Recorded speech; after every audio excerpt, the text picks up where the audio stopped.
No problem. You need to be able to get your... You want to come to the front? Yeah. Give me the mic, give me the mic, give me the mic.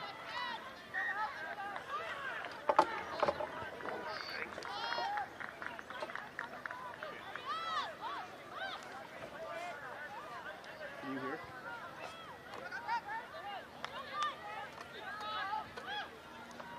I can't. I don't have a headset. Why? Is my mic on? I think we're good. I can hear you talking. Alright, so, sorry folks. Pick and go! Pick and go! We have Charlestown versus Connecticut Red Knights. Sorry, Charlestown North.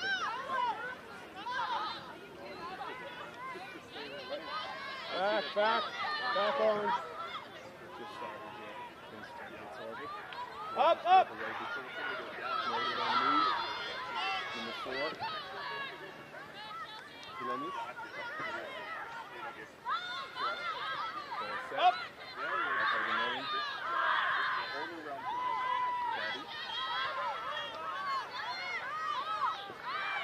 Get on the move here. Nice little breakthrough by Connecticut. Really keeping momentum, letting push the ball tight.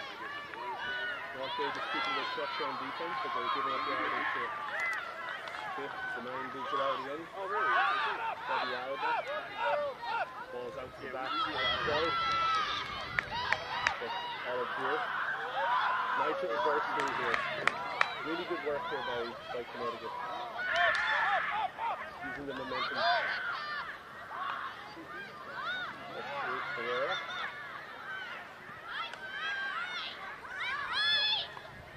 Really moving the ball here well. Number 22. Connecticut very well structured so far. Oh, and then we have an unfortunate knockdown there by number 7, Becchio. So some really good ball movement and structure by Connecticut. They kept their shape and just kept pounding the yardage. Solid defense by North Bay. Doylestown, they've given up yardage, but they kept them out and then they did an unfortunate knockout. So they have a scrum on the 5-meter line. So Doylestown North Bay will be looking to clear here. So this is field 2. Field 1 we have the EPL semi-final between West Carroll and Morris. We'll try and keep you updated on scores there. Lots of college coaches here today watching on. Gorgeous 75-degree days. It's going to get warm later, but right now it's absolutely perfect. Not a cloud in the sky.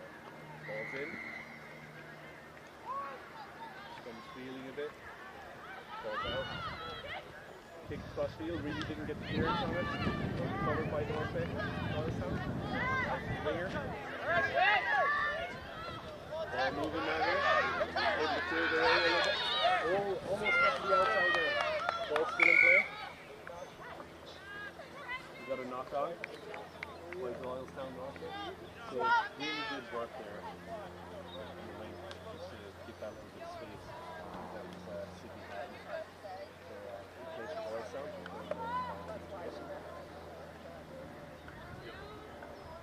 Go, buddy. Scrum! Scrum! We have Primo behind the camera. And we're coming to the ground now. So we'll be switching off at the phone. It looks like Morris has scored on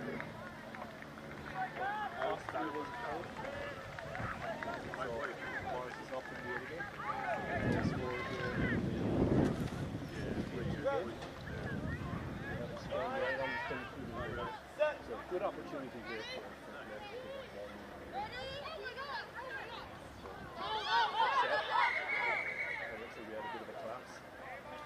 So definitely first drive from Sydney paramount. So where do you we'll get in there again and we switch positions just to make sure that collapse inside is properly structured. Great to see that by the rest.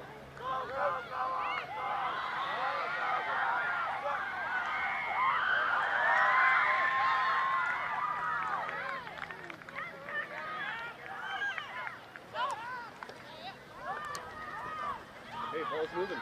Oh, nice cut there by number 23. Oh, she makes a couple of other cuts. Nice ball movement. Up to 22, and it looks like they're in. Great job there by number 23. Maddie Jones, and then out to number 22. Sorry, that was Maddie Jones on the score. Number 23 was Lauren Hung. Really, really well worked there by Connecticut Red Knights. This is a combination of James High School.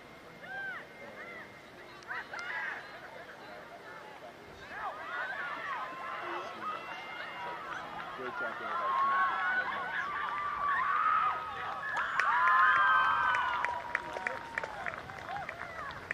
Looks like we have a side score by Morris on the field one.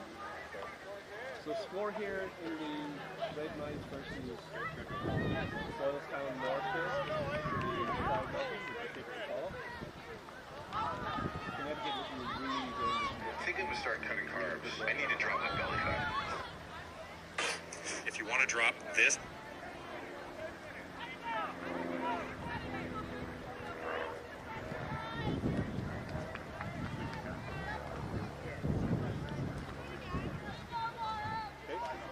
Good. So it's 5-0. So Connecticut off to a nice start. Charlestown North Bay will have to maintain their structure and get the ball moving here. Get back in position. Early days.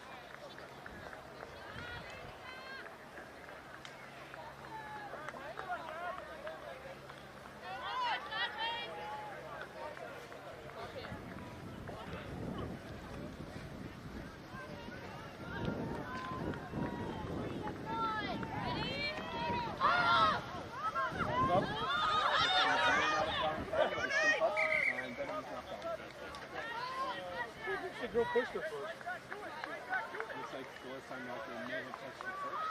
So referee asking if they are really usually going down on the... Sorry, no, they're going to kick it.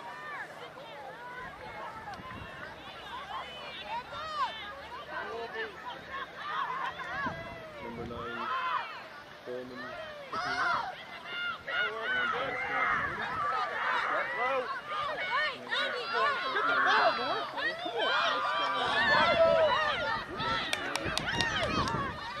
Up!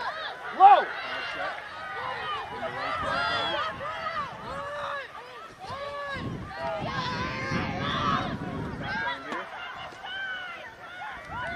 Really good hands on the back line. Creating space and holding the line. Very nice work. Really putting the elbows out there on the back. Looking like pipe drivers side to side. Playing the top set, which is very well structured. Up! Keeping it in the forwards. Other way, Vera! Other way, Vera! Into his voice on halfway now. Up!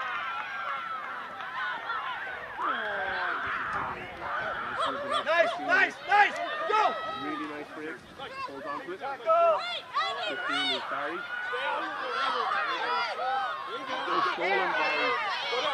Stolen by Dawson Mercer. And now I'm seeing the ball moving. Oh, that was going to be happening over hand.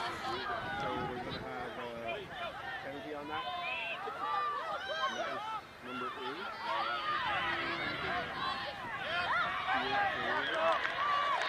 Nice, Vera! Stolen back by. Very nice work.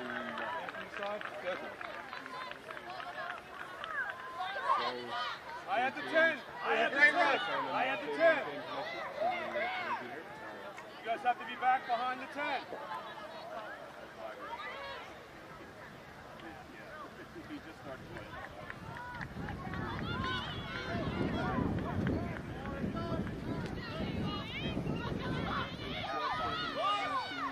Oh, stolen by Carroll.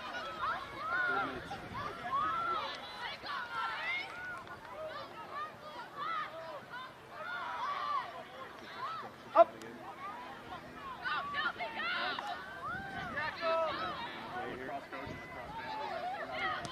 Go, go, go, go! There's a race for the line there. Oh, Connecticut has the speed. Number 23. Looks like she's in. Oh, and yes, he was given. Could have been a knock on, but I think the referee was down with pressure. So, good score there by Lauren Hung. Lauren Hung definitely one to watch here. She's making an impression so far. So she did the chicken chase and then able to get her hand on it to get down. Really nice job there by Lauren Hung. Yeah, I've got knowledge of my rules I learned about 3 minutes ago, so. It's getting warmer here today.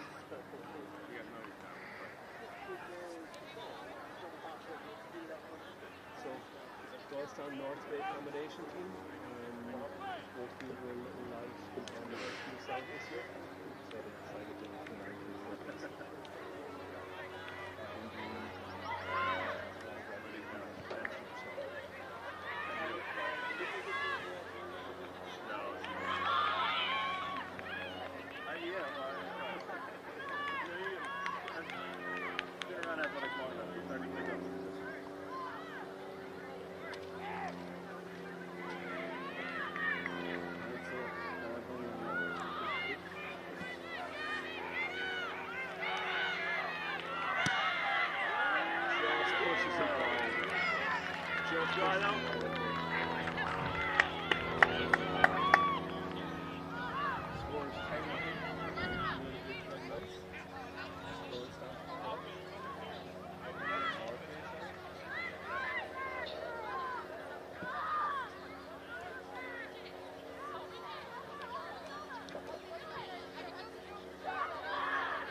What's the score so far?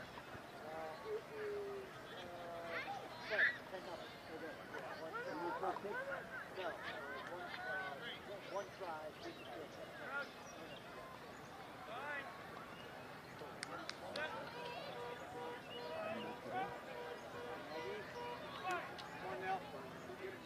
Yes! She's in the backfield, picked up. Looks like we have a knock on. So, Township Doylestown are a little jittery in the backfield. So, we're going to scrum. She also seems like a Connecticut attack. And we're going to give out the team background prowess.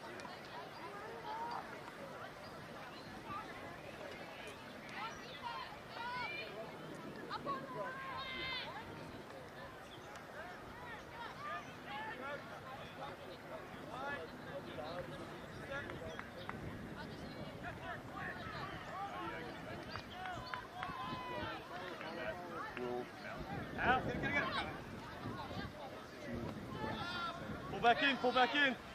Get wide. Drive her out, Sid. Right, 90, right.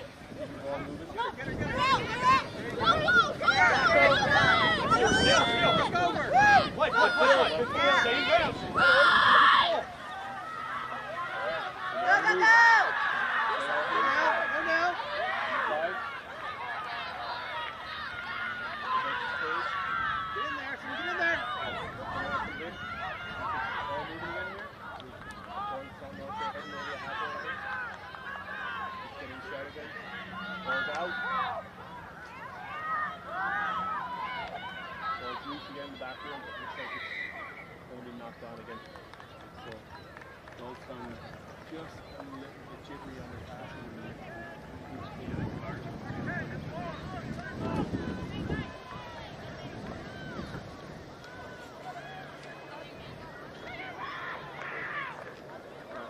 start getting it. It's a little bit of a breeze, but nothing that really should be too negative.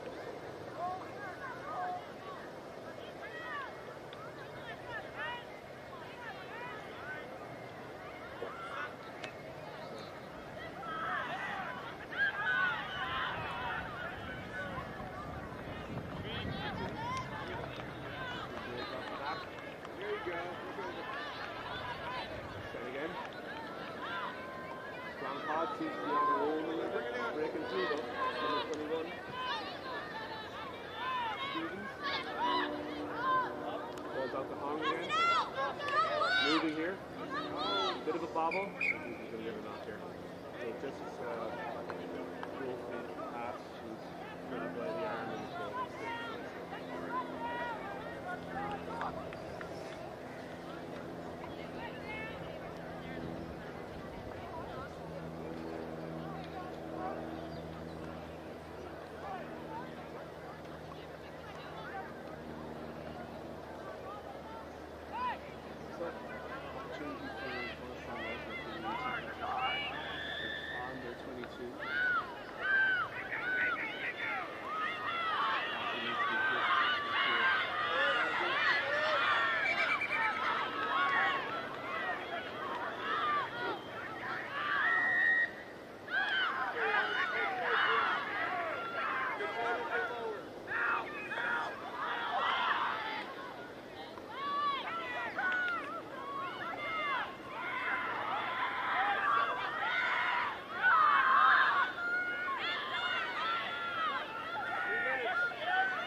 Driving her back. But it looks like they're in.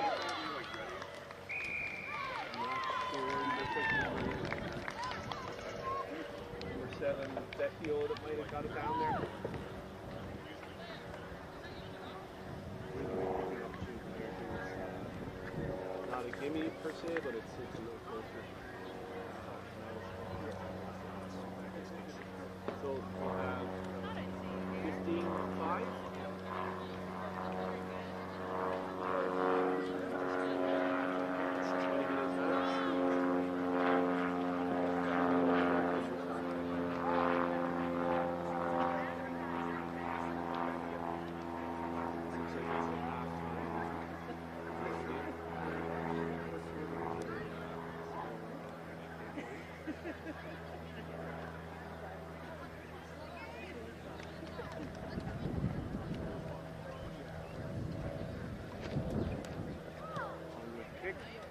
That's good. Alright, so 17-5 and that's halftime. So we will take a quick break and we will be back in a couple of minutes.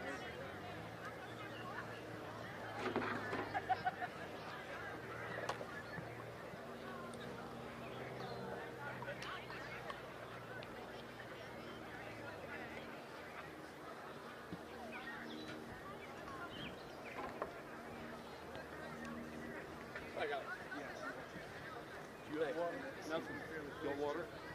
No, no, she might have something for us. Water? No, I don't have. I didn't do anything yet. What do you need? Anything? What do you want with this? To put them over there, just in case. To order? Are they near here? Yeah, not too far. But just keep them in there for now. Okay. And then I have 2 of these. I'll say like. Oh, hold them. Hold them. I'm gonna go. I have to go. You been in on TV? No, thank you. Maybe put them inside my green bag there.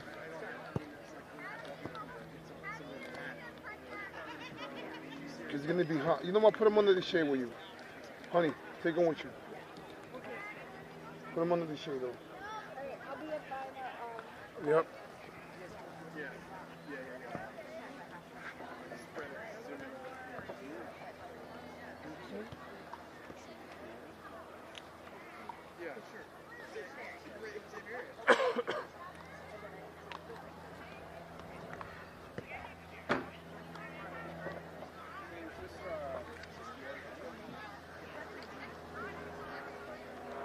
Okay, so 17-5 in this one at halftime. Pretty clean. There you go.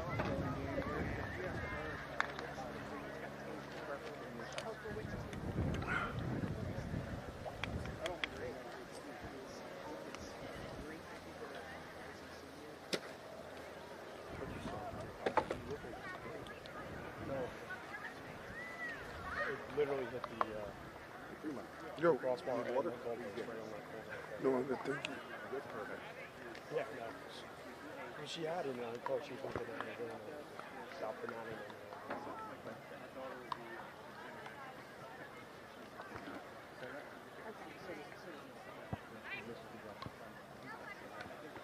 On that cookie straw? Yeah. You slap it down? Yeah. There's a couple girls were like, yeah. Everything I was on, yeah. Even if you lay with your chest. Right? Well, yeah. Well, no, the thing is, like, a lot of girls, she knocked it on, she looks like, field 2 is ready to begin. I think Morris is up in this one, but I think I'll try and get that for you.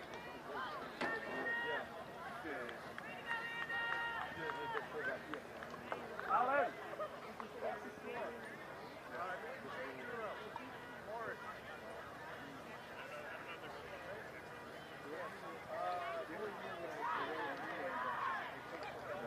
So Morris is up over West Carroll and we can be around the championship semi-final.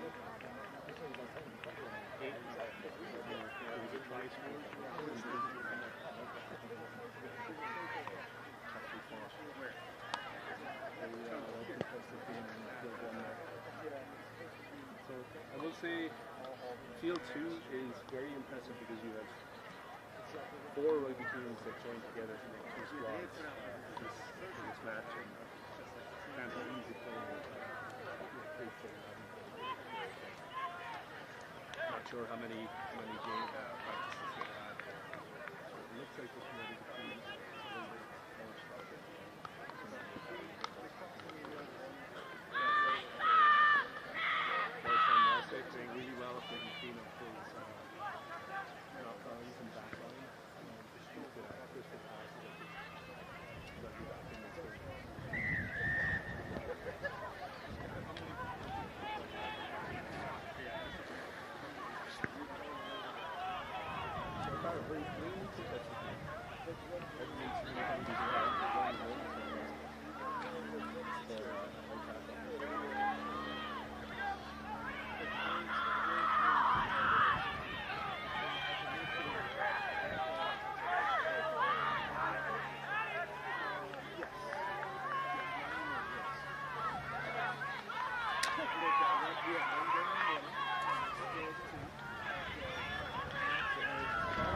Huh? Yeah, I think he's taking the full.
We're receiving, let's go. Right. Red Knights will pick up. Orange will receive.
So we need to be on the better end.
Really nice ball movement here by Orange. Swing it this way, Sid!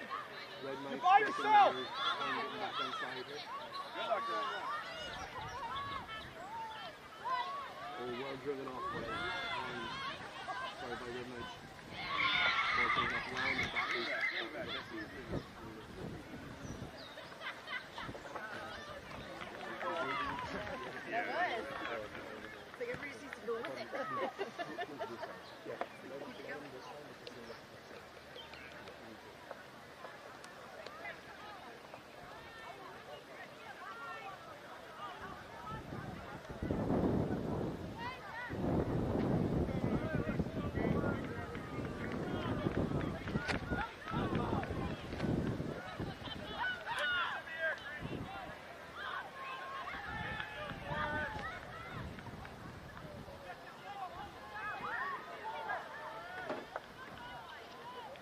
What is Sid doing? Sid, what are we doing?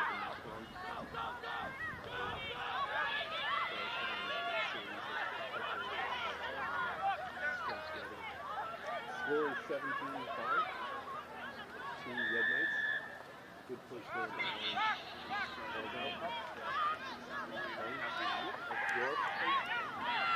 Get there! Get there!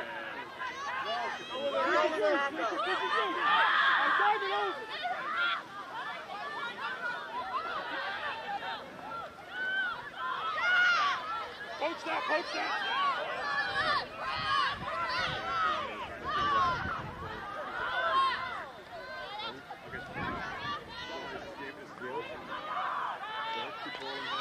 It's a nice first team.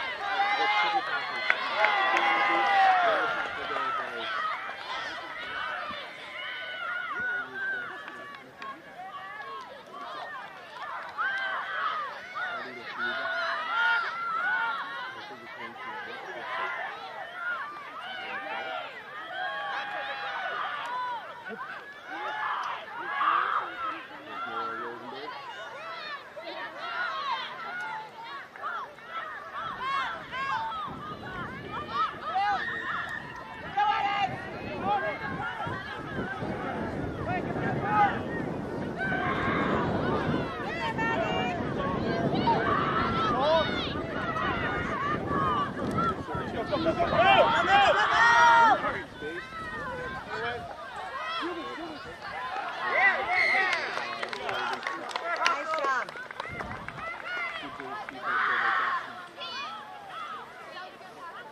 high tackle on the defense. So, penalty. Really working hard, put in there, and defense keeping them out for now. But I know. He's got a strong arm. Paul's probably there a little bit. And maintain the possession.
Get up there! Here we go.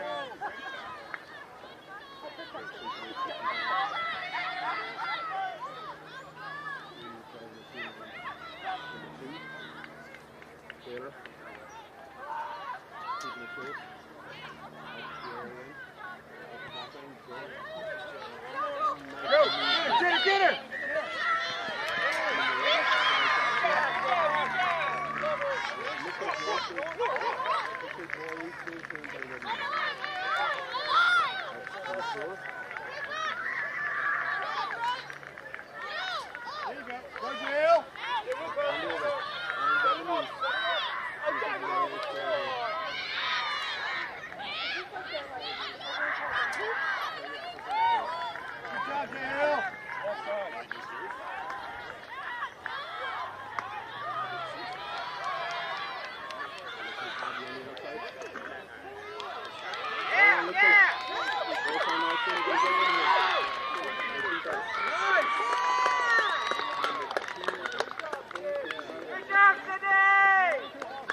They're not lying down in this one. 22-10. Not much left in this at all. Maybe a minute or so. First game is ended on field goal.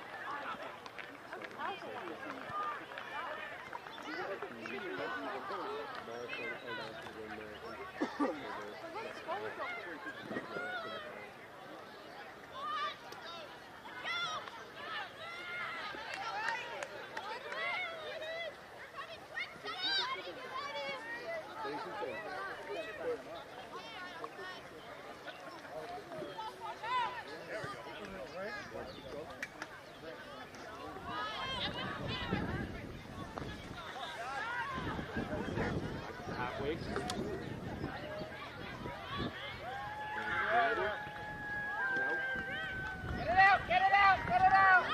Spencer, we have to be with her.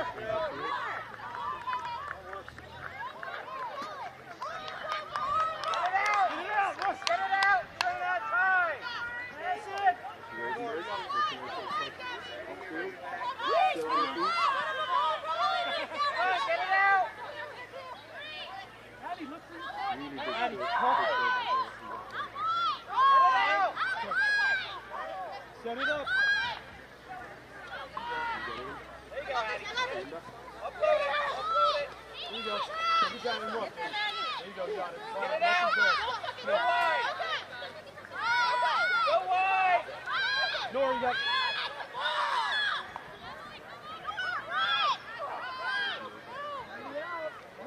Go wide. That's a little, putting right at the wing. Get there. Get it out. Go Swing it, wide. swing it all the Go way, wide. swing it. Come up, swing Go it. wide. Here, you gotta swing it, Addy, swing forward. We gotta get forward, straight. Other way. Go back the other way. Nice little cut there by Jackson. With a couple of passes. Addy, you gotta rock. You gotta rock, Addy. Look behind you, kid. Good steal. Yeah, it's behind. Well done there by Red Knight. Down, up. Out. White, you can kick it out of bounds. Kick it out of bounds. Up! Get across forward. Taylor, get across. Good job, Taylor. Kick it out. And there you go. So, really good game there by Red Knight. 22-10. Very well contested by Township. Myself and Gavin will be here. Nice team game. Very good match with a lot of top of the floor. We will sign off there on field 2 for 2 minutes. And we'll be back later. Who makes teams? What? Got a question for you, Talent. We ended up squeaking it out 13-8. So we were up 10-0 at halftime. They came back, made it 10-8, and kicked the penalty with about 2 minutes left in the game. Was this for you? Go get it. Yeah.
I was asking Bill Allen running touch. Somebody said 13-8. I'm not too sure. Please, don't quote me on that.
I'm afraid to talk.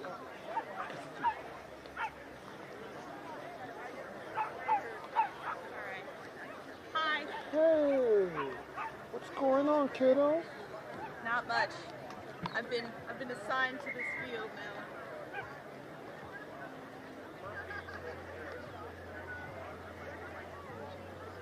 How was the first game over here? Good. Score? I don't know. I really don't pay attention too much, you know? How's school, kid? It's good. It's good. I'm happy to be back, taking a break from academics. Oh, absolutely. How's your sister doing? She's good. She's living up in Maine this summer. Oh. She's researching trees or something. I don't even know. Trees? Yeah. Trees. Nice.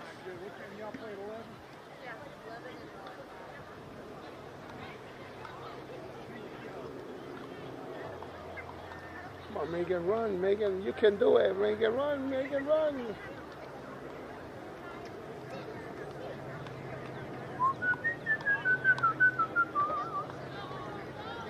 How you doing?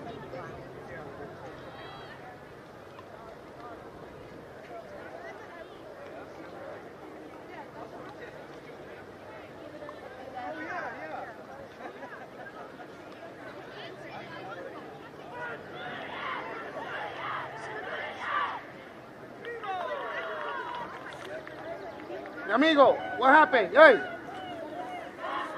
Puppy! Hey, Dad!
It's tough.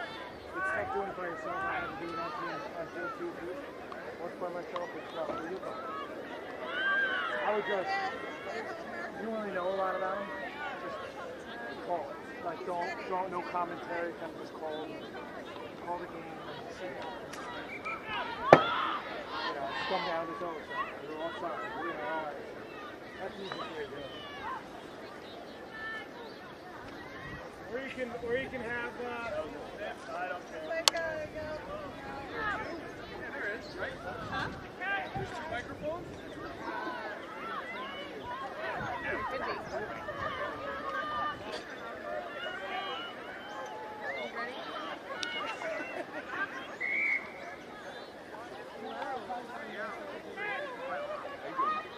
Alright, hopefully you guys can hear me. I am Melissa Hogan. I'm back here on field 2 for the second game of the season on the Ospray Rugby Showcase. This matchup is going to be over here in the white game for Hampshire. And over here in the pink,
big name in the tournament last year, even as a freshman last year, sophomore this year, he made himself known during the games. He was an absolute weapon on the field.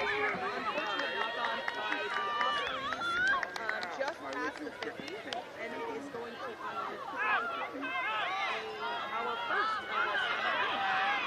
Very excited to see these set pieces, especially because this team in particular is a combined team. It's about half and half, half girls from Hudson Catholic, half girls from Morris. These set pieces are a true testament to how well they can work together as a team with girls they just met, just started playing with. So how the scrum goes for them could be a true testament to how their passing and the rest of their play can go.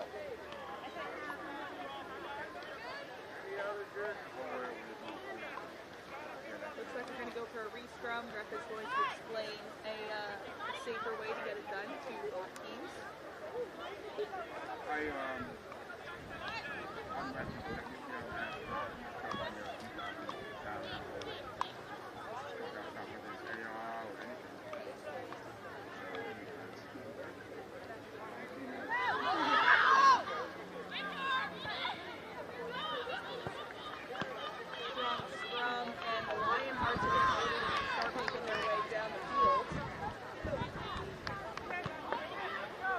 Looks like there was a turnover, and the Ospreys are going to keep their momentum going as they built before the knock-on occurred.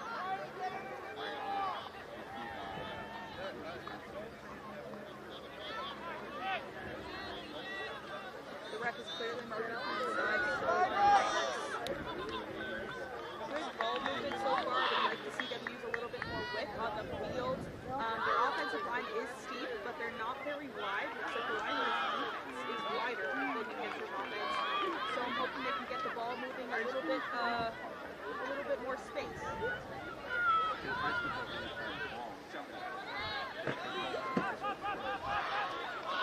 Strong run by number 4, Scarlett. And there's that width I was talking about, being able to use the whole field. There goes number 13 on the outside. The ball is going to move back inside for New Hampshire. Good field awareness so far for these ladies in green. A little bit of a bobble by Sadie Erzberger there, but she's able to keep it going. And again, just absolute muscle on the field.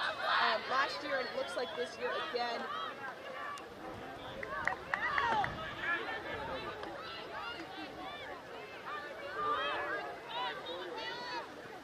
Some questionable passes right there, but nothing that's going to stop New Hampshire. Great run on the outside by Hamilton again, and she's going to be able to get it into the try zone. Looks like she's going to try to touch it down as close to center as she can. Great run on the outside. I think she got a stiff arm in there. Good job, Hamilton. And the Ospreys are going to get on the board. It is going to be Ty Neal to start, and we'll watch for the kick.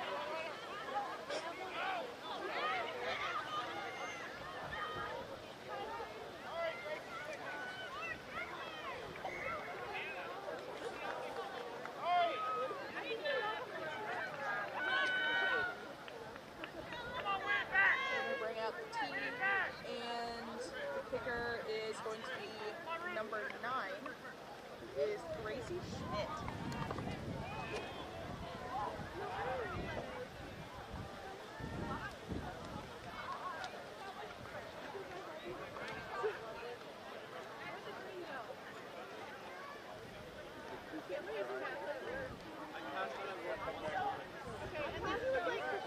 Kick is no good, so we will resume play with the score remaining 5-0.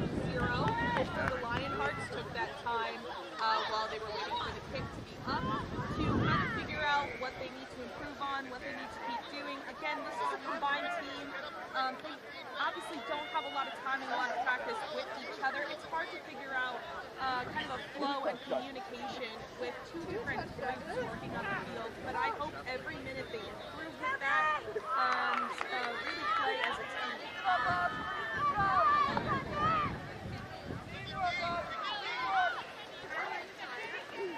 So we're back to kick. To kick will be Kayla Siegel, who's from Hudson Catholic.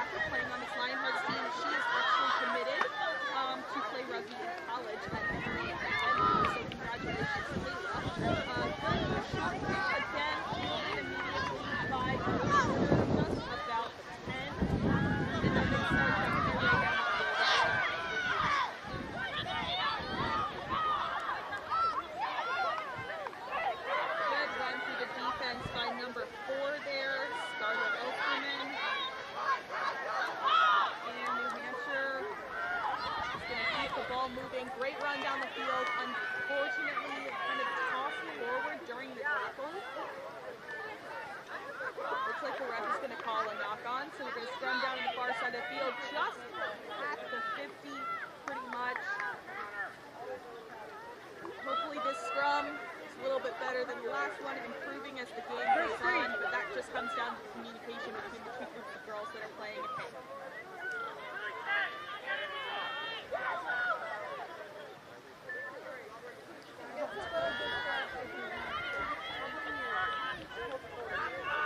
The ball went out the tunnel over there, but it's really unclear for me to see. They're going to do a scrum either way. Still a scrum to the Lionhearts in pink down there.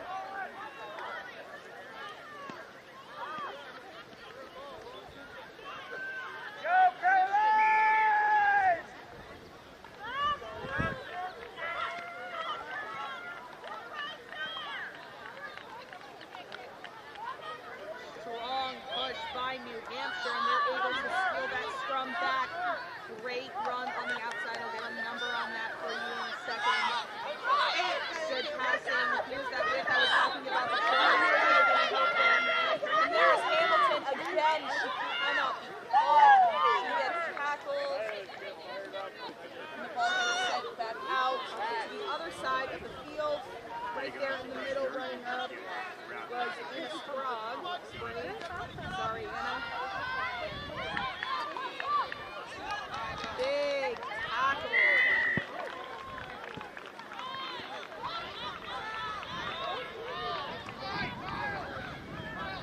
Looks like New Hampshire's kind of drawn to using that side of the field.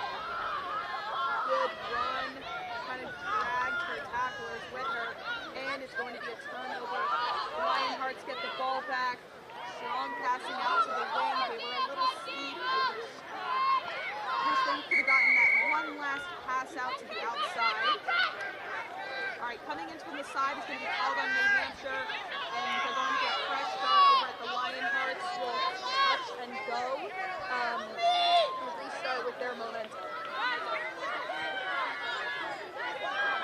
A little bit of communication happening on the field right now. They don't know who's doing what. Again, that comes with these girls not playing with each other before today. Spiegel, who I believe that was, is going to choose to just pick the ball out upon the touch and go, and we're going to have a line out about the 22 on the Lionhearts half of the field. It's going to be a line out to the Ospreys of New Hampshire.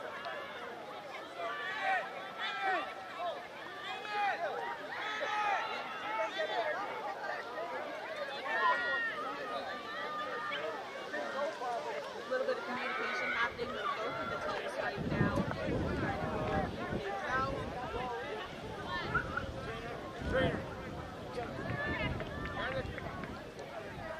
Looks like they're going to call a medic out to the field, so we are going to take a little bit of a pause. One of the Lionhearts is down in the back corner.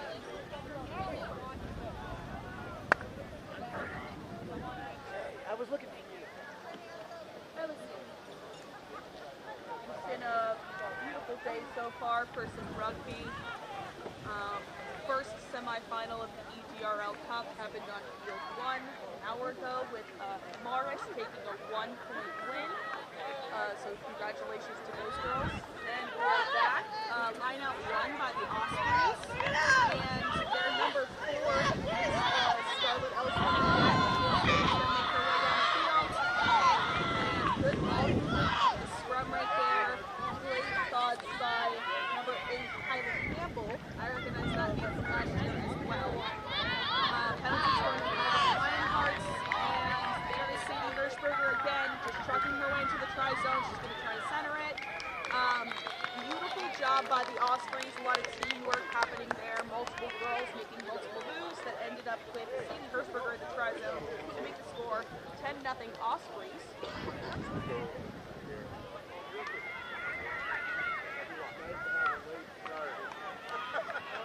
This field keeps going in and out of shade. A few clouds in the sky today. Overall pretty sunny. Beautiful day for some rugby. And the Ospreys number 23 is going to take the kick. That's Ariana Pappas.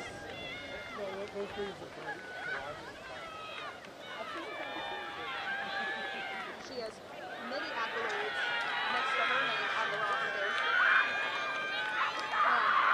Very decorated young woman, a junior.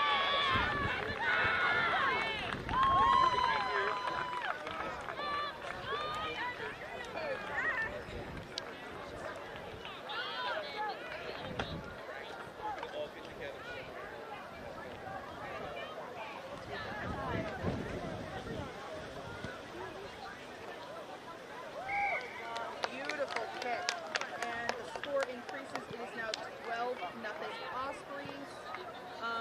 Our first half should be over soon. I forgot to start a clock when the game started, but today we are playing 20-minute halves. I did not know that. The last game I called was down to a wire. I didn't know when the game was going to end. I thought we had another 10 minutes and the ref called game. So that was interesting. But here we go.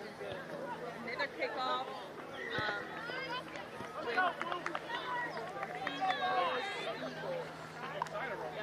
Kicking off again to the Ospreys, as we have been here twice before in this half.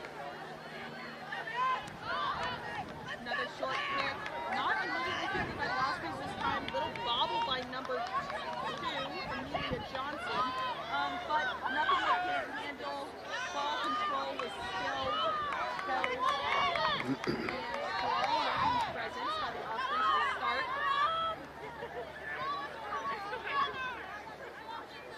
A lot of communication happening on the field right now. The Lionhearts do look a little close and spread out a little bit on their defense, I think. And the Ospreys are going to choose to use the short side of the field down there. I don't know how close they are to the touchline. They're going to turn the ball back the other way. I believe that's Hamilton again, if I'm not mistaken. She is a strong runner, and she is recognizable. That is Hamilton. Good job, Leah! Great run there. Good job, Maddie! And the Lionhearts having a little bit of trouble getting one of the Ospreys down. They're going to hold her up. It's going to turn into a maul. Right outside the try zone, the Ospreys are pushing. Roll the ball, you gotta roll. Converging onto the one moving course down there. Now they both have to spread out really quickly. And the ref's going to call something. The Ospreys are going to get a toe no that immediately is cut down for a score. And it is now 17-0 in favor of Bundt from New Hampshire.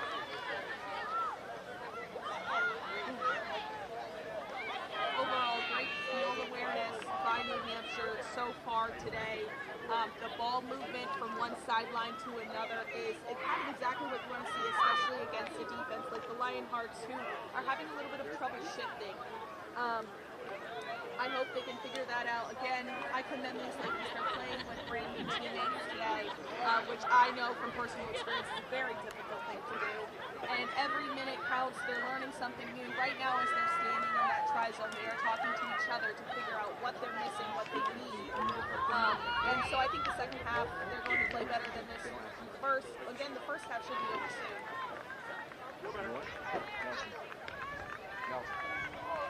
That's Ariana Pappas going to kick for us again. She was successful last time.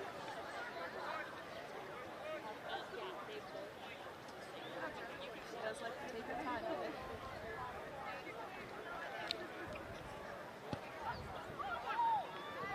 Just wide, but that does not matter. The Ospreys have a strong lead. They're up 17-0 right now. At what should be nearing the end of the first half. Hey.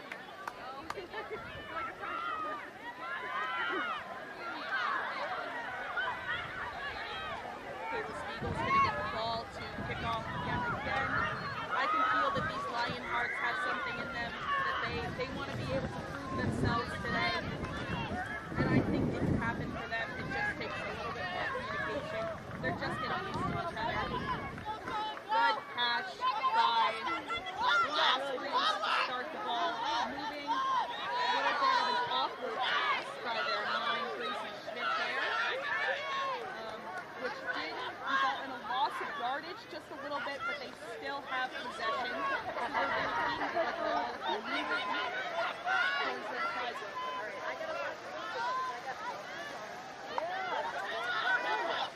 There's Hamilton again. Long runner, strong pass. And number 12 kind of offloaded that was clear through. And there's Sadie Hirschberger. Wow. 2 stiff arms for Sadie Hirschberger. She put the wheels on and she is all the way down. And she's going to offload. It's going to go back to her. Yeah, unfortunately they're going to call a knock on. She did try to be a little bit unselfish there and pass the ball away, but it did not help that team. She could have just ran it in herself. Unselfish play, unfortunately, hurt them a little bit. Not that they need to score again this half. We are going to have a scrum right outside the try zone to the Lionhearts. Putting the ball in for the Lionhearts is number 23, Caroline Mignoni, freshman from Morris.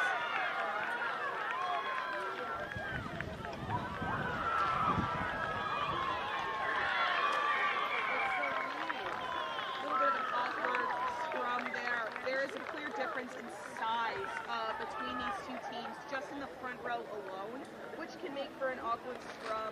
I believe they're going to re-scrum over there. The ref is just going to talk them through a few things. Again, safety is what this game is all about, so if he can help in any way to make these set pieces like the scrums a little bit safer, then so be it. Alright, they're going to scrum down again. Refs calling the motions, crouch 5 set. Ball's in. Strong push by the Ospreys, but the Lionhearts are going to get the ball out of their own scrum. Immediately tackles though.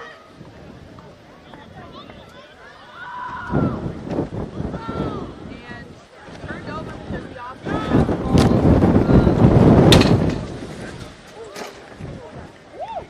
Strong win here today, folks. Way to jump in there, Christine. You have it, man. You got it, man. Christine. The ball is in touch right now. It's going to be a line out on the far side of the field to the line of Hearts.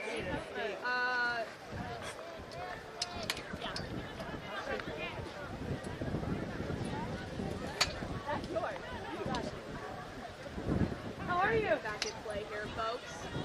Good game, by the way. Thank you so much. And a good choice to pick it out and the game there. And the ball goes right over both lifted boards in the line out, so the Lionhearts do catch it in the back. A little bit of a scramble, trying to break through some of these gaps right there. Unable to get there. Ball stays kind of stagnant on the field. And the ref just called a knock-on against the Ospreys. Looked like there was a little bit of a turnover. Ospreys fumbled it. And we are going to scrum down again. Far side of the field. Maybe about 15. No, I almost sacrificed my coffee for that. That was bad. This might be somebody's receipt, but it's good. It's going to be a scrum of the Lionhearts. All right, that name. And good 8-man pick by Kayla Spiegel, but strong tackle by the Ospreys. I believe that was Hamilton, number 13, who has made her presence definitely this game. Lionhearts are strong on the ruck. Big runner here for the Lionhearts, just dragging girls along with her. I don't have a number on that, unfortunately. They're going to call not releasing, I believe. That would be Lionhearts number 3, who just had the run there. That's Amelia Frazier. Amelia, if I'm not saying her name correctly, I apologize. And the ref is going to call halftime. I feel like I've been waiting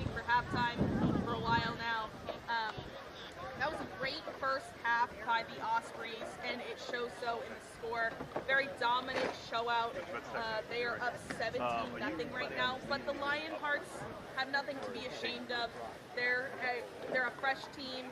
They hopefully will come out stronger in the second half. I could already tell at the end of that first that they know what they're doing, they know how to play, they just need to work on their communication and flow a little bit more. I'm excited for the second half of rugby, and I'll catch you guys in a few. Yeah,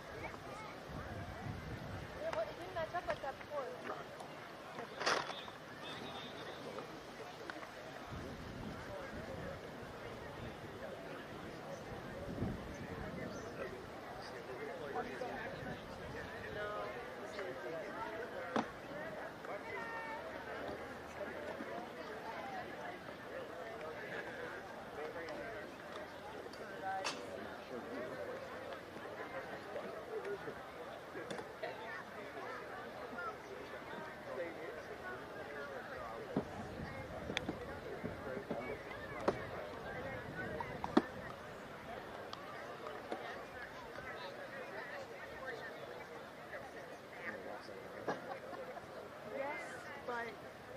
Every time the Ospray scored and Morris and Hudson Catholic got a chance to talk and to try something improved on something.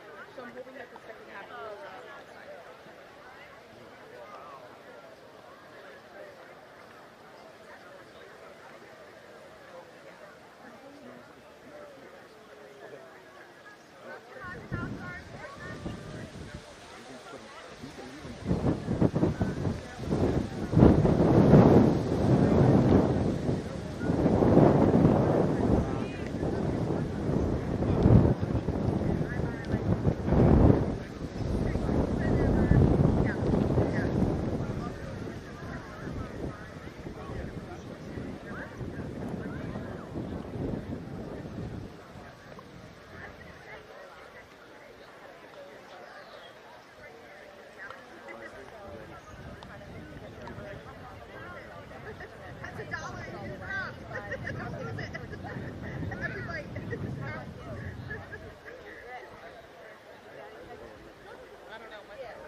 I was so proud. I was like, I'm going to do this. No.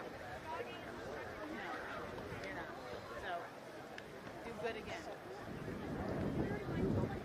But nobody heard it. Nelson said they could hear me. The actual audience could hear it.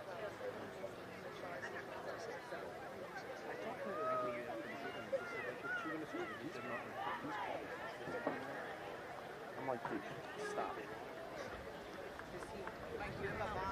We heard from somebody on YouTube that they couldn't hear me during the first half. They can hear the field. Are you roughing today? Okay, let's try it. Hello, streamers. Hopefully you'll be able to hear me this half. Mike.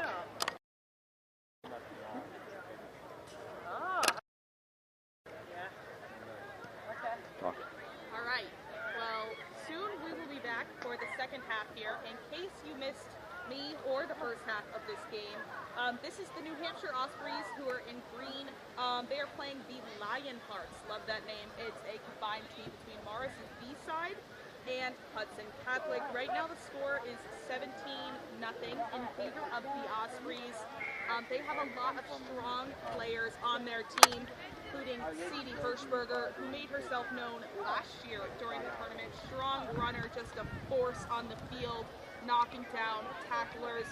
Also really shining this game, number 13, Jill Hamilton, has had some amazing runs. She has put down their first try, and she has her stiff arms down pat.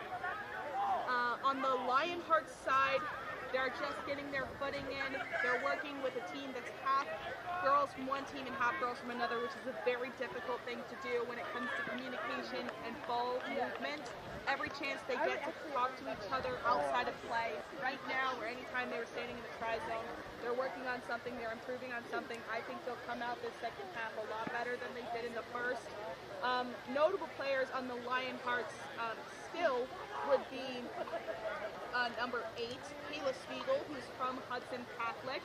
She has had a strong game despite the score and the ball movement around her. She's a senior at Hudson Catholic. She'll be going to Emory and Henry next year to play rugby for them. So kudos to her. But I'm very excited to see the Lionhearts come out and play more cohesively this second half, which should be underway very soon. We are playing 20-minute halves here today, folks. And looks like the Ospreys are step out onto the field.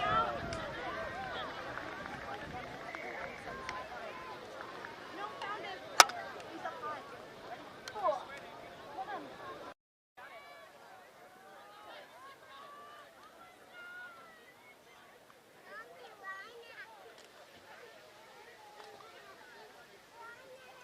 We're going to start with a kickoff from the Ospreys to the Lionhearts. We were not able to see a New Hampshire kickoff at all during the first half.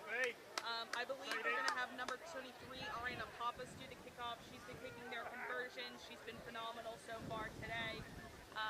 Has a strong, but the wind is kind of messing her up.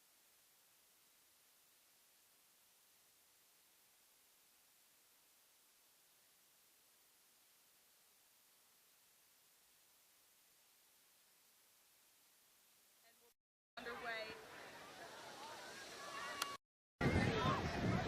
here on Field 2, first day of the Rugby Showcase East. Beautiful day. Carroll! Great turnout, great team, great day. And there's Ariana Pappas ready to kick off.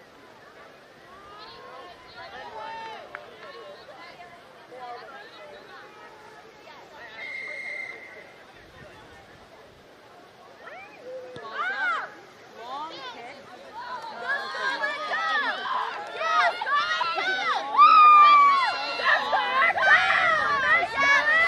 Scarlett Weinstein, great run,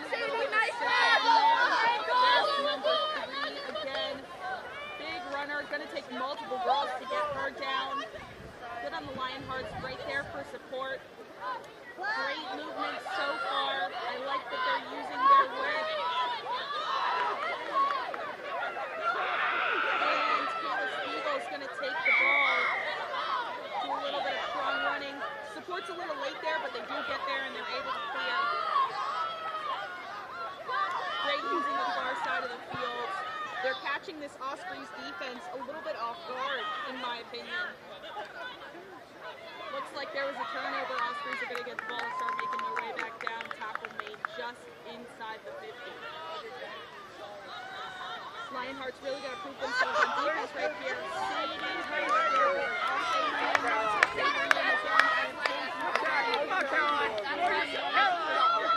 Below that!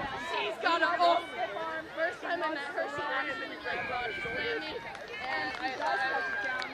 For what I think is her second try today, she has definitely shown out so far this game. That brings the score to Ospreys 23, Lionhearts nothing. Great show up by Sadie Berger. She was phenomenal last year. She's just a sophomore. And I can't wait to watch her for the next 3 years because her field awareness and her power on the field is amazing.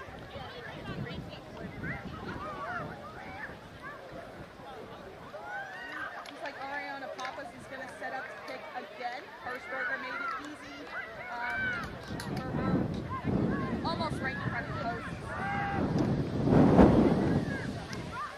A little bit windy here today.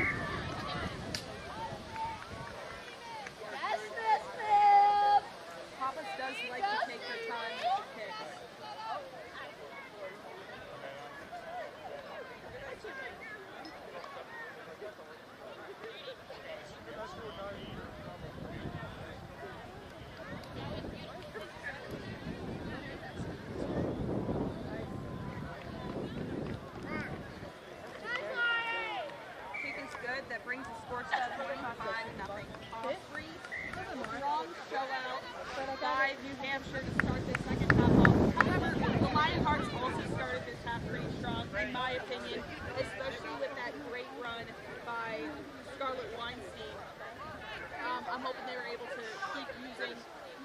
whatever momentum and knowledge they gained so far throughout the game. You got this, Maddie. You got this, Scar. Come on, Claire.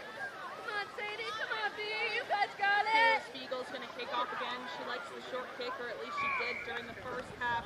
Immediately fielded, though, usually by the Ospray. Amelia Johnson. There's Amelia Johnson again. A little bit of an awkward reception, but they get the ball nonetheless. And the ball is going to start moving down the field with the Ospreys in green. I believe that's Jill Hamilton again. That's a name and a face you recognize at this point. She has made herself such an icon in this game. Wow, great run on the outside. That might be Ariana Pappas, the kicker. Once I get her number, I'll let you know. I think I see a 23. Phenomenal run. She did not just beat the defense. She kept on beating them every step she took. The defenders were with her. The Lionhearts kept up. They were able to stay with her all the way down into the try zone, but none of them were able to drop a shoulder and actually take her down. Great running and great awareness by Papa. She knew to step on the gas. She knew the defense was right here to get her. Phenomenal try. Hope she's proud, and now she has to pick her own try. But that does bring the score to 30. That's a pretty good for the Ospreys. Yeah, I mean, I need fly half scrum, half the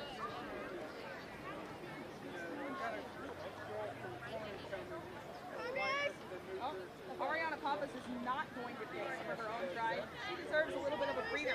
Instead, that's number 9. Of course, prom. High five.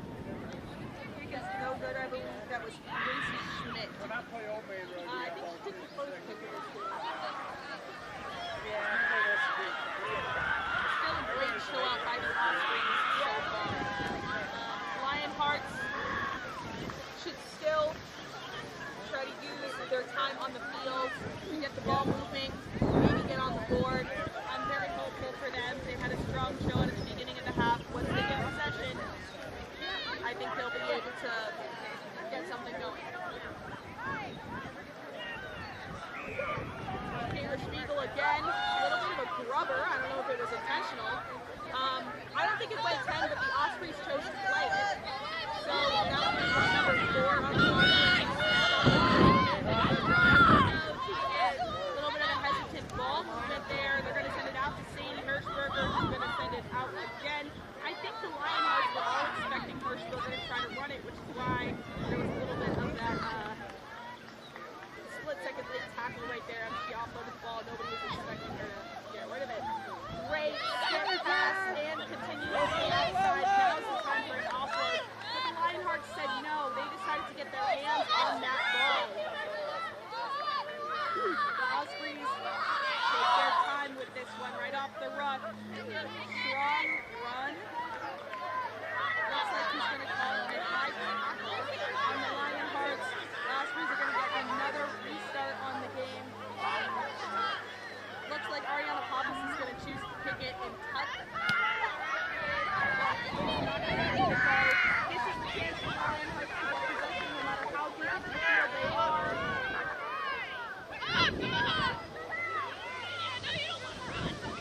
Lionhearts tried to kick it out in the opposite direction, but it was a knock-on to the Ospreys. Ref's going to call it back to previous play, though.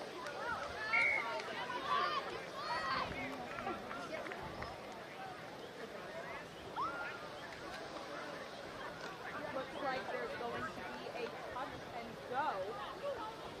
All the way down on the field from this angle. Can't really tell how close they are to the try zone. Big pack there running in, led by Ariana Pappas. He's going to touch it down for a try. 35 Ospreys.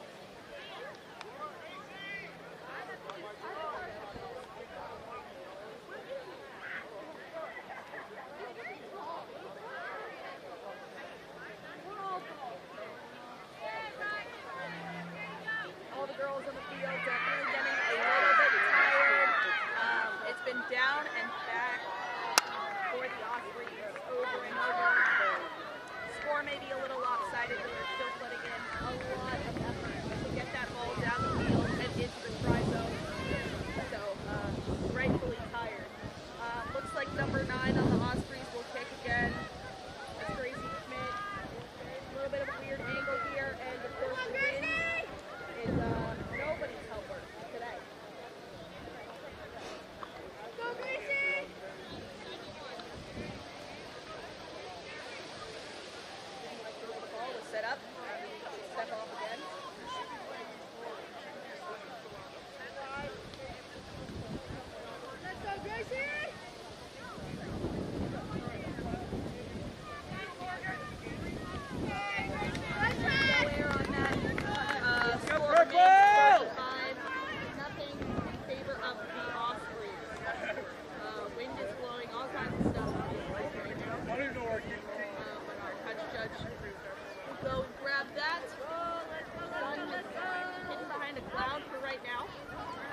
of Hamilton. Who's going to choose to kick it out?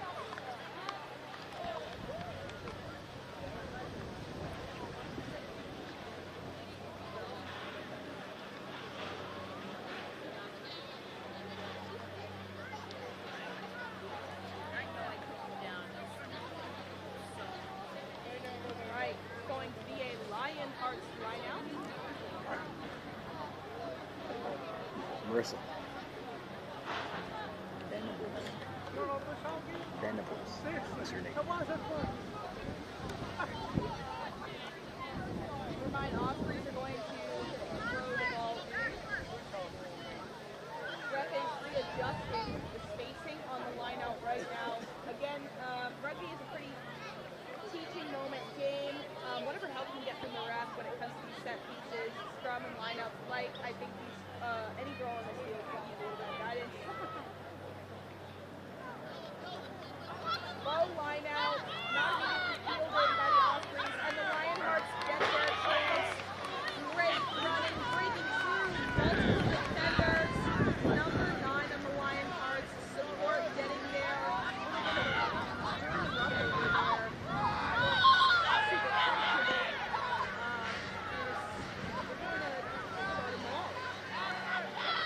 Dominated by the Ospreys. It is New Hampshire ball. Lionhearts is setting up their defense, trying to get themselves spread. Ospreys love to use their width on the field. Not going to be wide enough as down in that far corner, the Ospreys are going to touch down for another try. I did not get a number on that one, but it does improve the score by 5 and 5 points for the Ospreys in this game.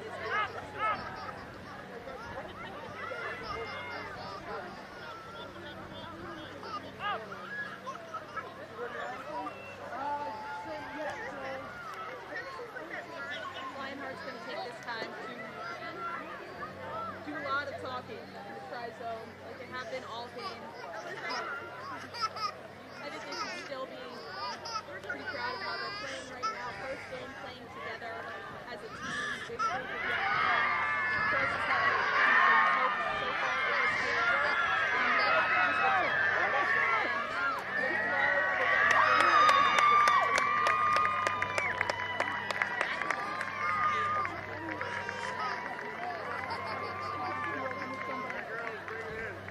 of the field behind me, field 1. After this game is over, hop over to us. Don't leave yet. We still have rugby to play on field 2. And pump pick for Papas. No good. Score remains 4 in favor of the Ospreys.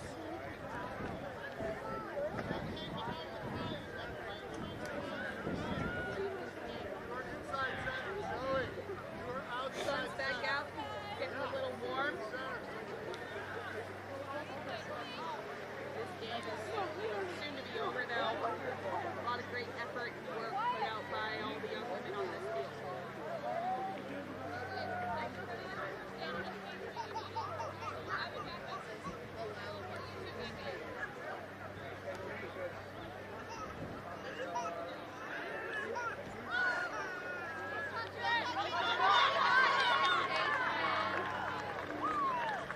Short kick, Ospreys are going to choose not to touch it. Let's see what the captain says.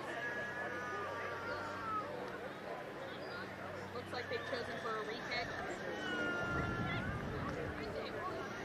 I don't have eyes on who's taking the kick.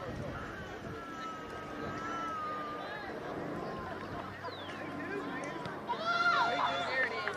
Solid kick and good outcome for the Lionhearts as the Ospreys knock it on. Just about the 22, I believe. Don't know the angle on that. That's correct. But they are going to scrum it down over there.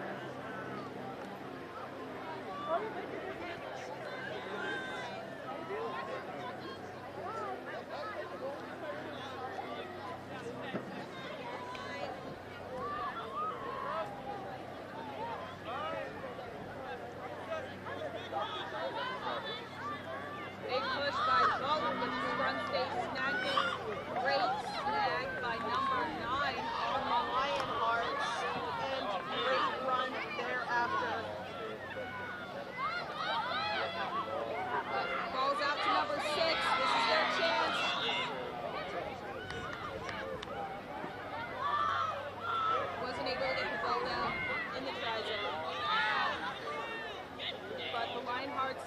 have possession.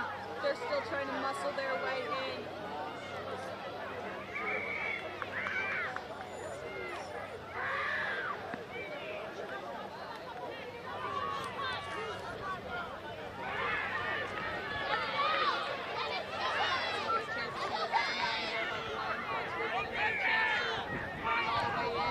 Great choice passing it to their strong runner. She drags the fingers with her. That might be needed to bustle into the zone. Rex trying to get eyes on it. Held up, I believe. Yep. Great effort by the Lionhearts. With the way that they've just presented themselves these last few phases, they deserve to be on the board. Papas is going to do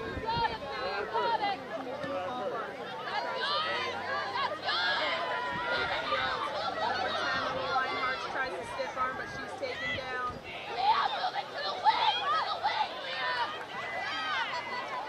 Wonky pass there, miscommunication between 14 and 15 on the Lionhearts is going to lead to a knock-on.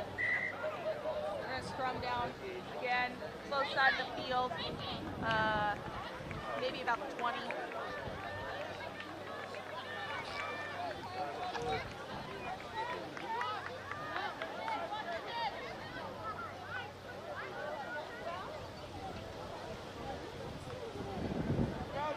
Ladies getting set, scrum down to the Ospray. Ball's not even in there. There's line movement there. That's going to blow it.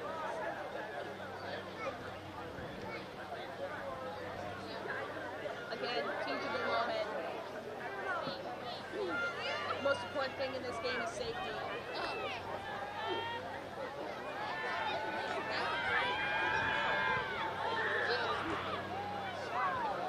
They're going to move the scrum back to where it originally started, a little bit further away from the touchline.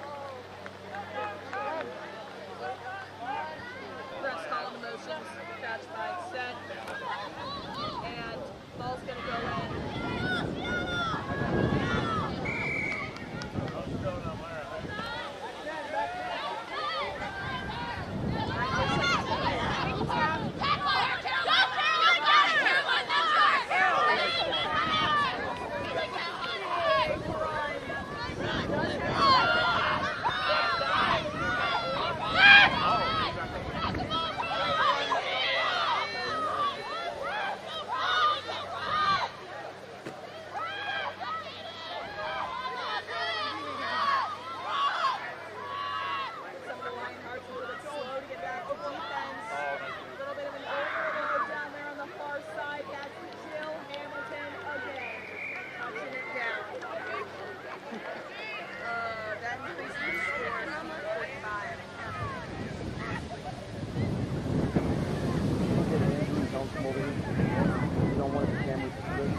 Much to say about the performance by the Lionhearts.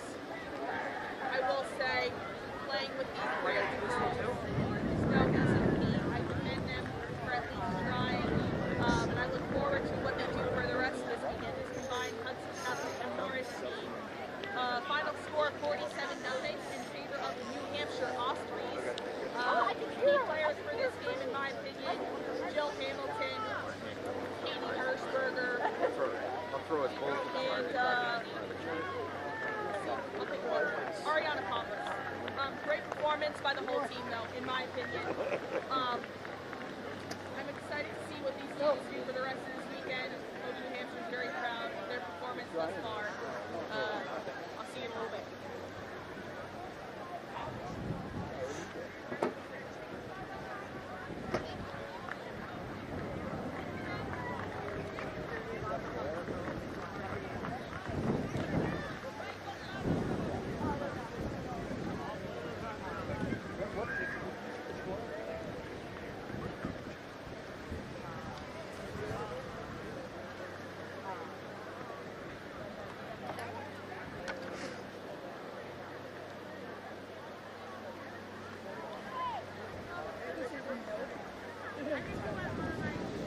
Dad.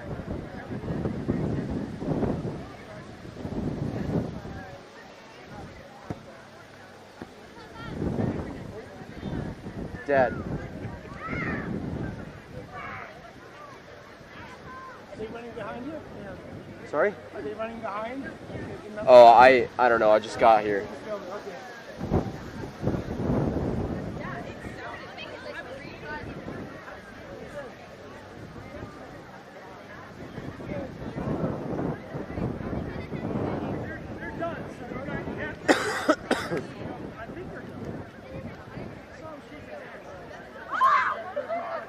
Dad.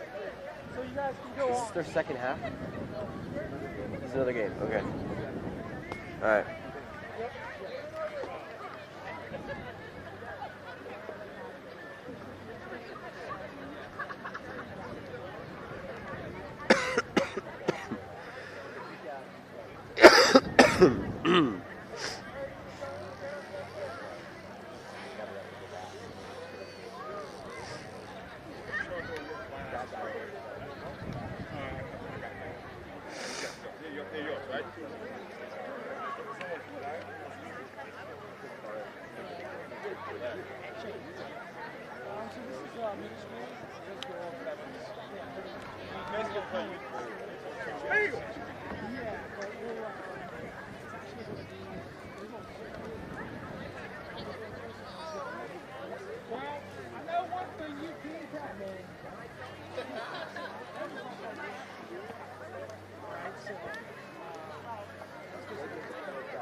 All right, so why don't I do 10 minutes, and then I'll just do the next 10 minutes.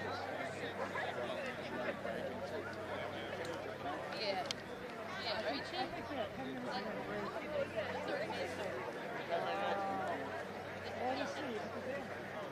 We also want to see if they have enough people to stay with them.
Jersey. Here goes Coach Megan. Are you using these?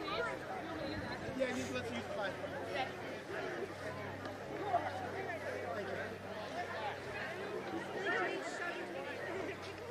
Alright guys, come here. Drop your water bottles down here.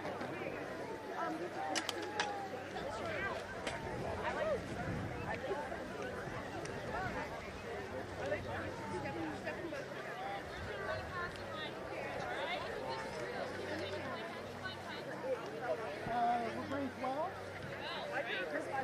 Oh, yeah. 12? You have 12 bucks.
bored and annoyed. She's at 8.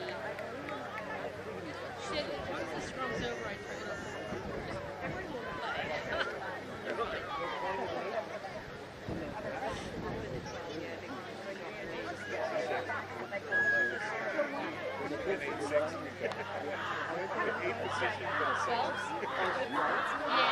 Middle school, they were going to do 7s, now they're doing 5s. So it's not the guy that was just here, this other rep, him, said that every 10 minutes they were just going to take a break for like I think 40 minutes or 50 minutes. That you had to come on halfway through or something, and he had to go over there. Maybe you should talk to him. He seemed to like be telling me he was going to rep for a little bit, that he was coming on.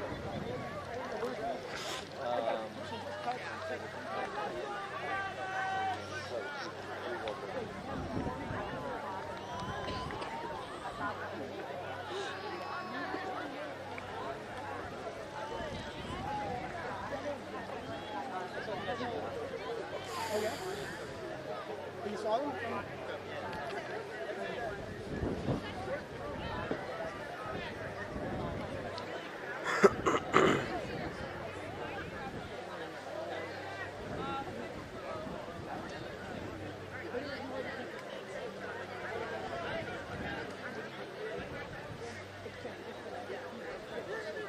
What's up, brother?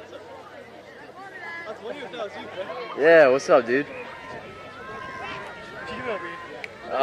My dad's like in charge of the whole thing, so I got put to work. What? My dad's coaching this team. Your dad's coaching that team. Oh, sweet. Yeah. You have a sister that plays, right? Yeah. Very good. Sweet, dude. I didn't know you were a referee. No, I'm not refereeing. Oh, you're just here. All right. Why not? Yeah. Hell yeah. You going to All-Stars, bro, later? What? You going to All-Stars? What's that? Oh, it's like New Jersey All-Stars. Oh, for... Oh, no, no. Oh, I should have done it, man. I don't know. I just worried about the sevens, the tournament for Morris. Oh, I think I might play with you guys. You will? Yeah. Sweet. Hey, we need the bodies, so show up. I was invited to it, but... Yeah. The practices are Tuesday, Thursday. Garrett's here because his daughter's playing. Yeah, if you want to talk to him, you can find him. Garrett, he texted me saying he needed me. Yeah. No, dude, for sure, turn up because there's nobody there, so I guarantee you'll get on the field. Like Chet, you remember Chet? Yeah, He was like, please come to Dragon's Breath, please come, and I was like, all right. So. Yeah, no, Oliver, he's like with West Coast, so he's gonna do it. Yeah. I don't know. It's always good to have numbers, dude. Show up. Yeah, if I get invited, I'll definitely go. Hell yeah. Is it next week? Yeah, next Saturday. I'm gonna be in Ohio. Bro. Okay. All right. Well, fair enough. I forgot, man. Oh, good, dude. No worries. Yeah, I'm gonna be in Ohio. All right. Yeah, I didn't even know there was like a tryout for some after this. Oh yeah, it's New Jersey also. Yeah, I don't know what that is. So. It's just like, I think in like 3 weeks we're going to like New York. So we're playing New York, Pennsylvania. Oh, sweet. Yeah. Oh, so it's like the state team? Yeah. That's sick, dude. Hell yeah. Good to know. Well, good luck with that, dude.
going? And I'll be back shortly with more information.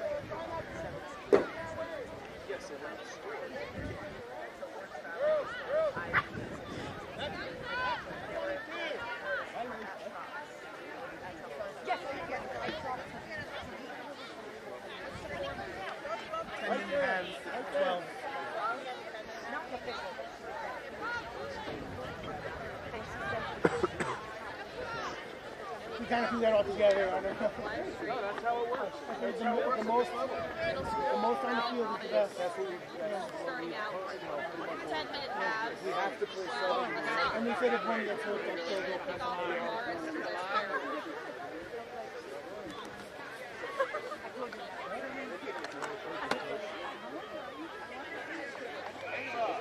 Let me get that ball, ladies.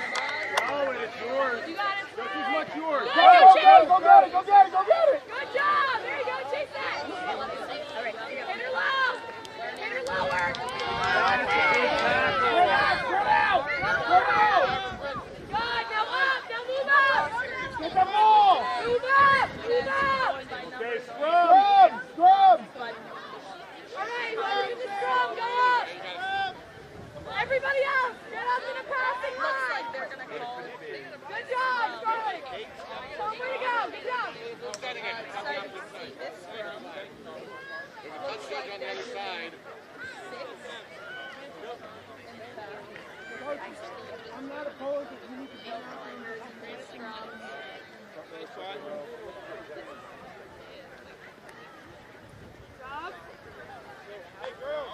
Rest up and through it. Up on the touch shot! Up on the touch shot! Harper, up! Stand up. Touch shot, say 3 steps up! Look at the touch shot! Move up to the touch shot! Yes! Flat! Drop him. Lots of Top, talking. get everybody else flat! There you go. Alright, so I'm going to grab the crowd spot. That's trying to make sure that everything is okay. Yes, a great teaching moment for these young women. There's a lot to learn from this game. And the rest and the help you can give will help you break into their future with rugby. Number 8, put your head through, in between. A little more if you got it. There you go. Now move it! Back. A bit of a bobble by Morris, number 6. That's okay, get on that! The ball looks like it dropped straight down, but the ref calls it not. Good job, April. Morris, we are going to scrum down again. Hopefully this one does a little bit faster than the last one. We learned from the last one. Get it set up! Ready to go. And her ref's just talking him through it.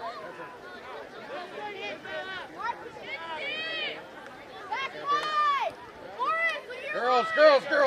You have to set the other mark because that touch shot's setting them. Well, yesterday, he was just I know, I got you, but I mean, if he gets to the mark first, you got to set the other mark. All right?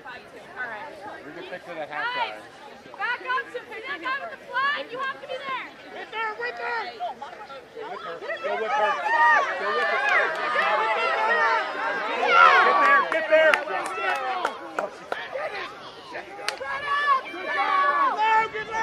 Harper, swing out. Harper, swing out. Get on the ball. Good job, Bill. Let's go. Stay there. Help her. Nice job. Arden, you got to get flat on defense. You got to get in the line. Big tackle by Morris. Get flag! Spread out! By West Carroll. We're going to call dive. Back up! Stay with her. Get close to the net zone. Rebella.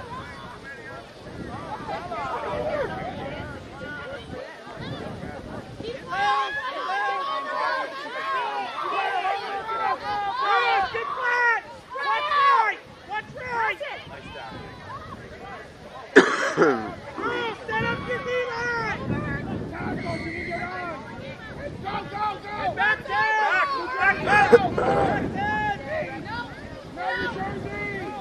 Go! Back Vanessa! When you do it, take your people with you!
before this game. Maybe we'll talk about some things they could improve upon. Get themselves on the board.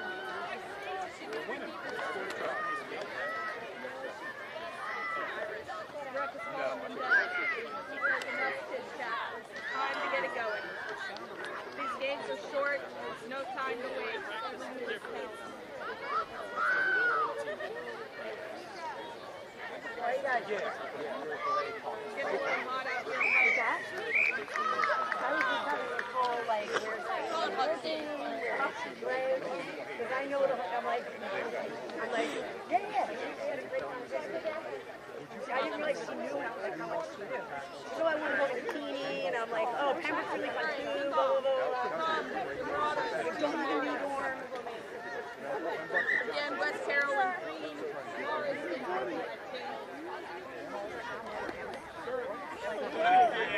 Sir, this is a 50.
Get the damn ball!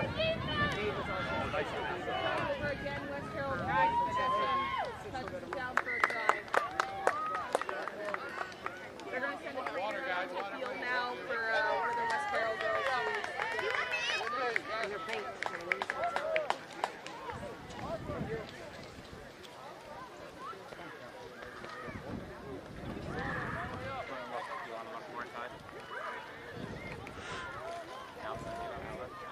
Hi, nice to meet you.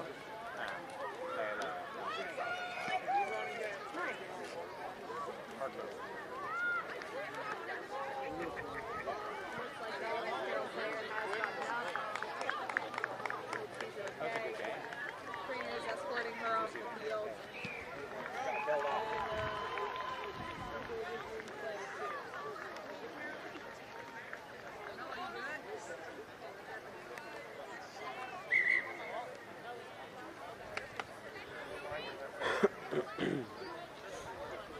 Hello? I like the beard. How you doing? Good. What are you doing? No, I'm good. You sure? Yeah, I'm good. Order something? No, I'm alright. Good job. Sorry? I know, I don't have a choice. I'm being forced.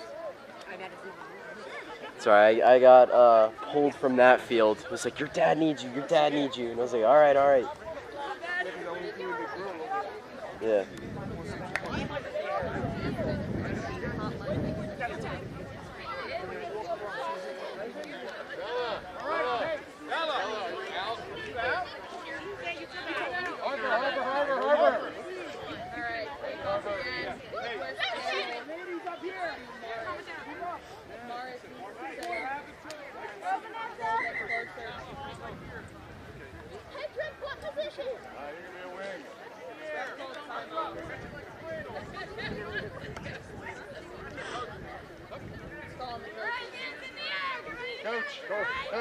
Coach. It's 10 minutes. It seems like this is where they play. We're going up to 5 minutes and make it 15 minutes. Hey guys, do you want me to do something? Roll forward.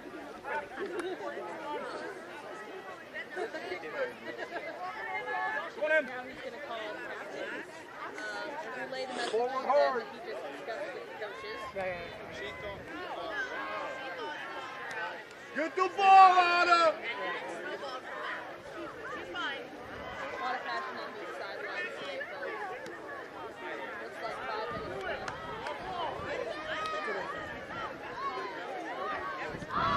Good kick by West Carroll. Nice tackle. Strong tackle in the back. Keep your face on! Can't tell who has possession, but the touchdown just put a flag up, so it is out of bounds.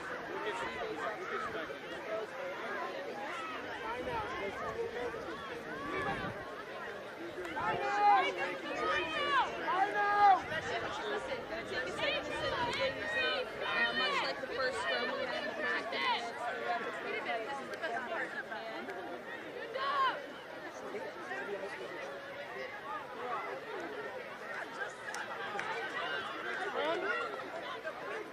Looks like it's Morris right now.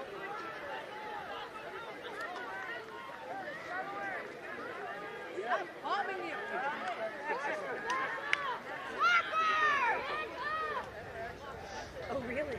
Still trying to figure it out. Spacing. Harper! Harper, you should be close to the sideline!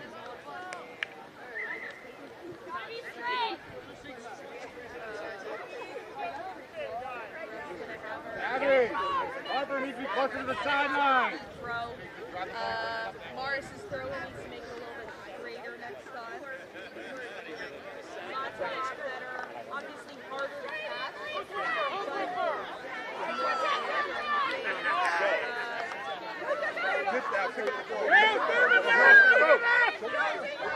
Go, Otto! Get the ball! It's flat! It's flat! Right up on D!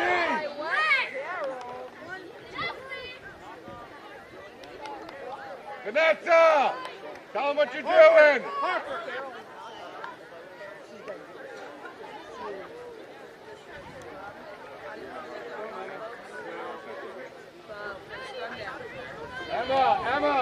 Emma, you're in. Or Mariana, you're in the scrum. Emma, you're in the scrum. Hey, bud, her name's Kayla. Kayla's the nickname. The girl Kayla, that's the nickname right there. Yeah, I mean, Vanessa can do, pick and goes with it, as long as she tells everybody.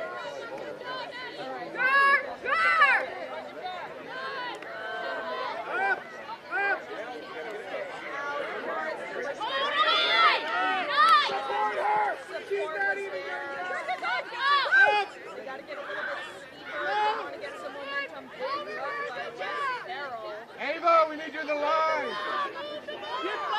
Ava, side down!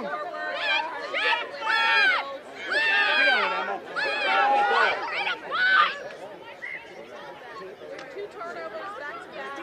One was Amara's knock on. So as soon as they regained possession, prep to call it.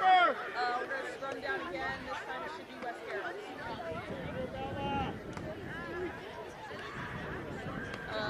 Pretty soon.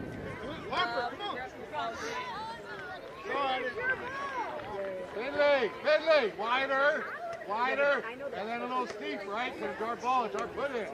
There you go. Good job.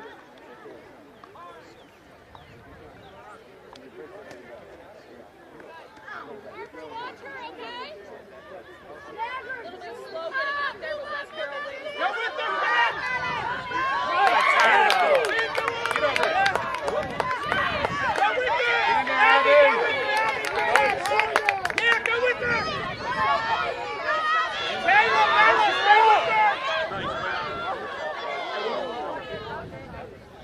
Anna, get the ball!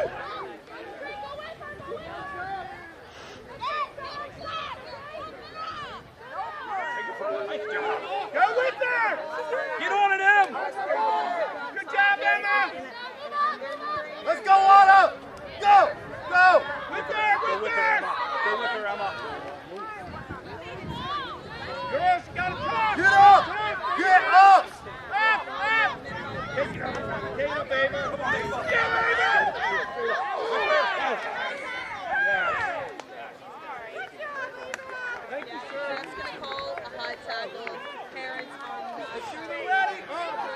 Tap and go, baby.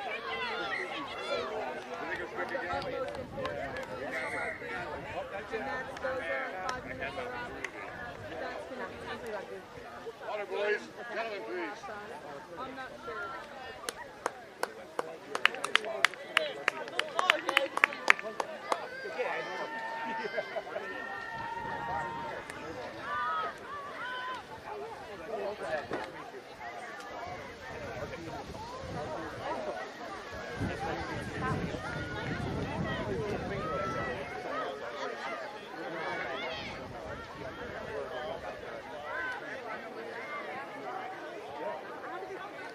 Yeah, so this is halftime, folks. We'll be back in the second half of the series.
Hey,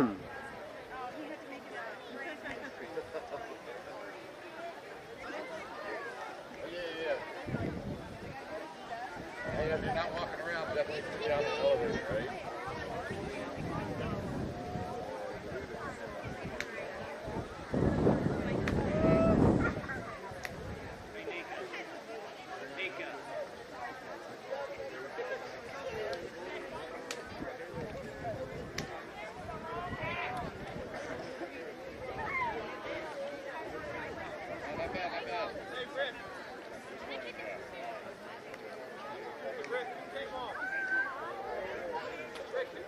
We have Arden.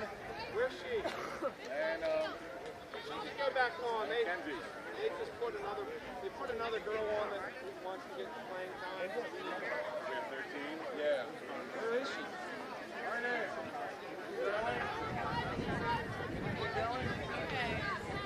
So I asked her. Now we have no sub. Yeah. We'll just jump right here.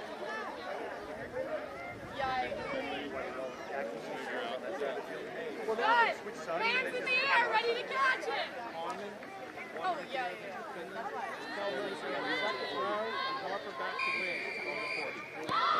Nice kick. Let's go, Greg! Move it up! Go with her! Who's with her? Who's with her? Okay, good! Go with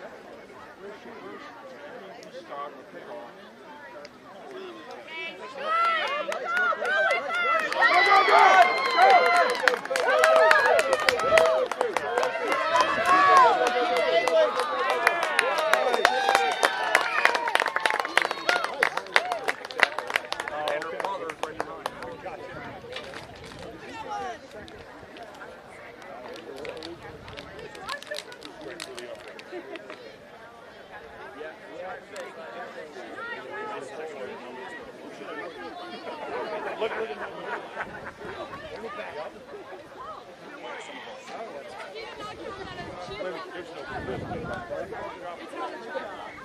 Because it wasn't in the tries. She put it like a little bit more. It was literally next to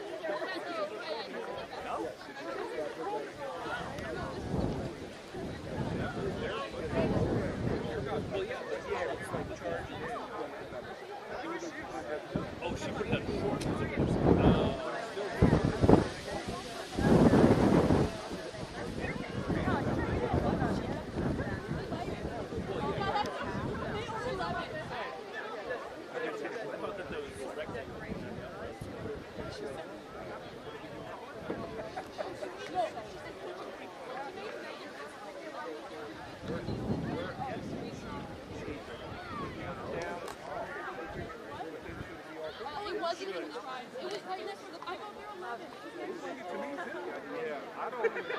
Maybe she dropped the ball, but she Must have not put it still down. should be out putting it. Good job, Finley! Yeah, Finley! There we go.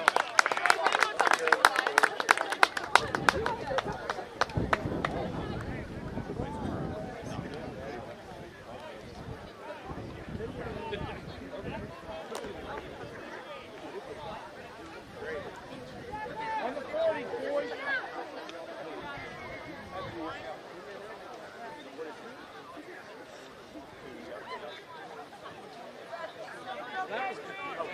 I don't even know what happened. They said they knocked her on, but then she gave his foot in. Yeah, so you were.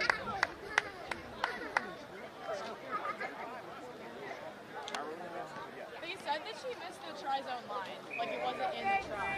Yeah, but then that should be all ball. Yeah. I think it was probably in the try zone. That's what we thought.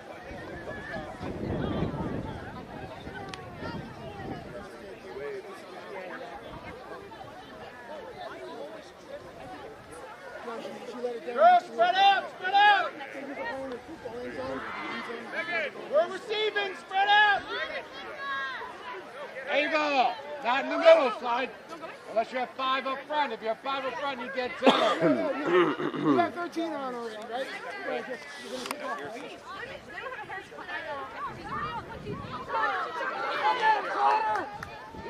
With her, go with her!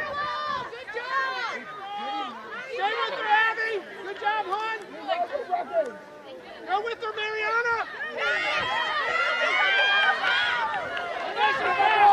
Grab that ball! Spread out, spread out, spread out! Go, Emma, go, Emma!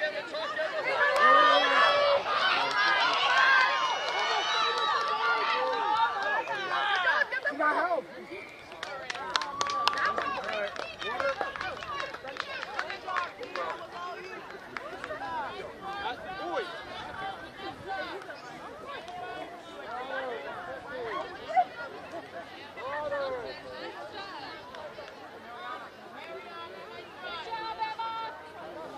You're not do anything? Yeah, but it may be on the recording. It may not be.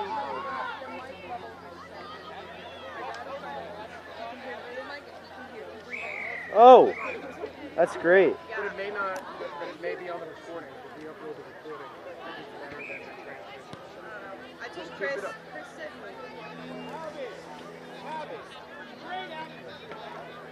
What can they hear? They can hear that? they can hear it. No, they can hear the camera. Yeah. Well, the reason why they can hear the field is because of that. I don't know if this is connected. Try using that.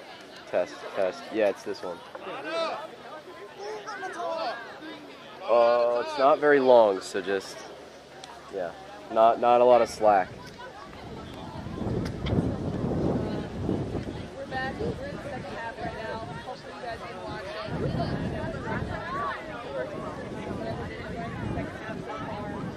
All right, catch in the air. I'm so Yeah. Yeah, apparently. No, don't leave. Don't leave. I gotta find Nelson. Right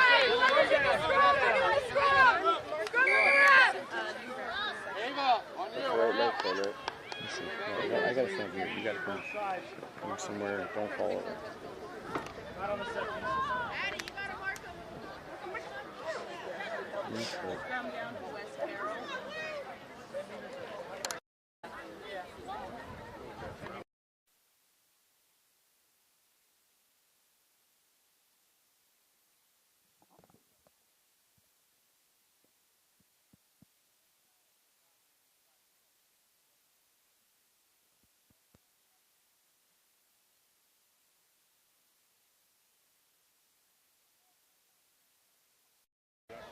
You're in the back line. You're in the back line. Hey guys, mark your person as soon as the ball comes out.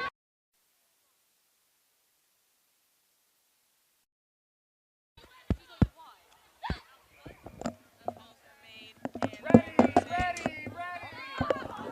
Box loader. Clean field by West Carroll. Floater, get low. Immediately tackled by Morris, though.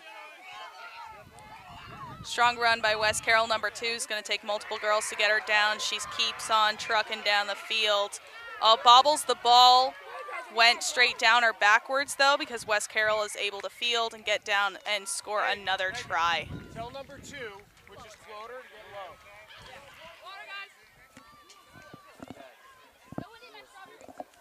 So I think they changed the format, and we're going to do 15-minute halves instead. First half was 15 minutes.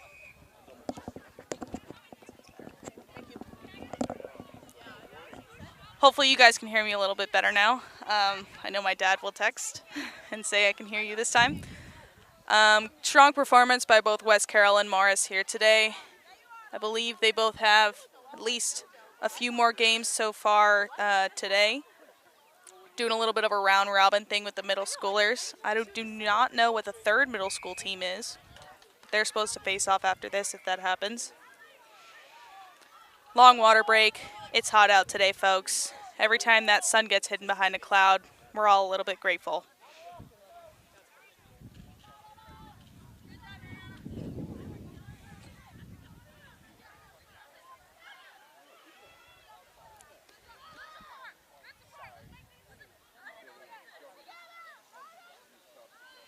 All right, Morris is going to set up to receive the kickoff from West Carroll yet again.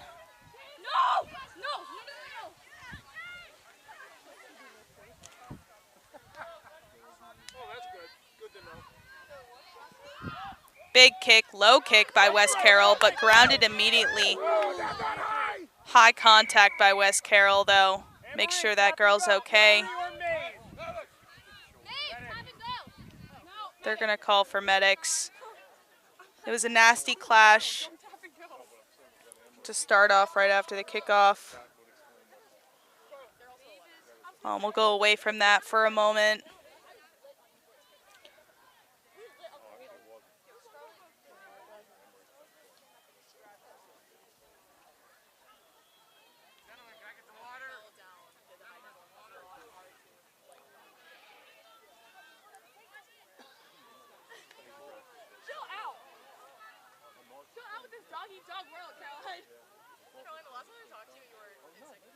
Ref's going to send the rest of both teams away to drink some water, converse amongst themselves, give the two girls who collided a little bit time, privacy, attention. Looks like the girl from West Carroll is all right. She's rejoining her team. Medic's still checking out the young lady from Morris. She's going to come off the field. Walking just fine. Hope both of those young ladies are okay. We should resume play fairly soon. Ref is going to end up calling a high tackle probably against West Carroll. Both the teams are going to get set back up now.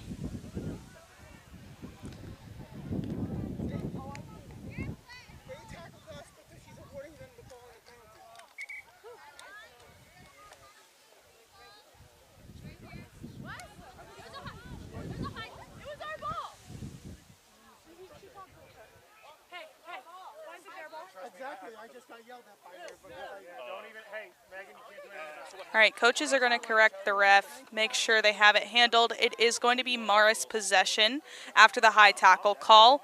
Going to be a toe and go just around the 10 on Morris's half of the field. Number 13 is going to touch and pass. A little bit of some crazy passes, but that doesn't stop Morris. They still have possession. They're making their way down the field. They've crossed the 50. Ref's going to call a knock on, though, just past the 50. We are going to call the medic back out onto the field.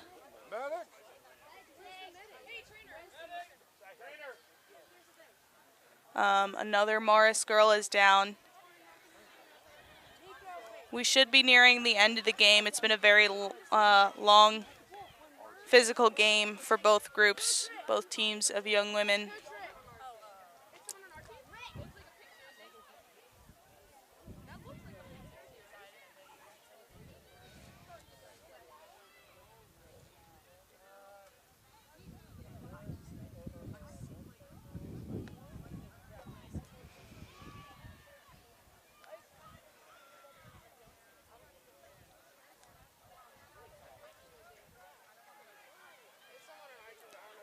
Ref is going to try to continue play. I believe the young lady from Morris is still getting checked out.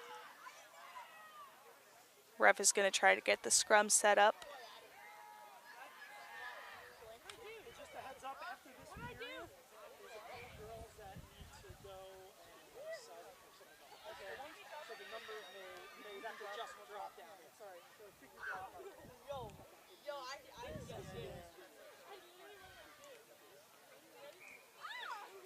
All right, they're going to resume play with a scrum to West Carroll.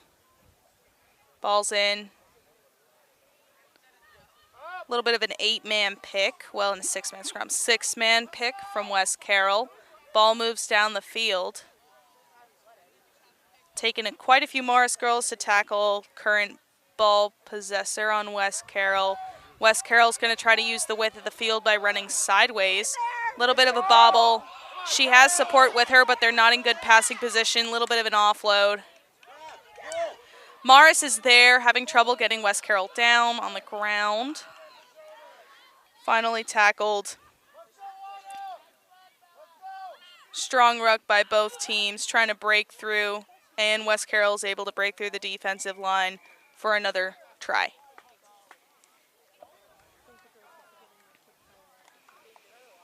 Hey, DJ, tell them they need to spread out. They need to make their tackles. They can't run alongside of them. They have to run to them. You hear that? Caroline? Jan, you don't want them to cheer along the side of them as they're running up the field? No. No. At one point, you got to cut. Right. It's a veer.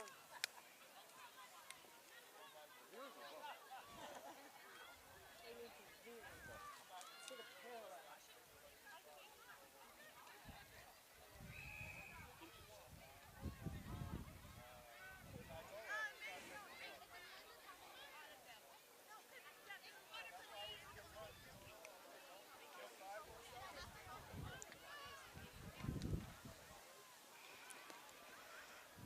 Long break here after the try.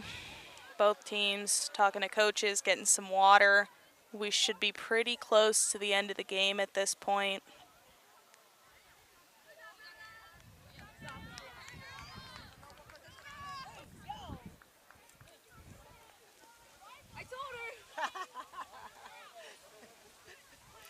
Going to be a West Carroll kickoff. Come on, it's our ball.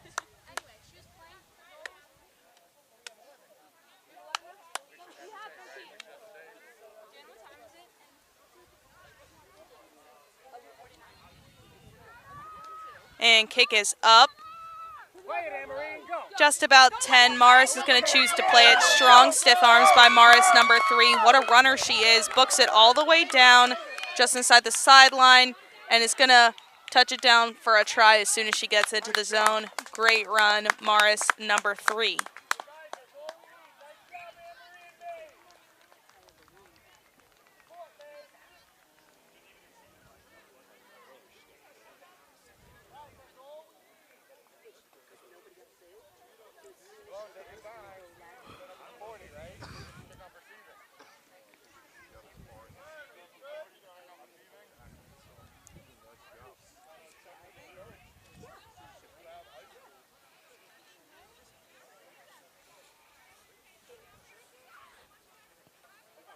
Crazy angle on the kick, but she's able to make it.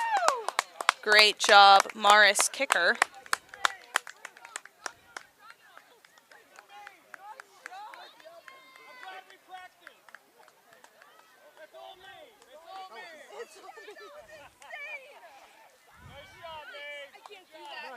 I can't do that.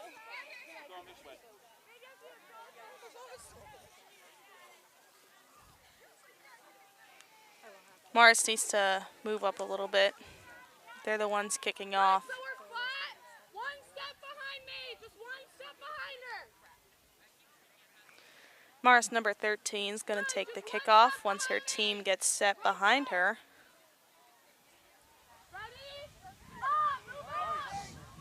Big kick up and over both lines of West Carroll receivers.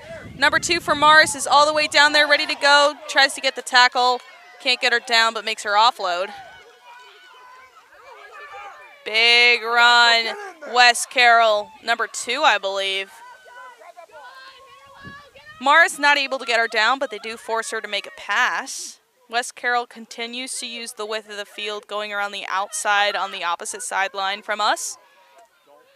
Big tackle by Morris.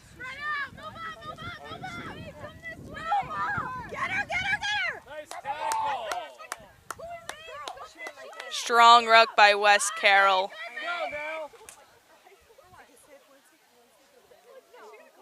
Ref is going to call a card against one of Morris's players.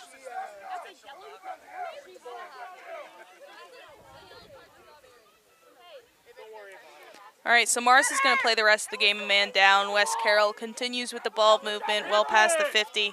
Getting towards the try zone, breakaway, breaking out of the tackle. West Carroll, number 8, gets tackled right in front of the try zone. Support is there, though, and they're able to touch it down for a try.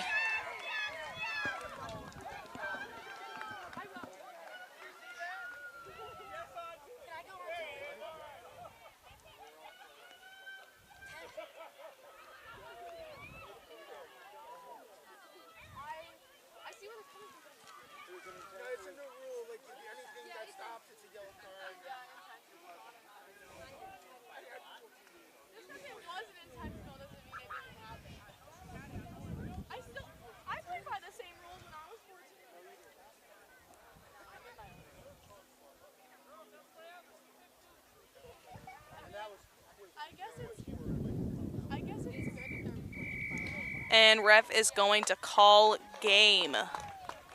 I don't have a final score for you folks because we were trying to figure out some tech stuff in the middle of the second half.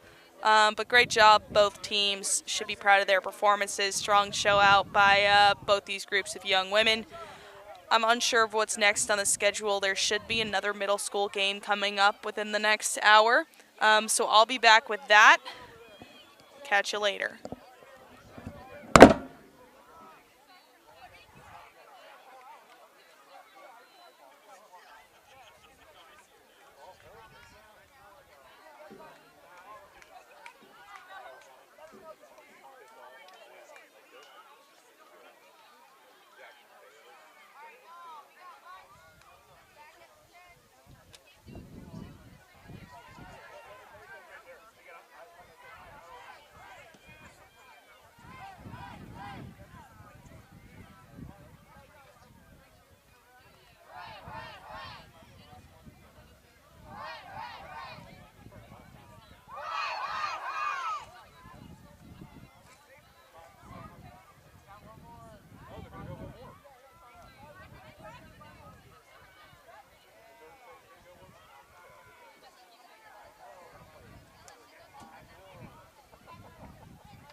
Mike, thank you. Okay, thank you. I know there's some different authorities.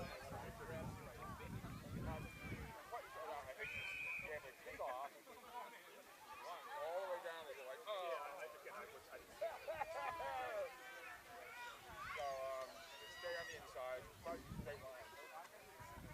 Don't be behind the ball. Important, really. Try to be inside, straight line, go straight line.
Hello, ladies and gentlemen.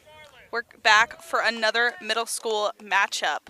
Morris is taking the field. I believe they're playing West Carroll again. Second time. Still don't know who won the last game. But I'll be here for this whole one, and you guys will be able to hear me when this one starts. They'll probably use the same format, 2 15-minute halves, and that'll bring us up right back to another high school game at 1 o'clock on this field.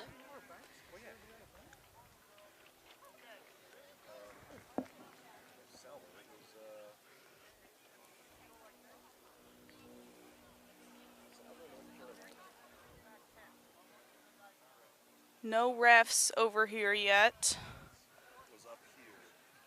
So both teams are just warming back up after their cool down after the first game.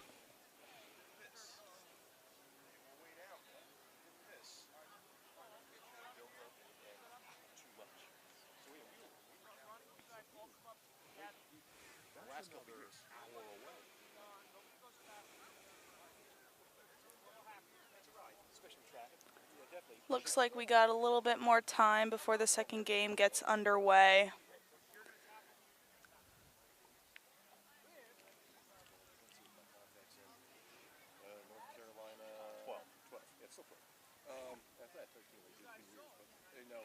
But either way, that's where we went. Oh, yeah. You guys know this?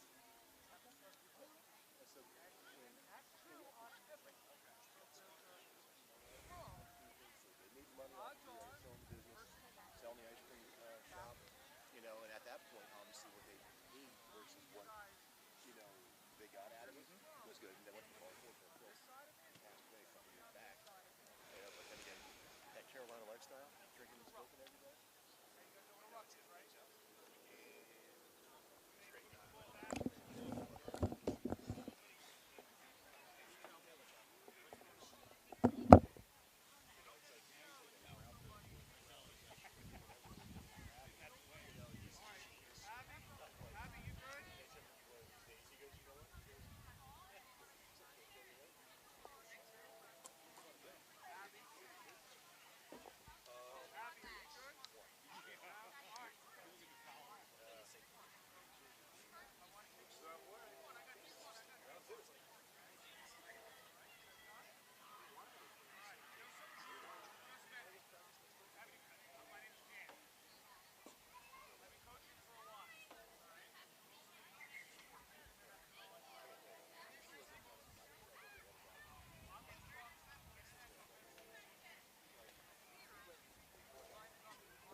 For the girls.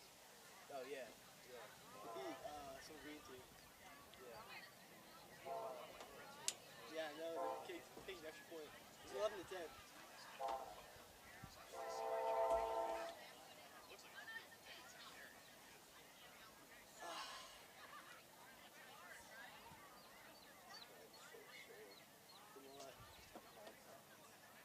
When was the last time you played? Well, last time I played was Thursday. Before that, probably whenever we played Thursday. How'd that Thursday? The practice? Yeah, 7's practice. Oh, you guys are already practicing for 7? Yeah. Who's coming back? Is Antonio playing for you? I have no idea who's coming back. I think we're there for one practice. So. No idea.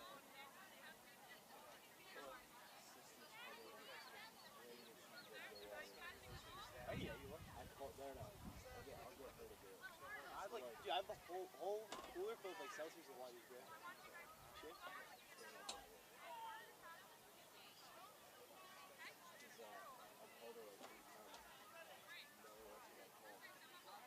Did you deny my calls? You never answered your phone.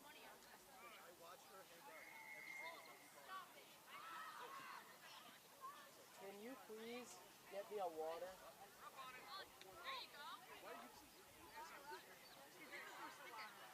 What? I don't know.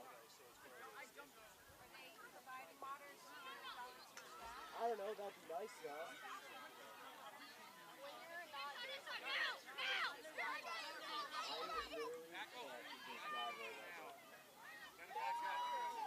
Brother, there's a game that I have to record.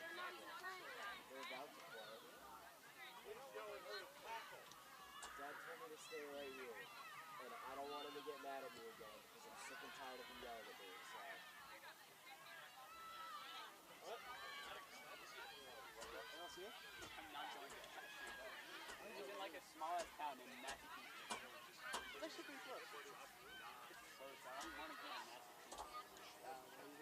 I kind of want to sort of look at that. I just go to like Lucky's. I don't know, I want to go there. I might just like not even go to college, just like do a nomad. Just thug it out, find somewhere to make money. I'll find you guys a legal drugs trafficking or something. Are you going to the Dragon 7 games? Dragon 7 games. What's that? That's some random 7 tournament in Pennsylvania. Are you playing with someone? Nah, I'm saying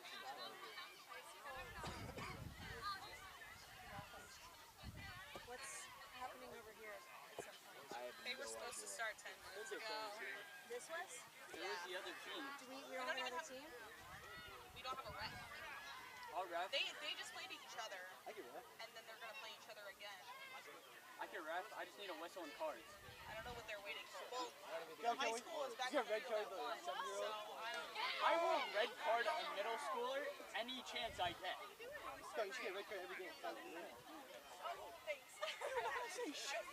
No, you're out here. I just need a whistle. Anybody got a whistle? I was like really looking. I was like, I like can't see it. Oh, what is Ospray? Anybody got an extra whistle? What? Oh my god, wait, I just saw it. I think my dad probably has a whistle. Just a smuggle wiener dog. Oh, Jesus. But we had 2 refs last game, like for this game. Yeah, what? Still 2 hours to There's 2 play. refs, I'm like no, ready to no. play now. Yeah.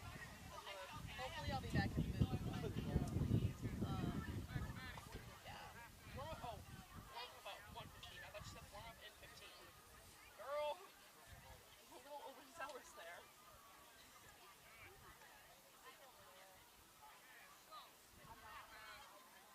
Our referees supposed to be like assigned for games. Yeah, well also they're not playing in the format that they were supposed to on the schedule. On the schedule it was supposed to be 6 20-minute games because there were supposed to be 3 teams here. And the one didn't show or something? I don't know.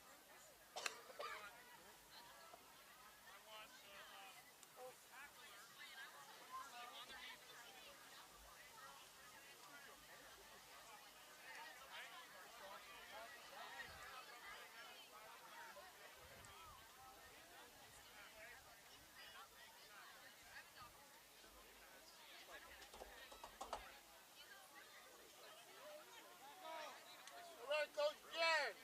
Woo woo!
stream? Is it just like... Can you walk over to the refs tent and tell them that somebody's supposed to be on the middle school field right now? Thank you.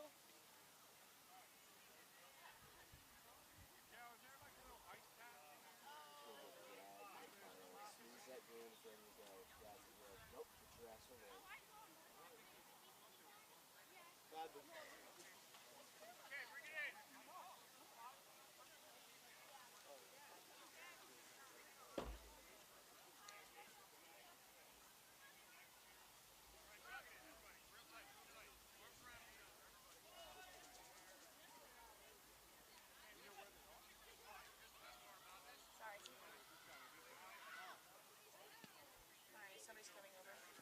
Megan, someone's coming over.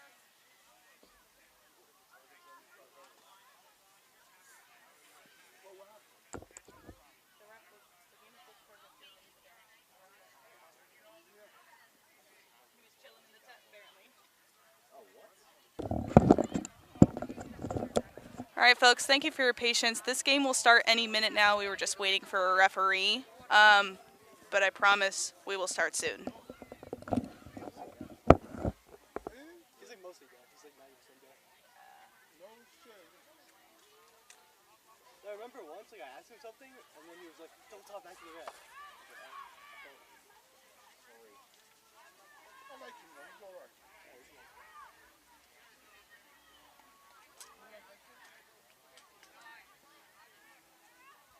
Let's go.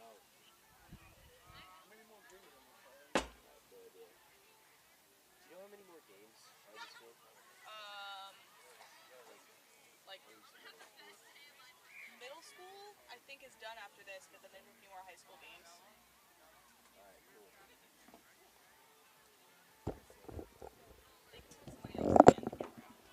That's alright.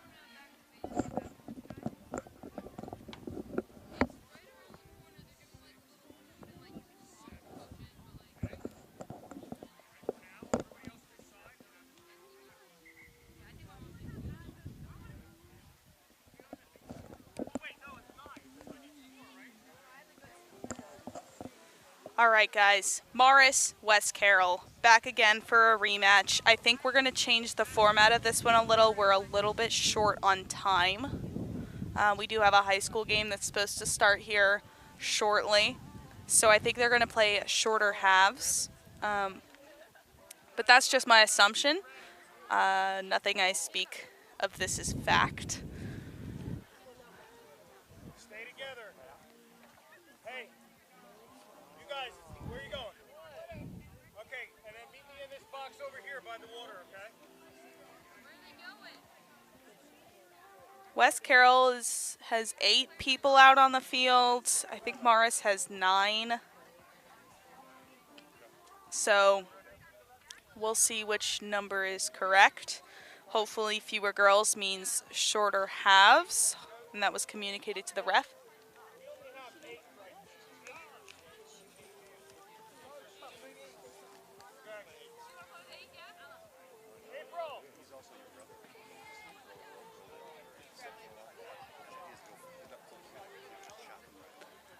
I'm getting a horrible farmer's tan out here, guys. Hopefully you're enjoying the live stream, though. Looks like they're going to go with 8s because West Carroll's roster is a little short. Coaches are talking to the sir to determine game length, I'm sure.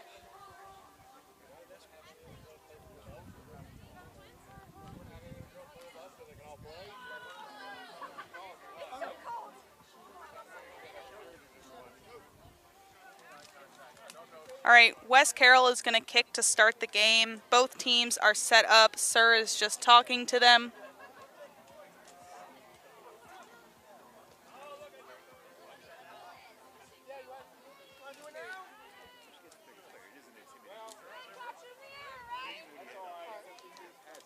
All right. Let's see how it goes. Let's see how this goes. Time is on, and our second game is finally underway. Fielded by Morris off the ground, not caught off the kickoff. Little bit of a low kick. Big tackle by West Carroll. Morris's number 13 is going to try to run around the outside.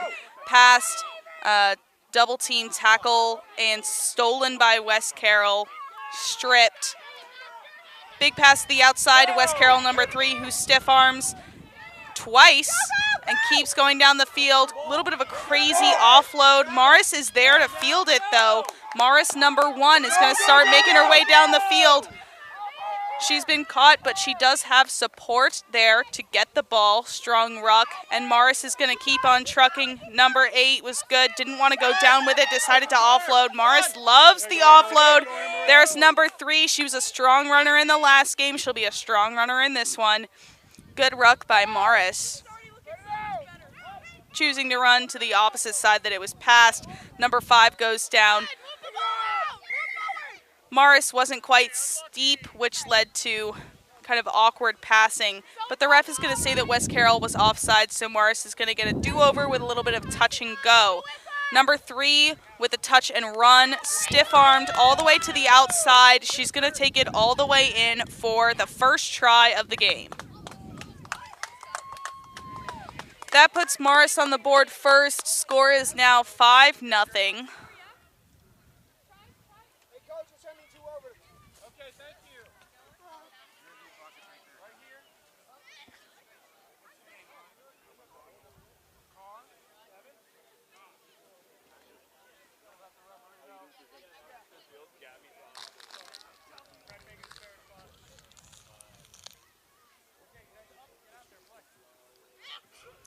All right, Morris is going to try to set up for the kick.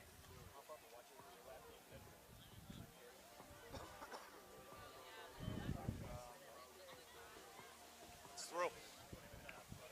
Nice job.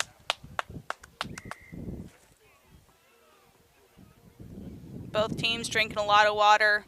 They just played their first game. Can't hear you now. It's a hot day today.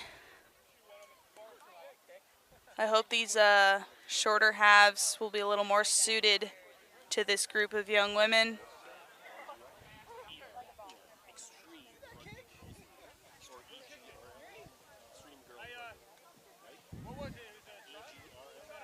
The EGRL, Elite Girls Rugby League, is the main stage today of this weekend.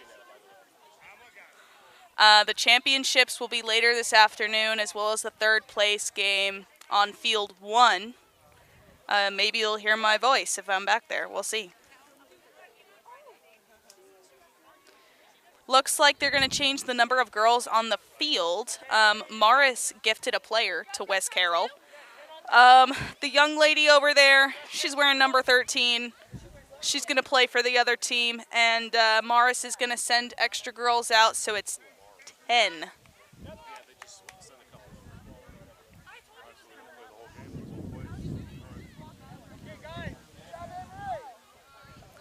It's going to be a Morris kickoff. West Carroll is already set up.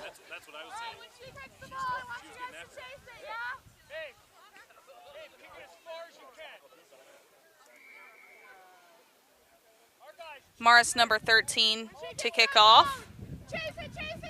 Big kick to open space on the field. Great aim by the kicker. Little bit of a frazzled offload by West Carroll, but one of her teammates is able to pick it up. Takes a lot for Morris to tackle her, but they do not gain any yardage. But Morris does get the ball back off of a little bit of a crazy knock-on.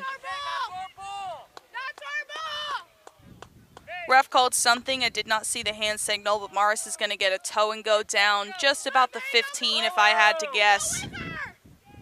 And Morris number 13 is going to run straight in to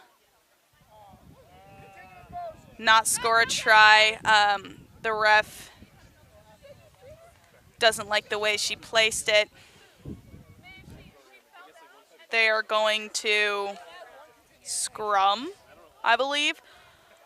They're probably at the 5, maybe the 10, right outside the try zone.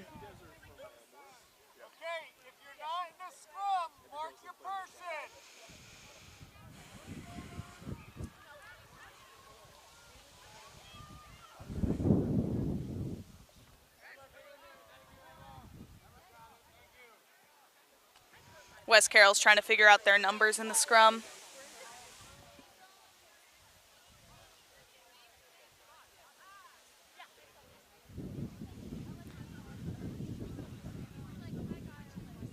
Ref's trying to get everybody in the right position before he calls the 3 motions.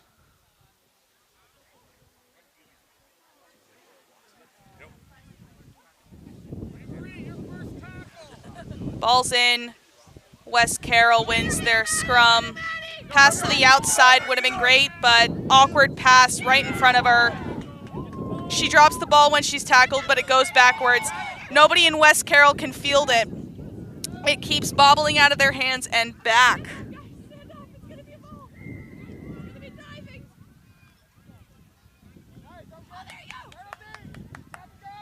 Ref's calling something. It's going to be Morris ball right in front of their try zone. Tap and go. Good play by Morris. They're able to touch it down. That increases the score to 12-0 because I believe they made the first kick.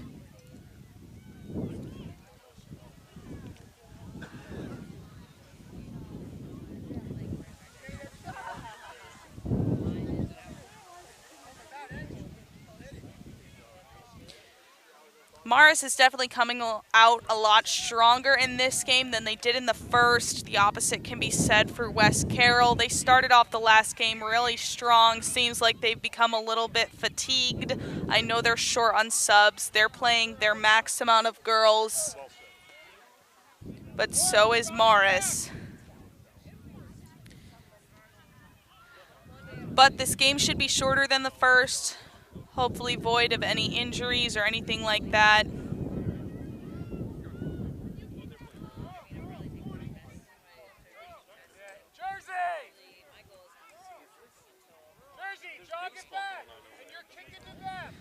A little bit of a slow movement by all the girls on the field, both teams. They're tired. It's hot.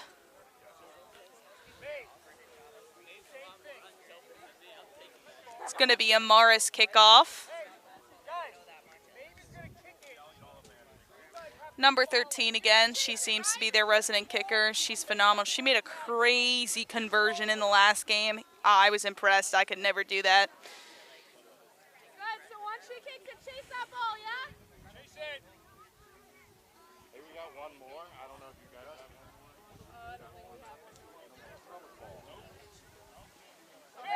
Chase it, chase it. Another kick to open space. Takes West Carroll a second to field it. Strong run by West Carroll. She's going to try to pass it to the outside, but her teammate is not where she thought she would be, so ball goes straight into touch. It's going to be a Morris line out. Last game they had some problems with keeping the line out straight, so let's see what happens in this one.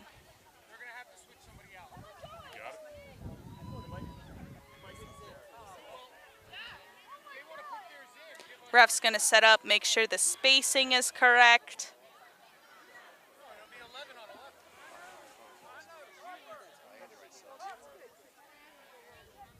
Line out was straight. Both teams went for it, bobbled a little bit, ended up rolling out towards Morris, so that worked in their favor. Fielded by number 13, their kicker, with a great run, little bit of a stiff arm, pick and go off the ruck, and then pass outside to number 9, who's going to take, number 5, who's going to take the outside, passes back into number 8, who's going to touch it down for a try.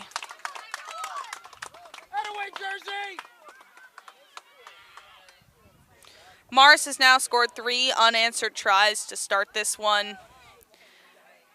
Seems like they've regained all the energy that was lost during the first game, come out a different team.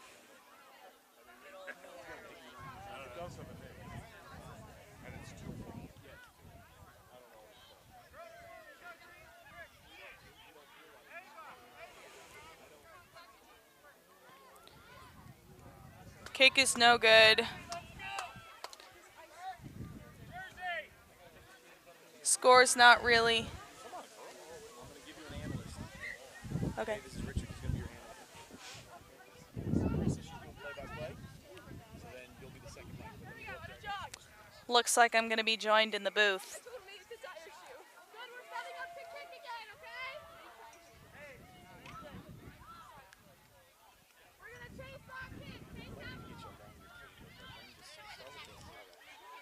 My name is Richard.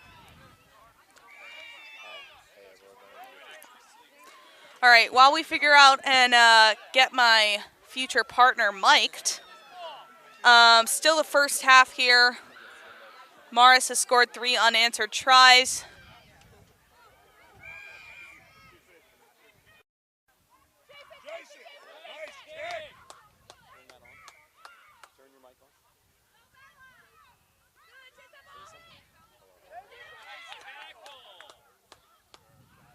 We're still waiting to figure out our second broadcaster over here, but Morris is working their way down the field, muscling their way down the field. West Carroll seems to have lost a lot of their energy, a lot of their momentum that was in the first game. Quite a turnaround for Morris here. They're a lot more put together. Ball goes to the outside. Morris, number 10, rounds the corner and touches it down. It's their 4th try.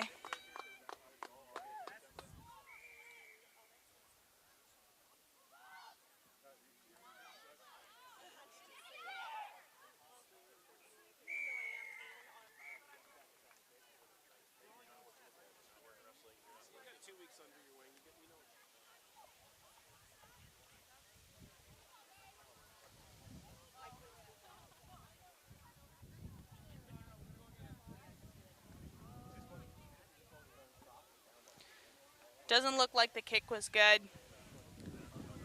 We should be coming up on halftime pretty soon. Ref says 3 more minutes.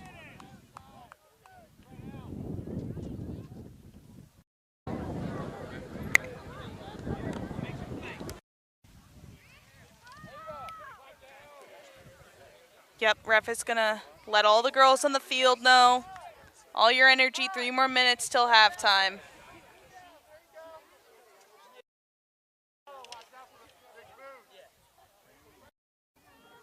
Morris sets up for the kickoff. And the ball is up. Unlucky bounce for the Marauders, but they're still able to field it. Big run by West Carroll, number 2. Morris, number 8, finally tackles her.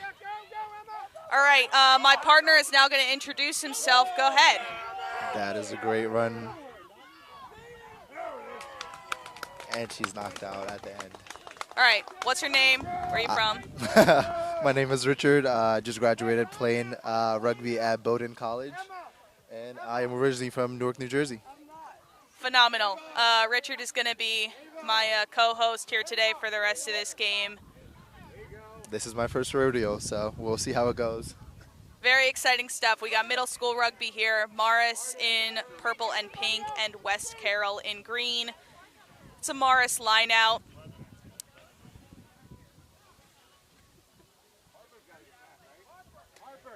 Ref setting up the line out, making sure everybody's spacing works out. Morris able to get their line out going. And she is off for the races. There she goes. She has 4. Oh. That's number 13, Morris's kicker. She's going to run all the way down the field. She does have support with her. If she gets tackled, Great she's going to choose to support on the offload. inside. And she's in for the try. It's Morris, number 3, scoring the try. Great support with number 13, the great run. Number 13, Morris's kicker for the last 2 games, doing a great job.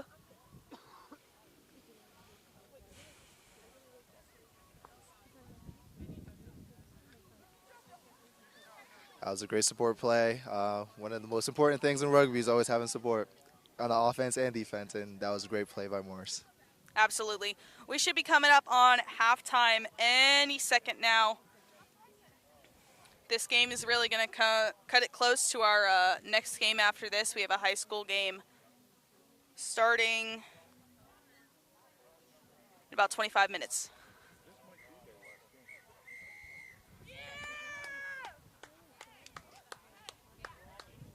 So ref called game instead of half. Interesting move, but this gives us plenty of time for the next group of high school teams to warm up on this field before playing. Looks like Morris just took the kick.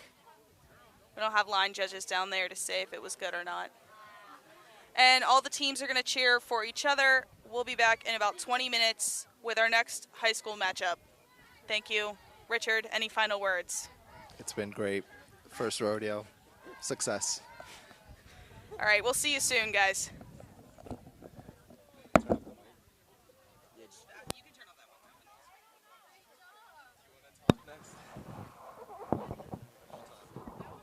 Let me see if this is on. Hold on. Did you? You did.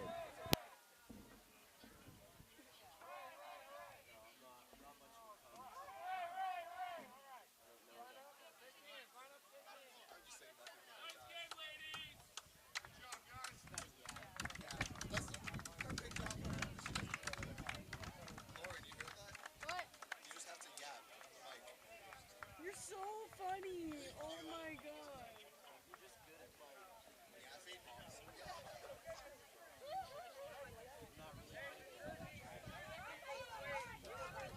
The Jersey people who played for Pennsylvania, give them their jerseys back. Please. They ain't Pennsylvania, they're Maryland. What's that? They're Maryland. They're from Maryland? Oh, they're Maryland? Oh, okay, yeah. All right. I'll take you guys. Thanks for your help. Yes, but please. All right, hey, thanks for coming. Oh, you got your water. Hold on to that, okay? But I want it back. Huh? There's no way. Isn't it that one? Whose water is that then? Siéntense. What? Siéntense. Siéntate. Sit. Levántate. And he says, Ew. Boo.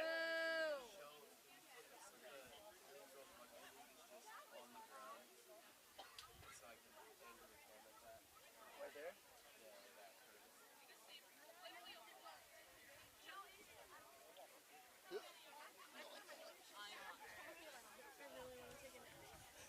Dude under here.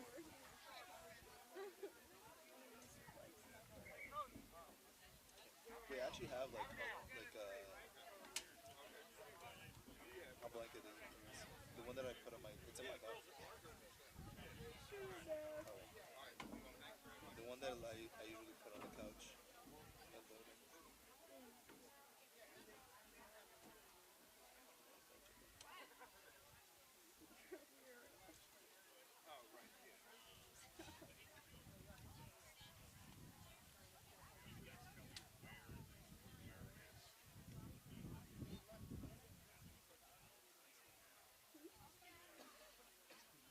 Yeah, remember when you were like, on Friday?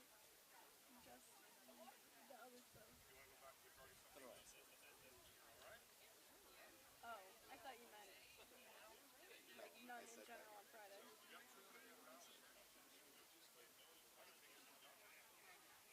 I'm gonna put this in your nose. Okay, no thanks. You know the waters where you squeeze where like it squirts water at you? Yes. I like those. Like the Gatorade bottles? Yeah. I had one. I don't know what happened to it though. And Theo's is still in my back seat from like August. I don't know why it's even in there. I guess maybe from the Wilkes trip after you guys game. That makes sense. Look at her practicing her Oh, craft. that was pretty good. Go teach her. This is the team that my dad is trying to win against. I am not happy with that. So you teach her the wrong Guys, thing. look what I just sent you on Instagram. We are looking on Lauren's phone.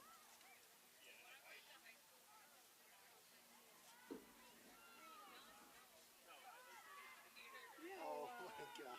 What the hell is that? He's talking about the Guinness. Fried mutton 2000. That's what you're gonna look like when you're older, Andrew. I hope so. That's great. Yeah, that's So you know it's working. Yeah, I know. wish If it you was had more. 2,000. Oh my god.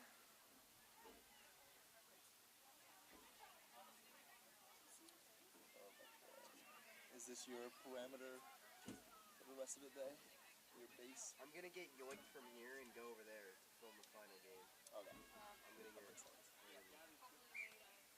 I Hey. wanna go home, bro. I wanna eat food. I haven't I eaten also anything. really want to go home. I want to go to sleep. I also got stuff to do. I gotta write my talk for Kairos. Kairos? Yeah, I'm going as a leader. Wow, when? October. Oh. You have to write your talk like now. Also to pick my 2 songs. Someone grab the ball. And one of them was a Rainbow Kitten surprise song, but my teacher didn't allow it. Because they're gay?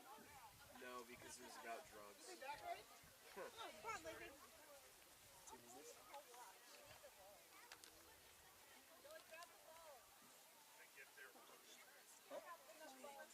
Corny? Corning. The town is, I forget where. Corning? Corn?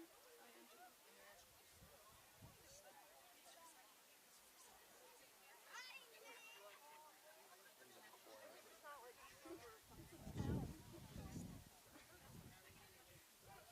Such stupid names for towns. Dude, guys, look, it's the line street. Oh wow. Except Oh, you no, have it's an ad, I lied. Belmont Town on the live stream. Wait, let's replay it back. No. Yeah, let's go back a little bit here. Hold on. You're gonna hear me saying as a No. We're gonna do one of you fucking logging into the camera. Oh yeah.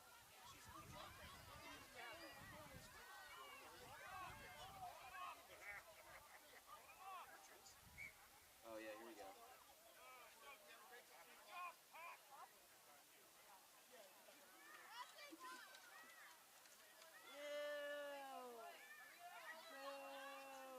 I can't believe you actually did that. Yeah. It's great.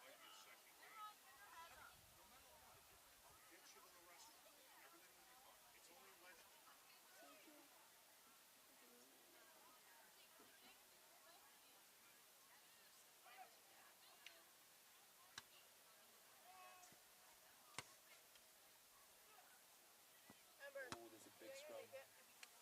When is the next game? Oh yeah. Oh yeah, you got it. Soon. Couldn't tell you the time, 'cause I was never told anything, just... Oh no. That was a bad one. It's a try if she gets it. It's a try. Bro, where's the try? Not in the try. She's on. My depth perception is good. No way. I just wonder where sports goggles. Someone's wearing sport ball? Yes. I love it.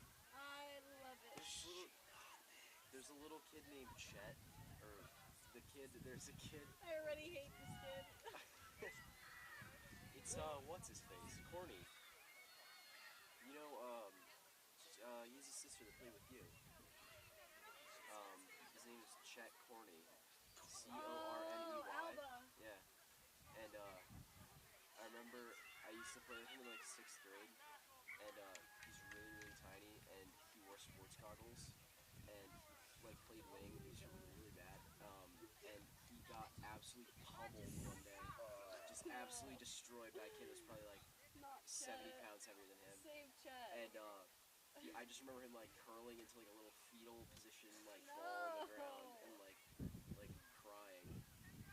Justice. But now he's like kind of insane. Not like good. I'm just saying like mentally. He's kind of insane. Let's see ya. He smokes a lot. He's very, very. I mean, I would too if I was getting Chet. So. I don't know. That was a good kick. Like, did she make it? Their dad. Yeah, she did.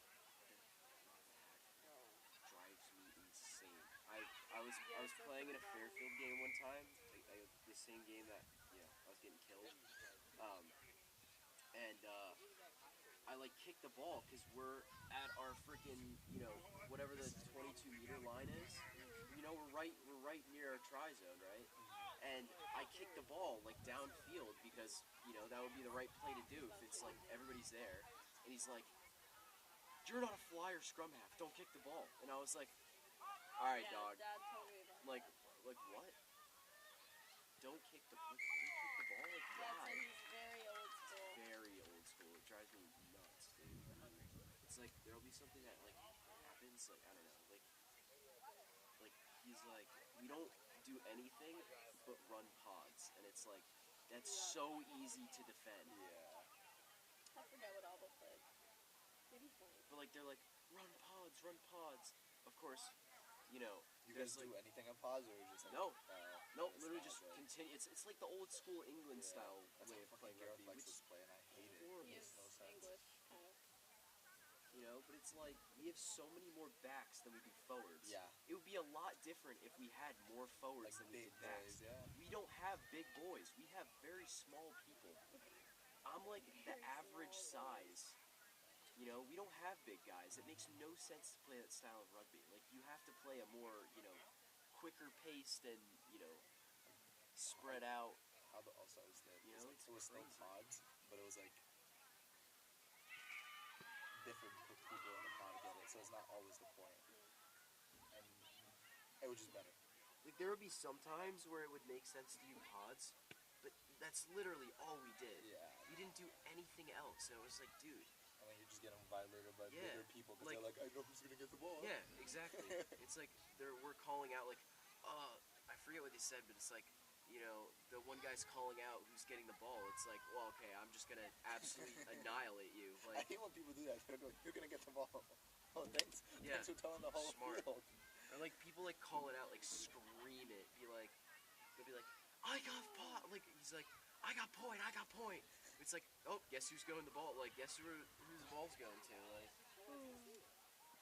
I don't know. But I was never a point. I was always on the side, which made no sense because unless it's a one-on-one in a ruck, I'm not doing anything. Yeah. Like, there will be times where it's like people, like, you know, they don't suspect me for my size because, like, I'm a smaller guy on the field. I would come in during we went to a Carolina tournament. I would come in and just absolutely blow people off the ruck, and like they wouldn't see it coming. But unless it's like that, I can't do anything. Like it's like I don't know. It's just stupid. Like sevens rucking, I'm like I can blow anybody off the ball. You know, no matter their size, I just get lower than them and just blow them off. I miss the. I wanna like. Sevens was fun. I wanna play 15s like with a good team. You know, like that'd be so much more fun instead of getting absolutely physically abused the entire game.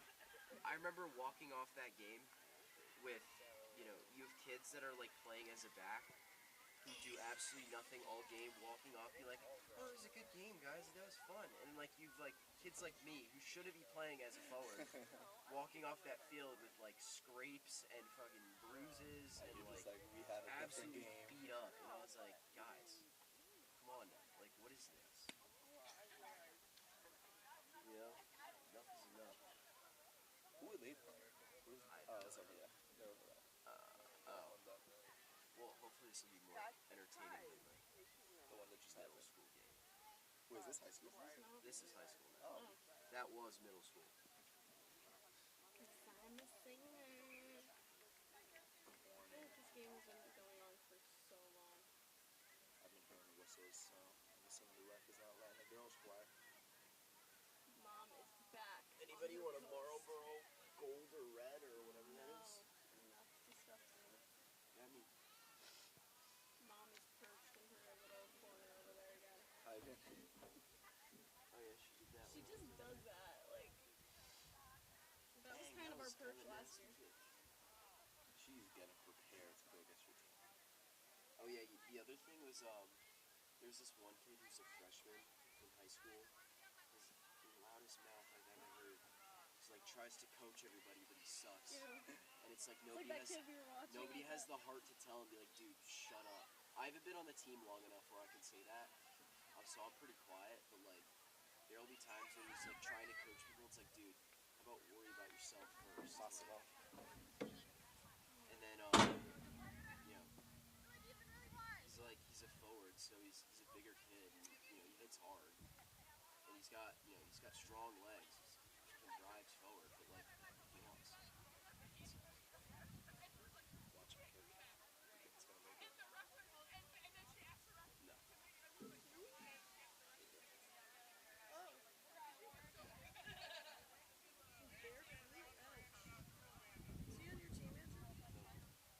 The kid that was playing line judge on the far side, I played with him.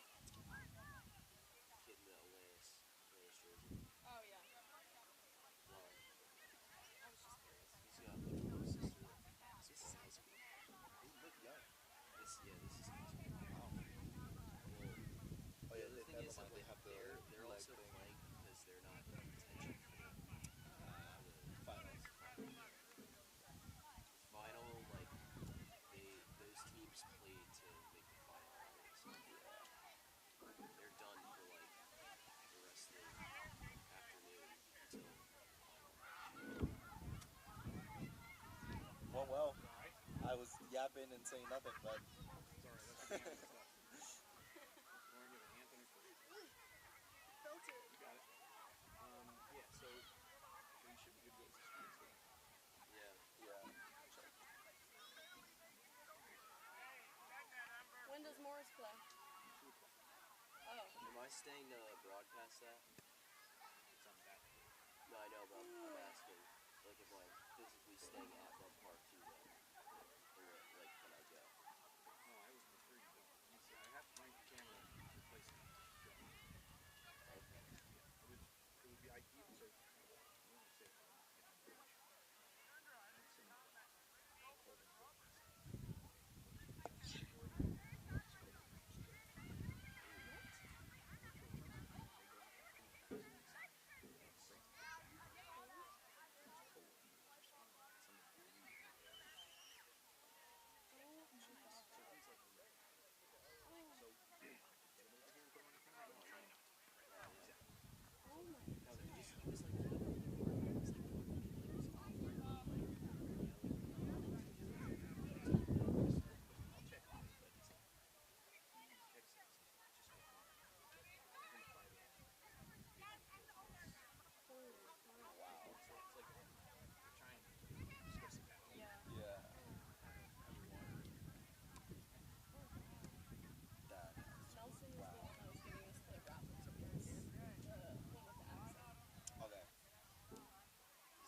Cannot.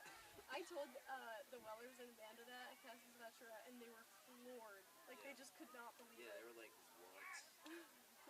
Like, I didn't believe it when I saw it. I was like, what is that in that cup? And Dad was like, yeah, it's tequila. I was like, you're fucking lying. I think she drank and I was like, wow. Yeah, what was her reaction?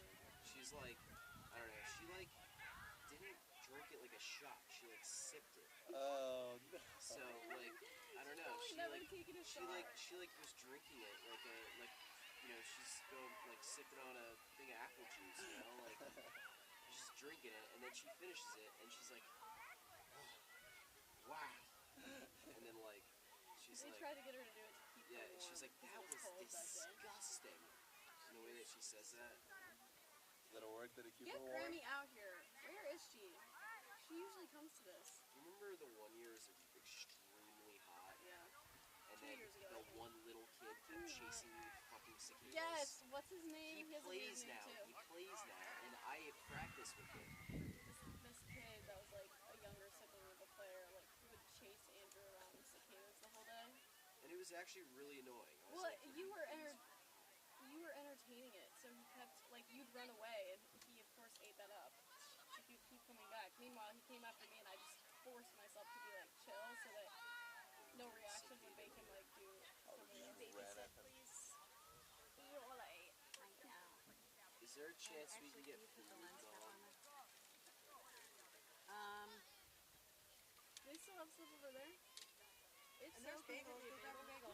I can't. I have to stay here. Just go quickly. Run over and get a bagel for 2 seconds. You're just being lazy. Look, that tent, the brown and the tan. Is it just a Under bagel there. or Just ask for a bagel. That's all Morris can. Can you get me one?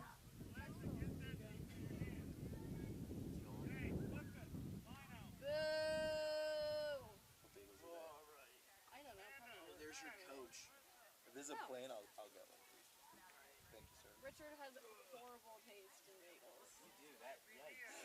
You're just gonna eat a straight plain bagel? You Yeah. eat a straight bagel. He It's thinks gonna that everything bagels are too healthy. What does that even mean? That's what It I just looks said. healthy. I don't like it. Doesn't? It does. No, It's you, literally if you want just a like healthy bagel, seasoning. you get a power bagel. That's how I know you're a freaking nerd.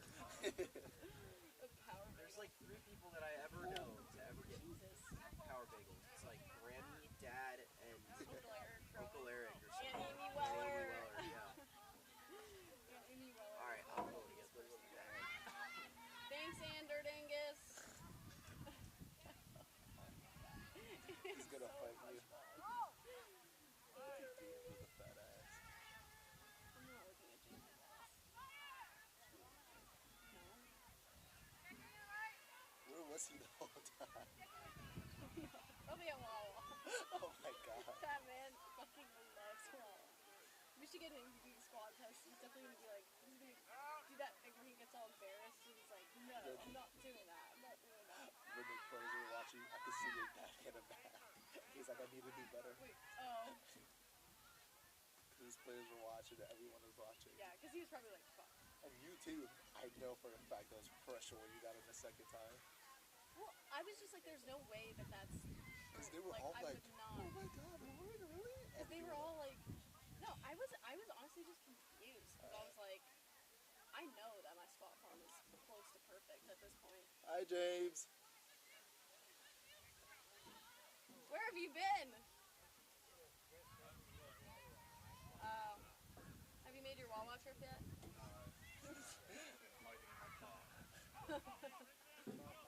Hiding under here from the sun. Yeah, I mean, I'm still kind of in this one, I guess. But I talked to Amanda Corfin. Oh yeah. I told her to go find you. We're so far ahead of the game. Really? I don't really have anything to say to them.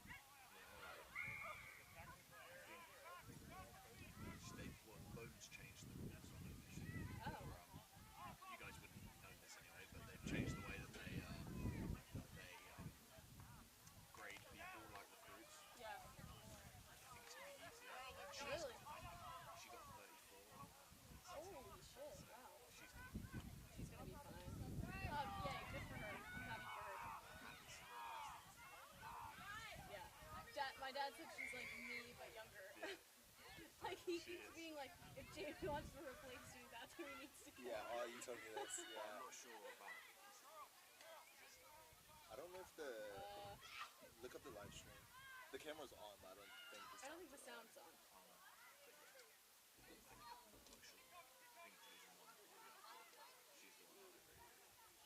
Well, hopefully, I don't know. If she is anything like me, then she'd pick D3. She'd be smart and pick D3. Thank you.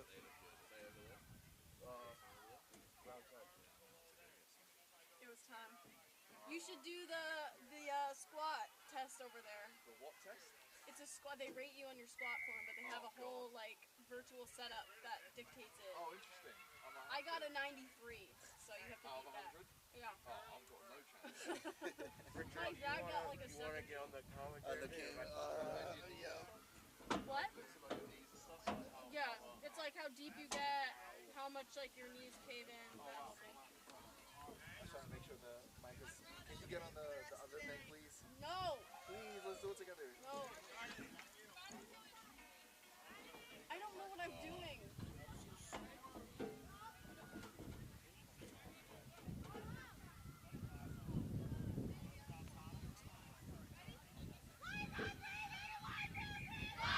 Did you just turn on the mic? I could hear the.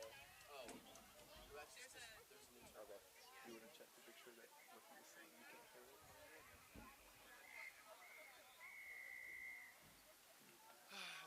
Where's the other one?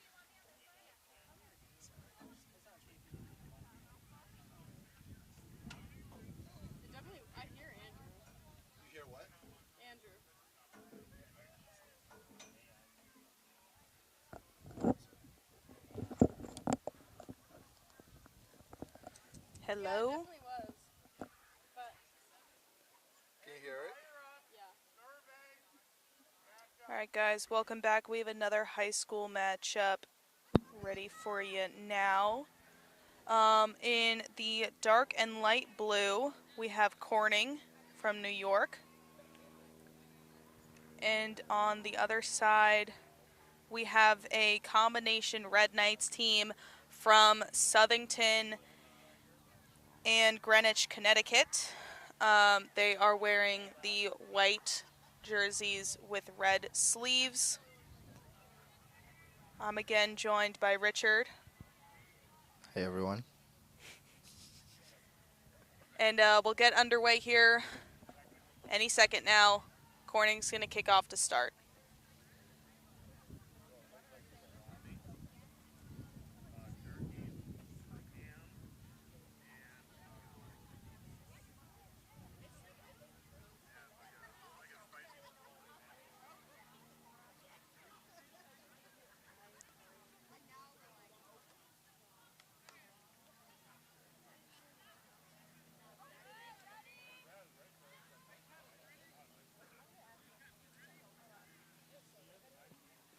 All right, time's on, and here we go. We're on the way. Kick immediately fielded by the Red Knights over here. Number 7, Ava Vecchio. Strong catch off the kickoff. Big run by number 8 on Greenwich. Support is there. Rucks are strong so far.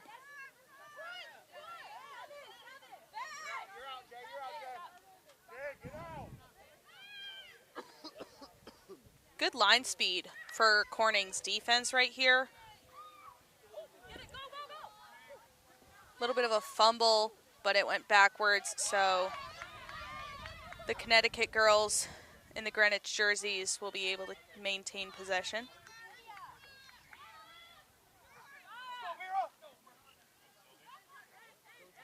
Has support on the inside. Great team support by the Red Knights.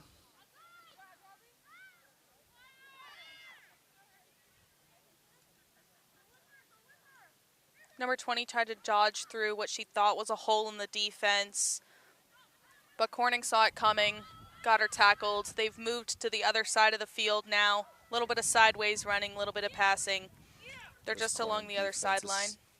This Corning defense is so relentless, applying a lot of pressure, and they are able to get the penalty in their favor. Yep, that's exactly what they were trying to do. When you put pressure on an offense as a defense, it's going to cause them to get sloppy, do something they don't want to do. Big kick all the way to the backfield. Corning almost got there to get it. They are going to get there back to make the first tackle in the backfield. A line break by number 23, Lauren. She's going to make it all the way down to score the first try of the match. So that puts the Red Knights up by 5.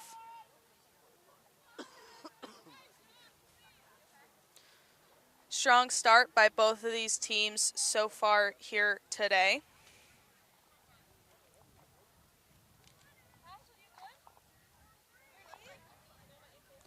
Looks like there was an injury on the Red Knights team.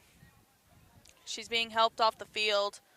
Hope she's okay. But in the meantime, one of her teammates will go for the conversion after drinking some water.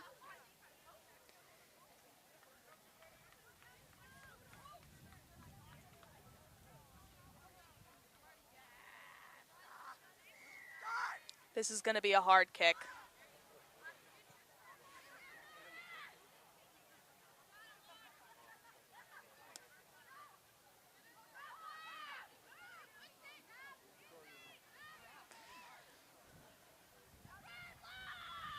Number 23, Lauren Huang, is going to kick the conversion for the try that she scored.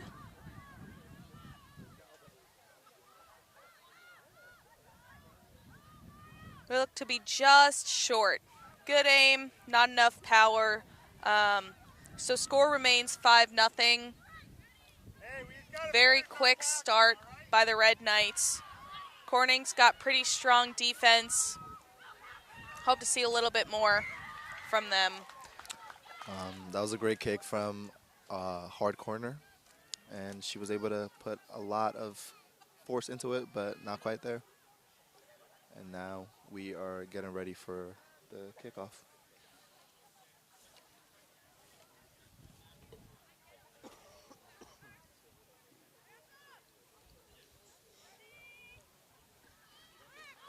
Big kick by Corning.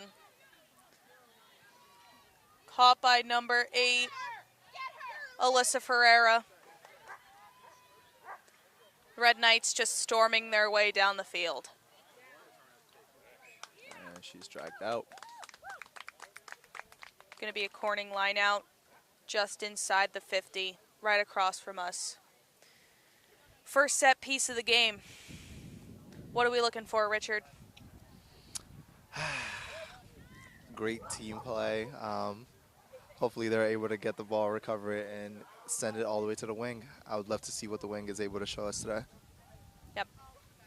I mean, you wouldn't be able to tell thus far, but this Red Knights team is a combination team. It's a group of 2 different teams, girls who have probably never played together.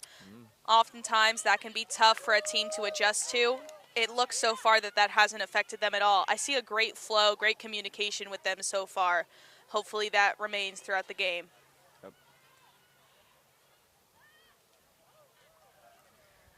Corning has possession now. They're working their way down the field. They just passed the 50. They're getting a lot of momentum. Strong counter ruck by Greenwich, and the Red Knights are able to turn the ball over.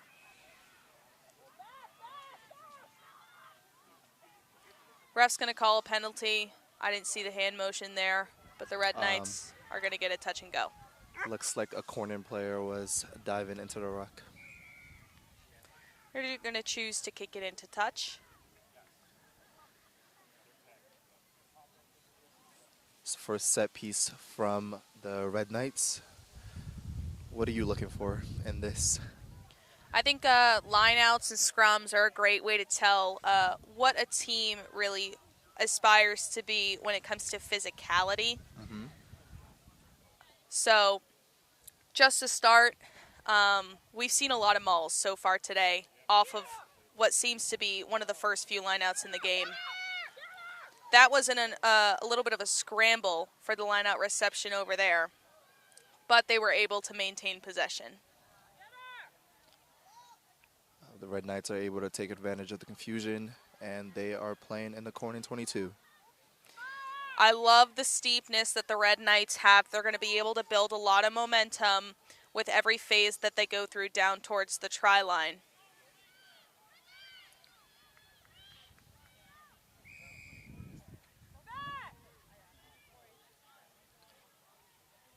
Not sure what the hand motion was for that. Looks like the Red Knights just scored again. I think there was a little bit of confusion in the ruck. I believe there was a not releasing. The Red Knights chose for a quick tap because they were so close to the try line. That now brings the score to 10-0 in favor of Connecticut's Red Knights.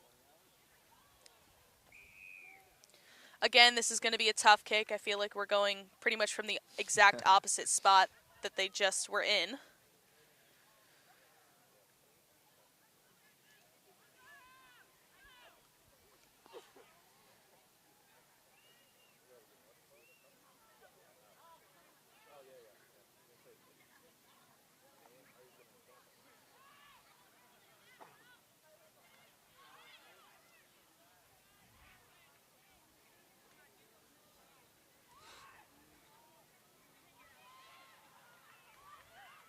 Red Knight kicker taking her time with the setup, trying to get the angle just right.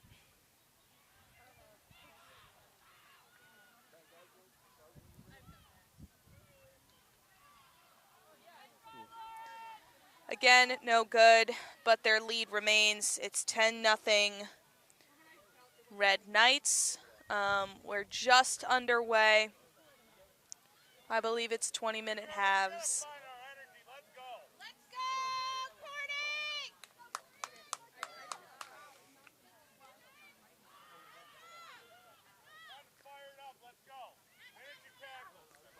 Corning defense has been really good this game. Just looking for them to find that spark on the offensive side, get a hold of the ball, and see what they could do.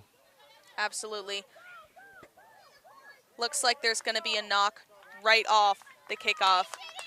Great opportunity for Corning. This could not be better for Corning. They're deep into the field. It's going to be their scrum, first scrum of the game. And if they're able to win this, they have great momentum pushing forward, great field positioning to get all the way into the try zone. Yep.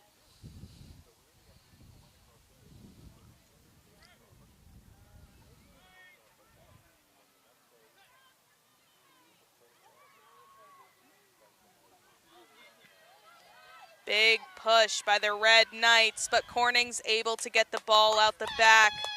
They're passing it all the way down their back line.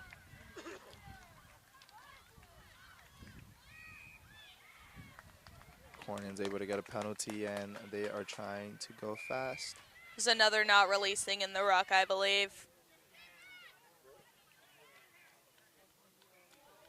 They opt for the touch.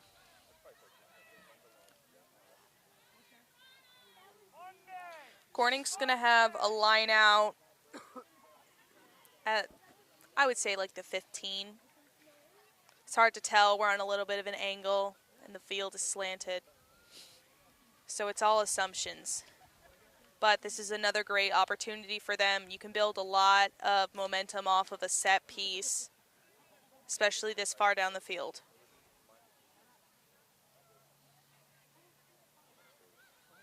Good line out. Trying to get that ball all the way to the outside.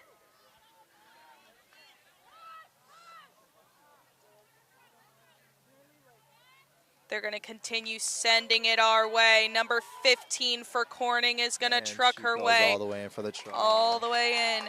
That is Amanda Stevens, senior captain. She is committed to Sacred Heart to play rugby next year. Kudos to her. Brings the score to 5 to Corning and 10 to the Red Knights.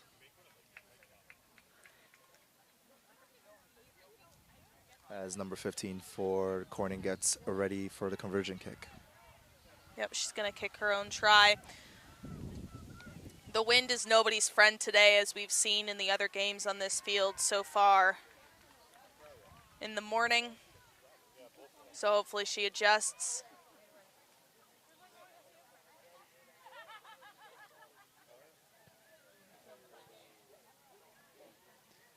Just wide on the left side of the posts.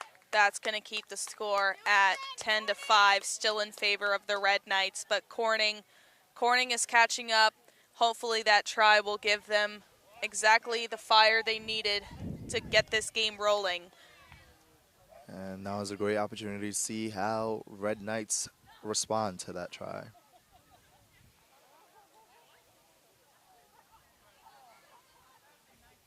We're going to have a Red Knights kickoff.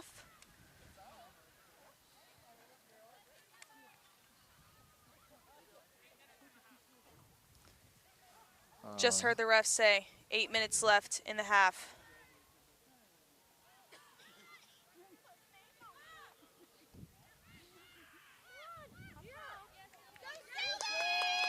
Ball took a good bounce off the kickoff. By number 7 on Corning. Good support so far in the rucks by Corning. They're a little flat on their offense. They are using the width of the field, which looks good. Oh, number 15 for the Red Knights has an unlucky bobble. And the kicks and the good fielding is Emma Hadlock on Corning. It's a great individual play by Emma.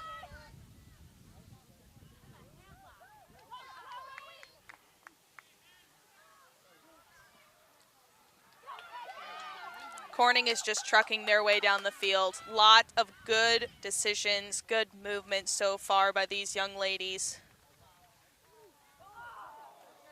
Long pass did not work in their favor.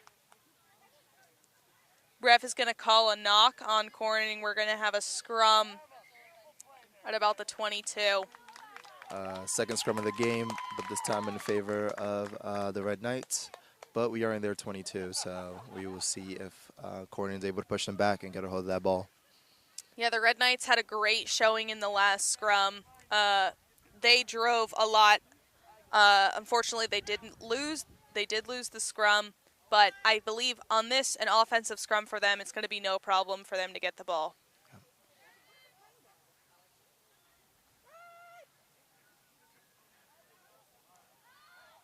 A little bit of a lopsided push, but the Red Knights are able to get the ball going. Going to go all the way back out to Number 23, Lauren. Lauren Huang. She's also the Red Knights kicker. And the sir calls a dive in on Corning, and so Red Knights are getting a hold of that ball and getting a penalty. Touch and go just inside the 50. They have already made their way down a pretty good chunk of field just in the last 30 seconds.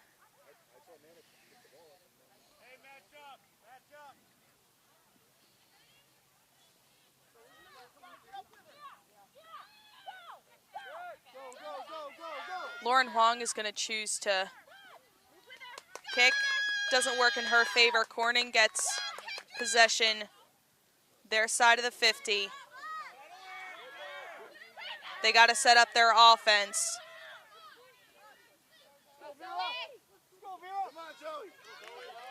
Big run by Corning, number 4. Took a lot of girls to get her down. That's Zoe Harmer.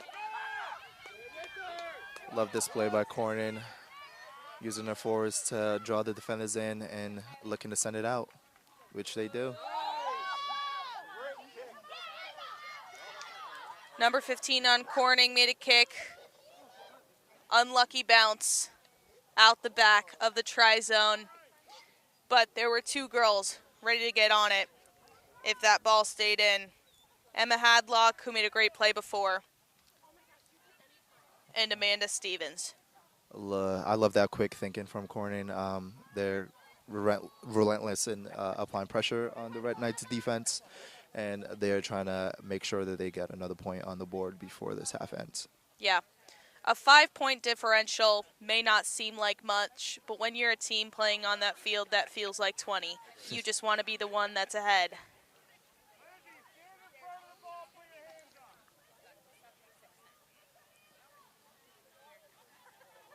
Looks like the Corning girls don't really know what to do in the situation where a ball goes out the back of the tri-zone. Their coach from the sideline had to tell them to move up, put your hands up, you're going to try to block the kick. Great catch by Corning, number 9, Kagan Rhodes. And they're back to applying pressure on the Red Knights defense.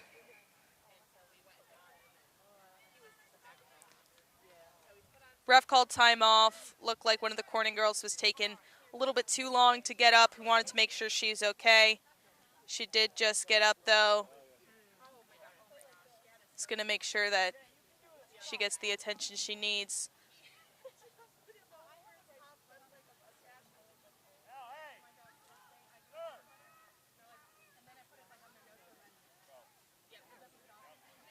She doesn't look like she wanted to get off, but coach makes a sub for her. Yep. But always better to be safe than sorry. If she really wants to, she can go back in later in the game.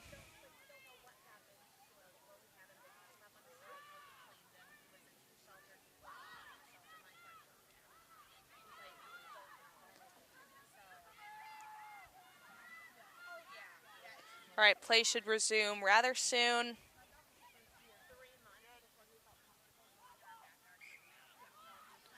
Time's on. We're going to start with a scrum to Corning. Corning scrum just outside the 22. Let's see if we're able to get the same result from their last scrum where they were able to score after that.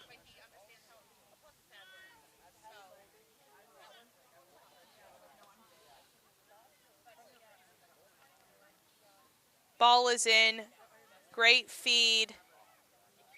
Sir is going to call offsides on the Red Knights. Yeah, that was an unfortunate error by the Red Knights, number 9. The patience is a virtue. She did not wait long enough to make that tackle. I love the tenacity. But if she'd waited a split second more, giving Corning enough time to get the ball out of the scrum, it would have been fine. The Red Knights are able to fight for that ball and win the ruck and win themselves a penalty. Not sure what the call was. Red Knights are going to choose to kick it off the touch and go. It's not going to find touch, though. Corning trying to set up an offense after they all had to run back. They don't have depth. They don't have width yet. They need to set something up if they want to get this ball down the field. Good ball movement all the way to Corning's Corning. able to find a gap and take it right down the middle. Number 12. Kendra Close, that's a name I recognize. She was phenomenal last year in this same exact tournament. That's why I remember her name. And she scores it right in the middle, making the score 10-10. As we get ready for number 15, Corning taking a conversion kick. Amanda Stevens. Amanda Stevens, number 15. Good positioning for the kick. This is a very important kick because we should be nearing halftime. Barring any further scoring, this could be the difference between going into the second half tied or up by 2. It's really crazy seeing how the momentum has shifted after Corning's first try.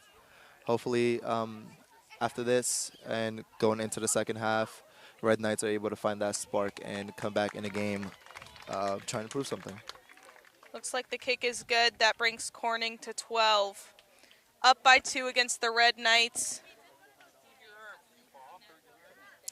Halftime is nearing.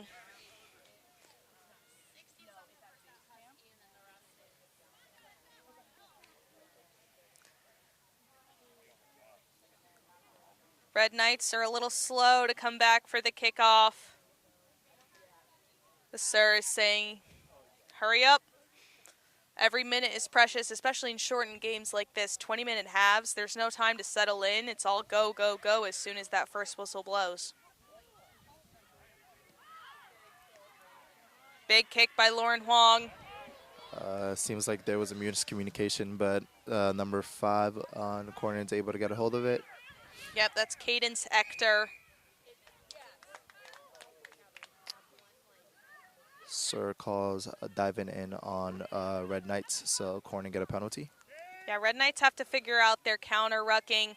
They've able to successfully steal off of a counter ruck once, but they've also been called for diving, I think twice, 3 times maybe. Those are penalties that you just can't afford to take in a game as close as this one. Right, this Corning team just keeps attacking over and over and over again, and they are playing again in the Red Knights 50, trying to get another try before the half is over. Yep, it's going to be a Corning line out just inside the 50 on the Red Knights side of the field. Good line out, right down the middle, caught by Corning. Ball movement to the outside, but defensive line speed for the Red Knights was phenomenal. Yes. They are able to find a gap in the wing, and she is able to get it all the way. She's running towards the middle right now to put it down. That's Corning number 14, Tori Holmes, who's able to have the great run and try. She is one of their captains this year and a senior. After her try, we are at 17 for Corning and 10 for the Red Knights.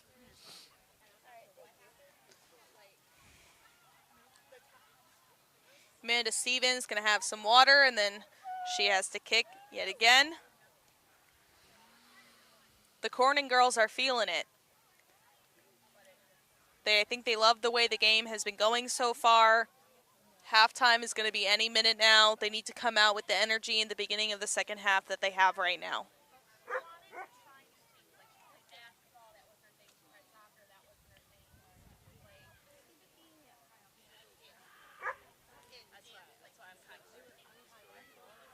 Great kick by number 15, Amanda Stevens. That brings the score to 19-10 in favor of Corning. And we are at halftime. So, Richard, what did you see that first half that you liked? That I liked. Corning's relentless attacking. You could see the moment the momentum shifted after that first try, and they have been putting the pressure on the pedal, the gas pedal, the whole time. So Absolutely. Those first 5 or so minutes dominated by the Red Knights. It did not look like it was going to be an even match. Corning decided that they needed to start showing up and early enough where they could kind of fight back and take the lead, which is amazing. It's hard to come back in a game this short if you don't start off strong. But overall, great performances by both teams in this first half. Yeah. I hope the Red Knights can kind of figure out what they need to fix in order to come into the second half as strong as they started the first. Corning needs to come into the second half as strong as they finished the first. All right, we'll be back in a few minutes, guys, with the second half of Corning and the Connecticut Red Knights.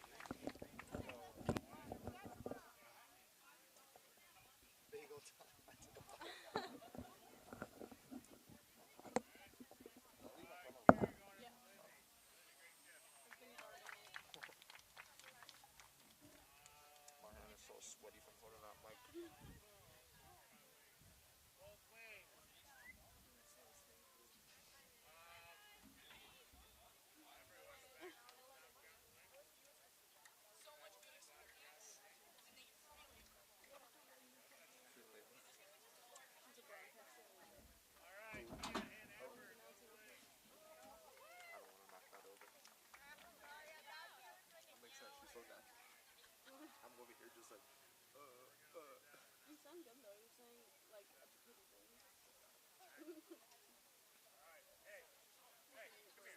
Huh? Great work.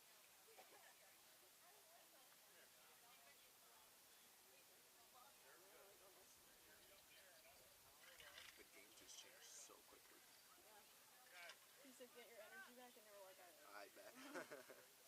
That's nice. Look aside. That's gonna be a big part. quality.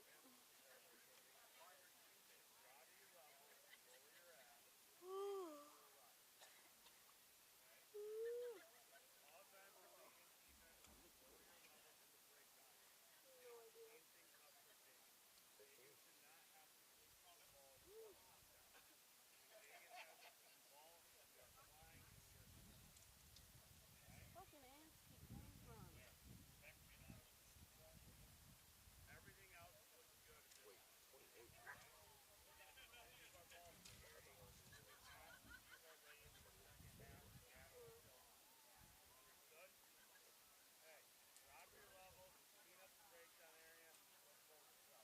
This is already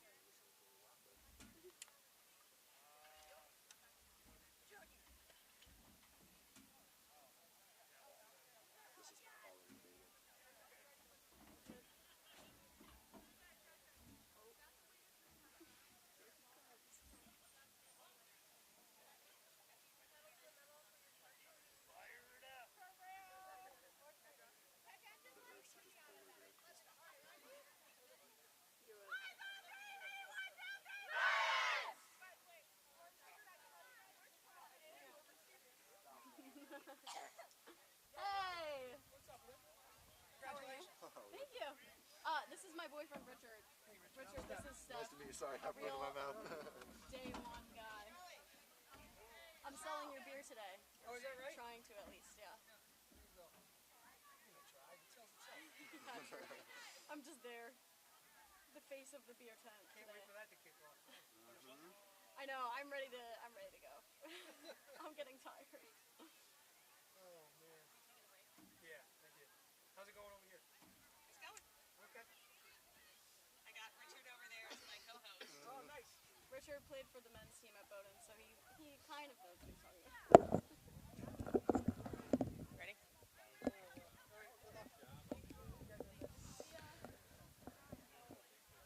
Second half is going to get underway shortly here. Beautiful sunny afternoon.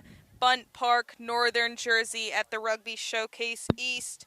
Marissa Kogan back alongside Richard, I don't know your last name. Ohia. Richard Ohia.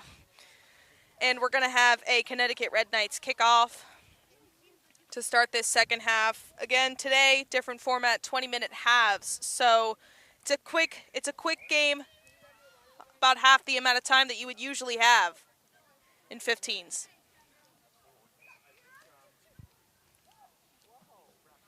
Yeah, he's going to call a forward pass on Corning right there. From this angle, definitely look forward to me. That's not the start that Corning wanted, but we are going to start off with a set piece. We have a scrum.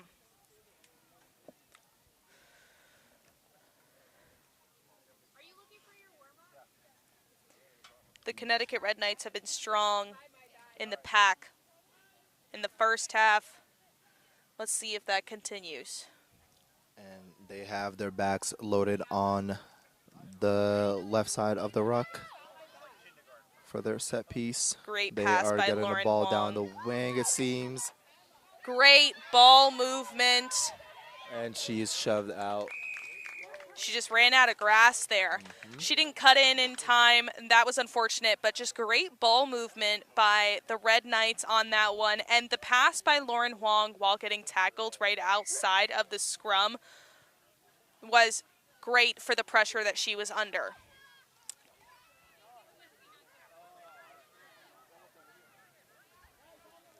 We're not going to have a line out. Looks like ref is going to call some sort of delay penalty, which means that the Red Knights are going to have a toe and go and run it into the try zone. And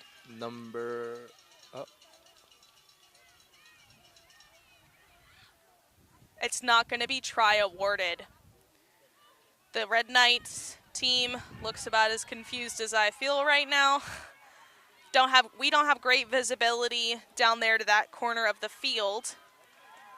Not sure what happened on that last play, but we're going to go back to a line out. Maybe the ball went out of bounds before it was touched down in the try zone.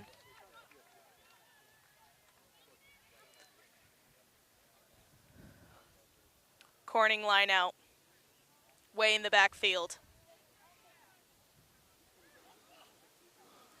Orchard Park. What a steal. Timely. Red Knights are really fighting to get a try on the board here. Sending it wide is the way to go, but I wish she would have passed instead of running sideways. And they are outnumbered out there, and the Red Knights are able to get a try. Perfect setup for the overload. That brings the Red Knights to 15. Still down to Corning by about 4 points. If they're able to make this kick, the game will be just a one-kick game.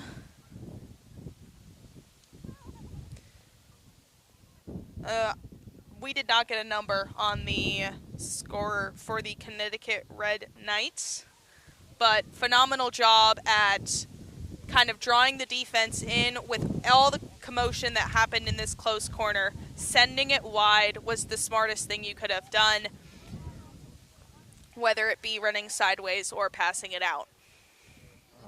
It's really beautiful seeing the Red Knights be able to come back in this half and be able to get a score right away.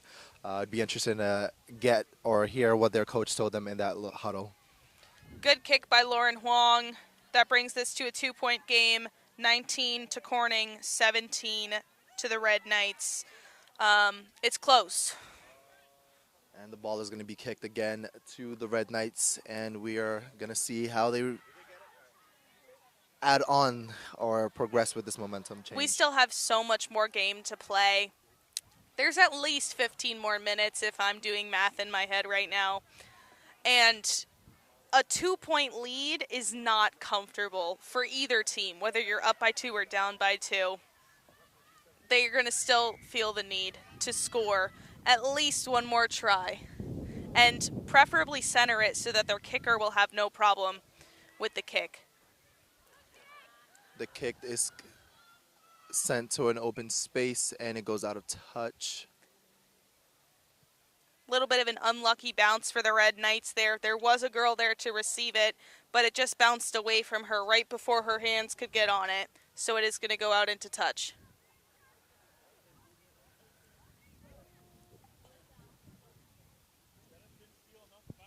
going to be a Red Knights line out.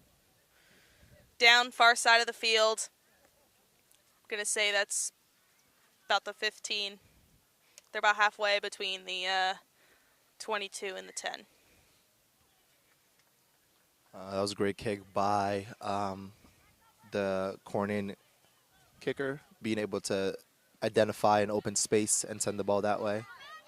Great reception by Amanda Stevens. Number 15 on Corning is going to run towards the outside. She's looking for an offload for support. It was a little bit delayed. But they all get there. Corning needs to get steep. They've already been called for a forward pass once. Their offense, you got to get it some depth. Trying to work their way to one end of the field, trying to get an opening somewhere. They're trying for that far sideline. Amanda Stevens is over there. Unlucky pass. Little bit short for the receiver of number 5. But it did bounce backwards, so they maintain possession. The Reds Knights defense coming on strong. The pass is intercepted by number 13 on the Red Knights, but the Sir calls it back because they were playing advantage. Yep. That was really good pressure by the Red Knights that did lead to a supposed turnover, but along with pressure may come some sloppy play, which is why we're taking it back to a penalty. Corning is going to regain possession. They're pretty close to their try zone. They're trucking their way down the field. Great two-player tackle there, one holding the ball and one on the leg. Again. Yeah, refs call an advantage, but on a high tackle. Corning's going to keep their momentum going down the field.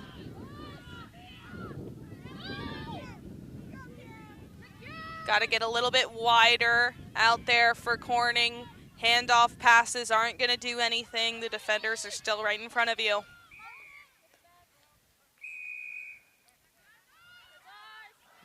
Yeah, ref's going to call it back to what was a high tackle before. Quick tap and go by Corning brings them all the way down the field. They have to be just kissing the try zone at this point.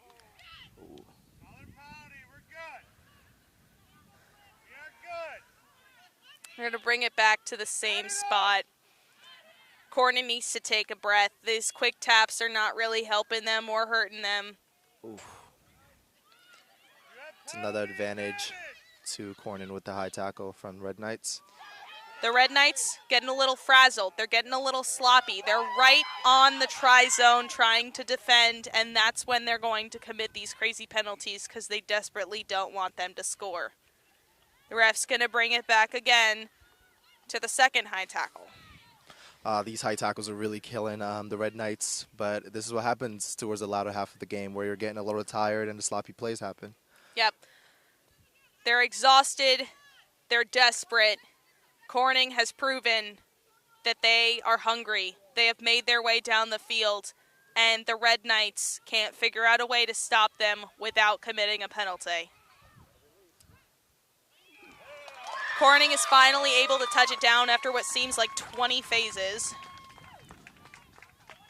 That brings their score to 24, Red Knights 17. So Corning is able to respond to the Red Knights' first try, and this game is going back and forth. They are in the lead, but like you said, anything could happen, so they just need to keep applying that pressure. Right now, the game difference is a try and a kick. If Amanda Stevens makes this kick, the Red Knights will probably have to score twice. I don't see them choosing to kick off of a penalty later. But that's all dependent on what happens right now. Every part of the game is important. Every try, every conversion kick is very determinant of how the game is going to play out. She's able to drill that right in the middle for a conversion. 26, Corning, Red Knights, 17. 9-point game. Corning's going to make some subs. We should be about halfway through the second half by now. We don't have the exact time, but there's still game to play. And the Red Knights have got to prove that they want to win. They need to clean up their play and really focus on what helped them score at the beginning of the game, beginning of this half.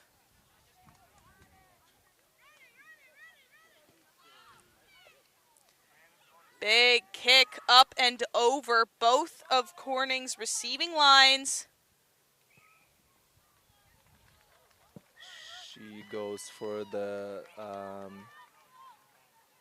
goal line drop kick. Goal line dropout. I don't know why I said drop kick. It's all right. It does seem a little bit like the Red Knights don't really know what's going on. We've seen that a few times today. Drop 22, goal line dropout. Some of these teams don't really know what to do. They don't really know what's going on. This weekend is a great learning opportunity for all the teams and players that come here, whether they are a seasoned vet at rugby or brand new, middle school, high school. What this weekend stands for and means to the rugby community here on the East Coast is great. Corning's going to make some more subs.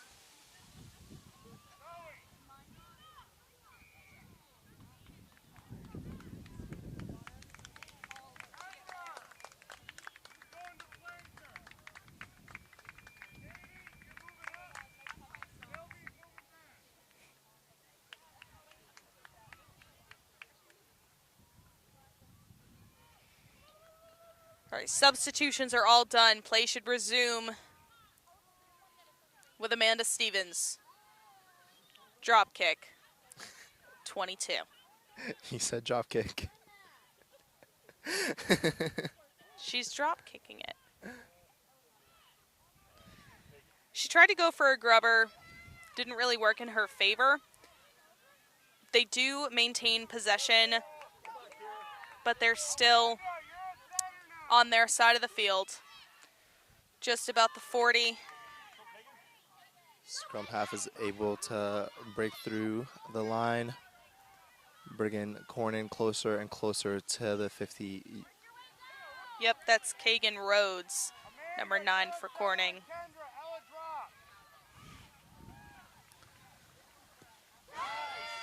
Great heads-up play, seeing to open it in the back. Amanda Stevens, unfortunately, I don't think she has enough gas left in her tank to chase after that. She's been an amazing player so far this game.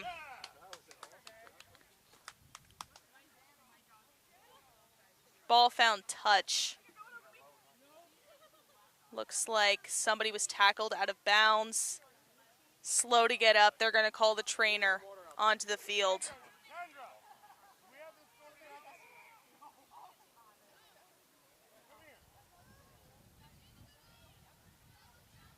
Cornerbacks are a little confused on who is playing what right now, and the coach is fixing that while the trainer's helping number 23, who was slow to get up. We're going to have a Corning line out once ref puts time on.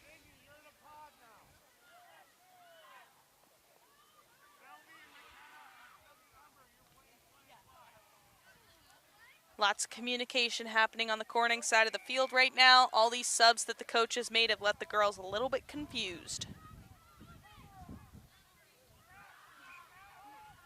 Time is on. Lineout's up.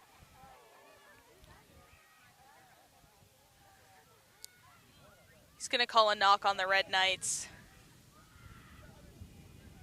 And just inside of touch, we're going to have a scrum to Corning.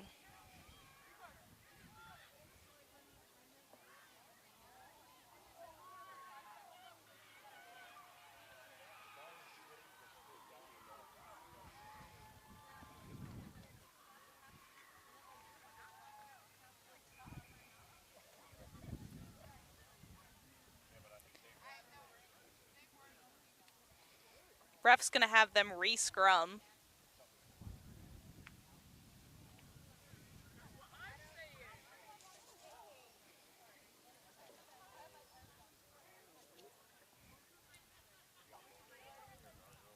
Ball's in. Big drive by the Red Knights. Not enough. Corning gets the ball. Line speed with the backs. Big tackle by the Red Knights to stop that strong runner.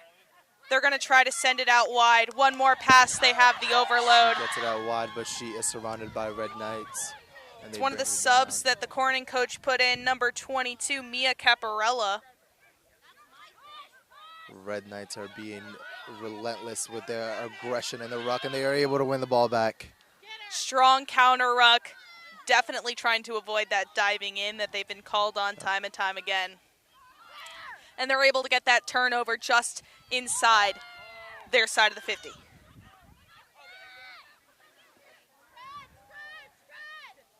These last 5 or so minutes have been played in between the 22s.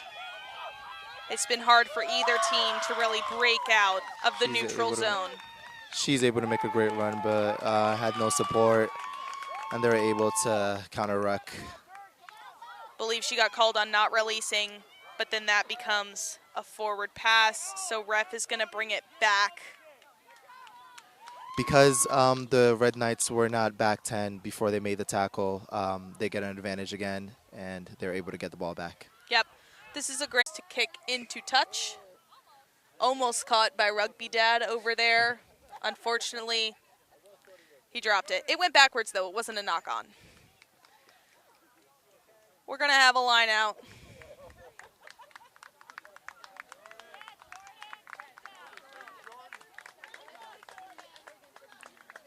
Just inside the 50, Corning's half of the field. Red Knights line out. This could be exactly what they need.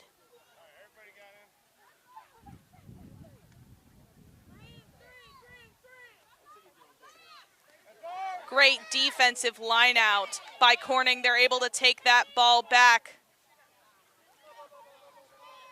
3 Corning players in that ruck, sealing it to make sure that there are no turnovers.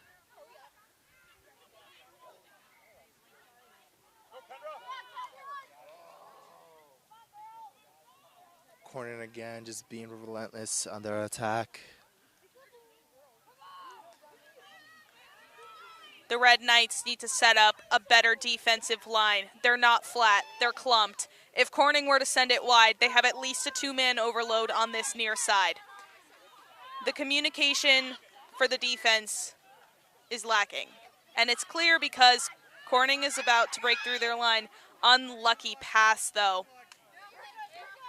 One better pass, I think that was gone for a try. Red Knights need to settle down here. It's a great opportunity for them to respond in a very big way and could change the outcome of this game. Absolutely. It's going to be a scrum right on the 50 to the Red Knights. They have depth in their back line, spread the width of the field. They have been strong on these scrums so far.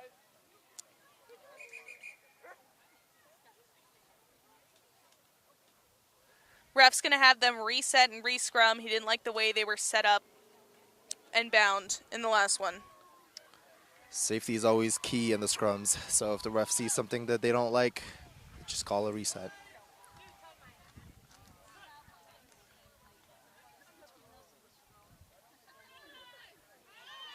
Good scrum by the Red Knights. Good ball movement. Did a little switch between their inside and outside center. Big tackle by Corning, but the momentum is there. The Red Knights are working their way down the field. Their offense is set. Great run by number 20, Natalia McDonough. Oh, the scrum half just takes the gap and scores it. Lauren Huang again. Great moves. Good heads-up play. She saw an opening, trusted herself, trusted her wheels, and took it all the way to score right in the middle. That brings it to 26, Corning, 22, Red Knights. Lauren Huang is going to kick the conversion for the try that she just scored.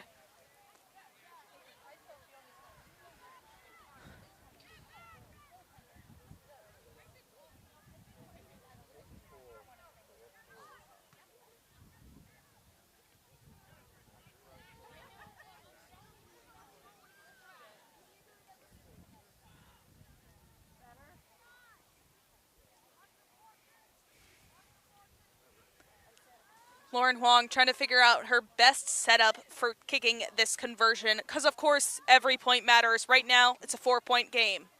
She set herself up wonderfully, placing the ball in between the posts. She's been a phenomenal kicker so far this game. Kick is good. And we are back to a 2. Oh. Wow. And ref calls that as match. That kick ended Red Knights 24 points. Corning 26, 2-point game to finish out. Even most of the way, they each took turns dominating for a few minutes at a time. Definitely hard fought by both teams. Richard, thoughts? While the Red Knights were not able to come out with the win, you said earlier they're a new team, they're a combined team, and so being able to come out here, put up a good fight against Corning, and it was a great fight all the way to the end. So really, really proud about them. Absolutely, all of these young ladies should be extremely proud of themselves. I'm calling MVPs for both teams. I'm gonna say for Corning, let's see. Number 15, Amanda. Amanda Stevens. I think you're right. Amanda Stevens had a phenomenal, and I think we're also going to go with the kicker for the Red Knights, Lauren Huang. Yes. Yeah. Both phenomenal played game. Both teams overall just great plays. Coming up right after this, we have the Tornadoes from Illinois playing our Lionhearts combined team of Hudson Catholic and Morris's B-side. That game will start in just about 10 minutes. We will see you back here then.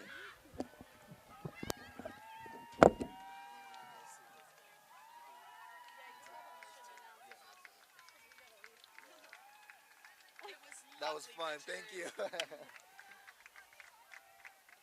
back next year. I will. Again. I'll be better by next year. Yeah.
ladies and gentlemen, we are back.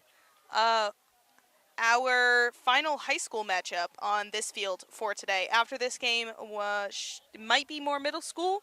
I am unsure at the moment. In pink, we have the Lion Hearts, which are a combined team, Hudson Catholic and Morris's B-side. In the white with pink stripes, first time seen on this field today, I believe, are the Illinois Tornadoes. Interesting setup they got here. They drove all the way from Illinois for this. They are a selects team of all the best players in Illinois. I'm excited to see them play today. We will have the game shortly.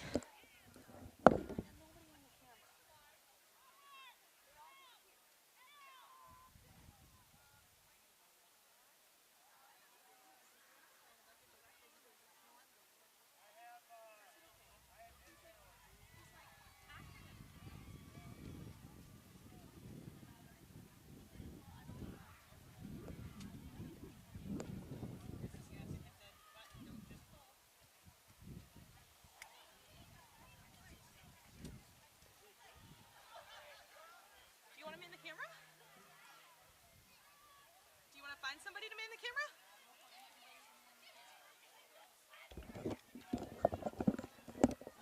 All right, we're just getting our setup done over here. We do not have a cameraman at the moment, so I have sent someone to go find someone to man the camera. Not sure what your angle looks like right now. I am down here, field side, to get the best possible reporting for you guys.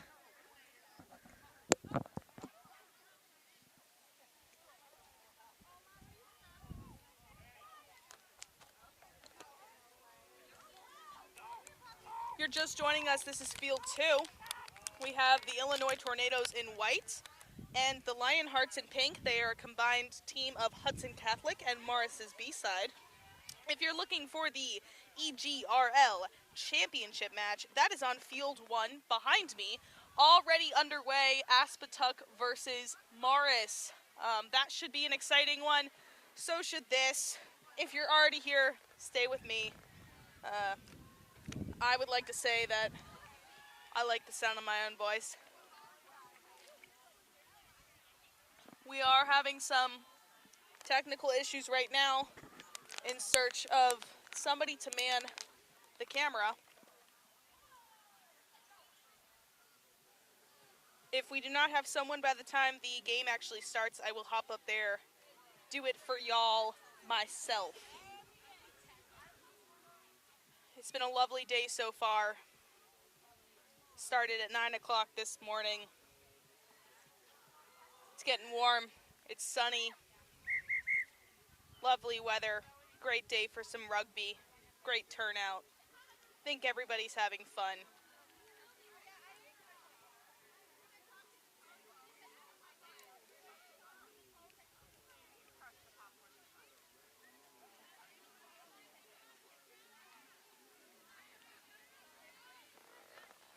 All right, they've all been called to the field. Still don't have a cameraman. I'll hop up there myself. I'll see you guys in a second.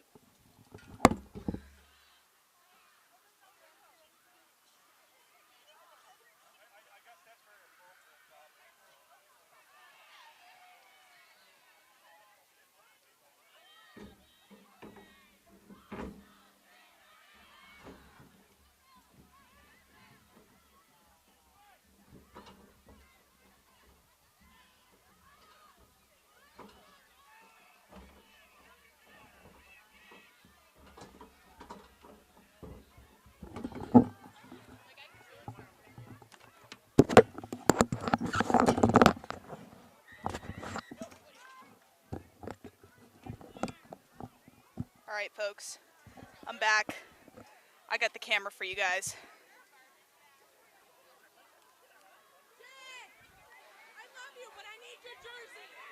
Because I'm manning the camera, I'm not able to have my rosters in front of me. I apologize in advance. I will not have any names for either of these teams here. Strong kickoff by the Tornadoes to start, immediately fielded. Number 8 on Lion Hearts is Kayla Spiegel. she's committed to play at Emory and Henry next year. So congratulations, Kayla, and good luck with the rest of your rugby career. I will say this is my first time manning the camera, so I apologize in advance for any mishaps that may occur. Looks like they're going to be a quick tap for the Lionhearts. Make their way down the field. That's number 8.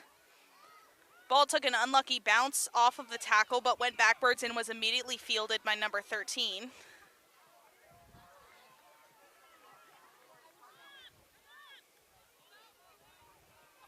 Big run by the Lionhearts, number 3. Continuing the run, number 1. Strong rucking presence by the Lionhearts so far. As I mentioned before, this Illinois team, the Tornadoes, are a select side of all the best rugby players in Illinois. They drove all the way here for this weekend, coming off of a long road trip. We do have a player down on the field. I'm going to pull the camera away from her. It is one of the Illinois players. Trainer is going to check on her right now. Behind me, we have the EGRL Championship game between Aspetuck and Morris happening on Field 1. If you would like to switch to that live stream, I believe in the booth we have Steph, my favorite co-host, and Brian. So if you would like to listen to them instead of me, hop over to that one. Instead, you can just stay here. I promise we will get back to the game shortly. That Illinois player is just getting checked out. And we'll get this one quickly back underway. If this is the first game you're tuning into here today, the format is 20-minute halves. So not a lot of time for teams to settle in. They either got to come out strong or not come out at all. It's clear that the Lionhearts have come out strong so far this game. Illinois, maybe just settling in. But in a game with 20-minute halves, there's no time for that. All right, the Illinois player has gotten back up on her feet. She is being escorted off the field, but I hope she's okay.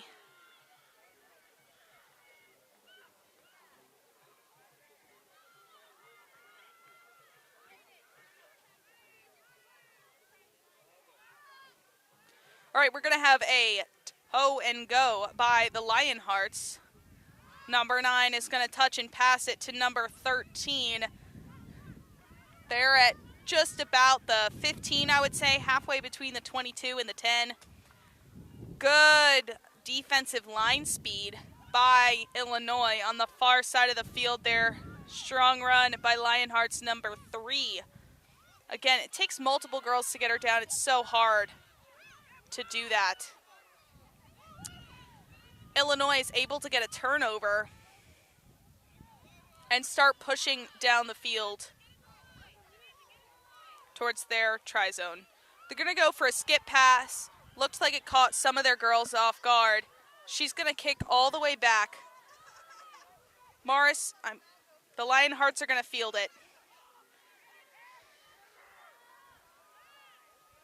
Strong ruck presence by the Lionhearts so far, but offensively, they look flat. And that led to a miscommunication on that pass right there. If they really want to get momentum and start moving, they have to be steep and run onto those passes, burst through tackles, like Illinois is doing right now.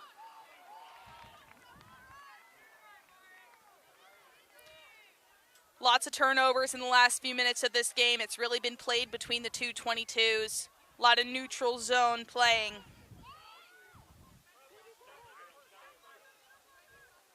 Illinois, number 17, was strong before and is strong again. Illinois also has not been getting super steep. They've lost a lot of their momentum, haven't moved much farther down the field in quite some phases. They're going to send it wide, all the way to the outside, hoping for an overload. Gonna push right through the Lionhearts defense, but get caught on the back end.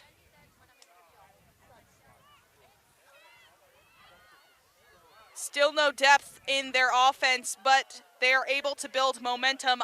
Did not get a number on that girl, but wonderful run by her. Gaining inch by inch.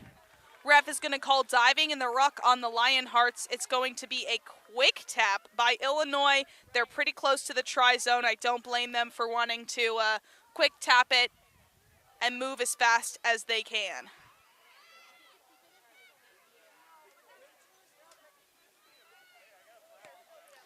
Trying to use the width of the field a little bit more is going to take it wide. I do have a little bit of a pet peeve about running sideways, but if that's what it takes to get it wide, then so be it. Illinois number 14 down the outside, cutting in to the try zone. And try is awarded. So Illinois is on the board.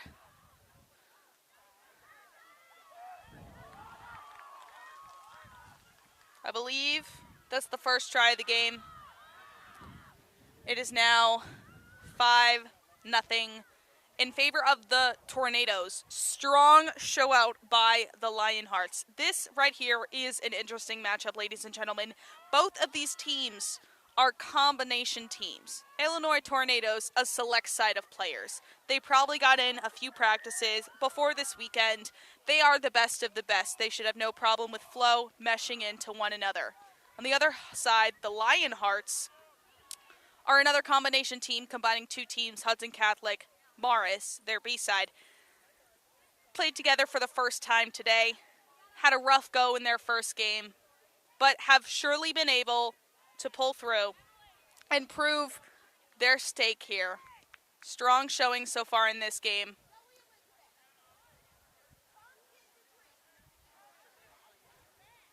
Kick was called no good.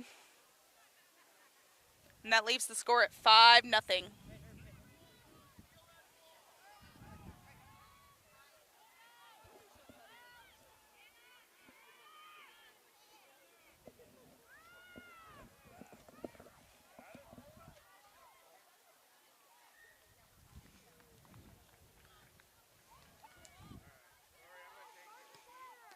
Going to be the Lionhearts kicking off to the Tornadoes to resume play.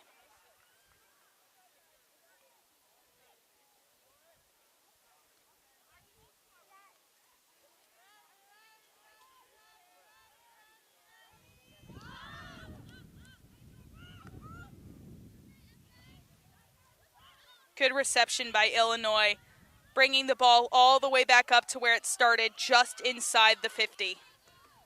Strong ruck presence, good depth on their offense. Looks like these first few phases when they get going, the offense is perfect. They have depth, they have width. The longer they keep on going, they get a little bit jumbled. Ref is going to call a knock-on on Illinois. We are going to have a scrum just outside the 50.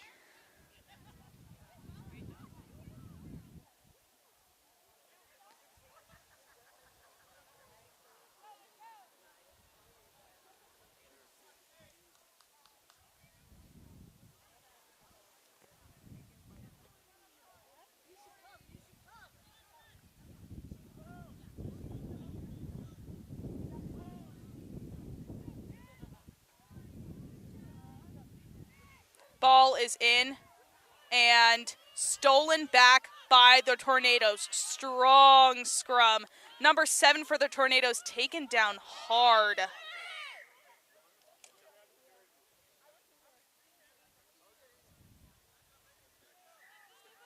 We do have an injury on the field, guys.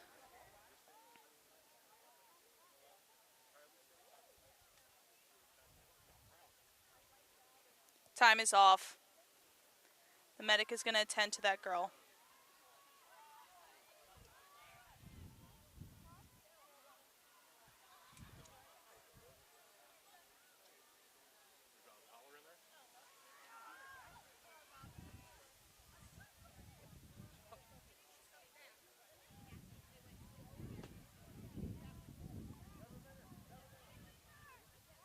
Number 7 for Illinois has gotten herself up. She's being helped off the field.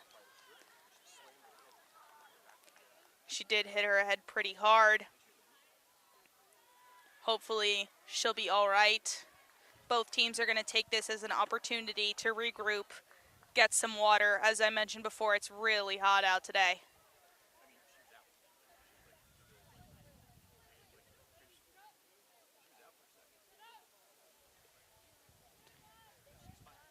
Both teams are setting back up to resume play.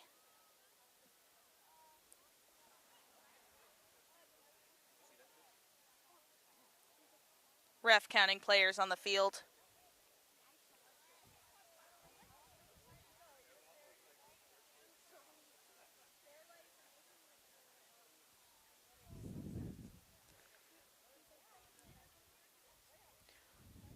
Time is on. We're going to have a touch and go for the Illinois Tornadoes to resume play.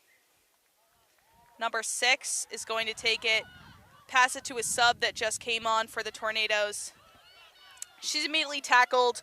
Good presence by the Lionhearts defense. Ball is out of the ruck. No tackle there, no ruck. Illinois Tornadoes trucking forward, just been able to pass the 50. Unfortunate turnover timing, but the Lionhearts do regain possession in hopes to work their way down the field and even the score. Going to get them down to the try zone. Ref's going to call diving in the ruck on the Tornadoes, and the Lionhearts are going to get a fresh start just outside the 50. Kayla Spiegel's going to toe and go, and she's going to take it in herself. She is a strong runner and a powerful player. Unfortunately, she knocks the ball on. That was their chance to build momentum. The Tornadoes are going to use this as an opportunity to make their way down the field. Big run by number 19 on the Tornadoes. She's pushed out of bounds, but she does knock the ball on first.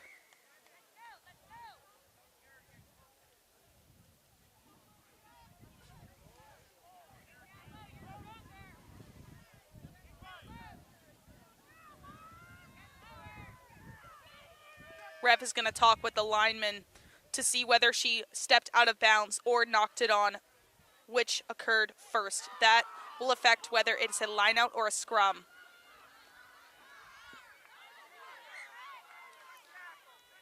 Yeah, ref's going to call a line out on this one. It's going to be a line out for the Tornadoes.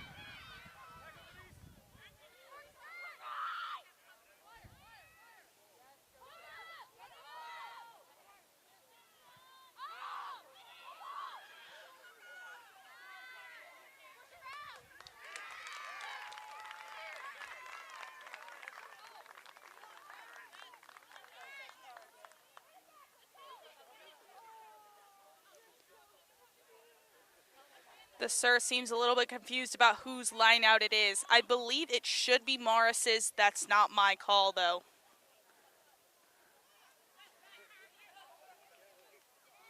All right, the Tornadoes get set up. It's a Lionheart line out. Again, Lionhearts, Hudson Catholic, and Morris combined. And if you're looking for the EGRL Championship, that's on Field 1 right now, Morris versus Aspatuck. Strong line out by the Lionhearts. They win. They're able to start moving down the field. Big run by number 6 on the Lionhearts. Good field awareness. The Tornadoes trying to set up a solid defensive line.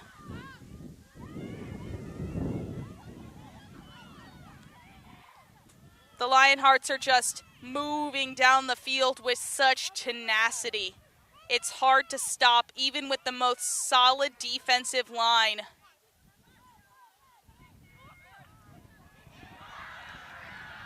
Little bit of a miscommunication there on the Lionhearts side. Kayla Spiegel wanted a pick and go. Some of her teammates were ready to have her in the ruck with them. They persist nonetheless, breaking their way past the 50. They have caught this Illinois Tornadoes defense off guard.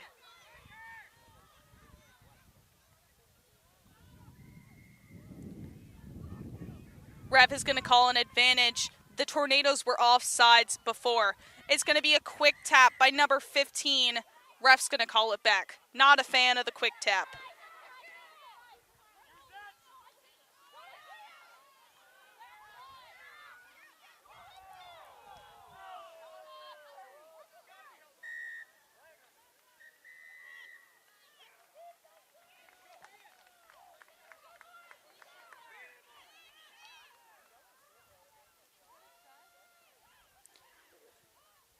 The Tornadoes get it past the 50. Trucking their way down the field. Tornadoes number 20. Fantastic run. Good support. The Lionhearts are cut off. They did not get back in time to create a solid defensive line. The Tornadoes need to attack now. The ball is turned over. The Lionhearts get the ball back in the backfield. Little bit of sloppy play. Ref's going to say, coming in from the side on the ruck. Kayla Spiegel, quick tap and go again.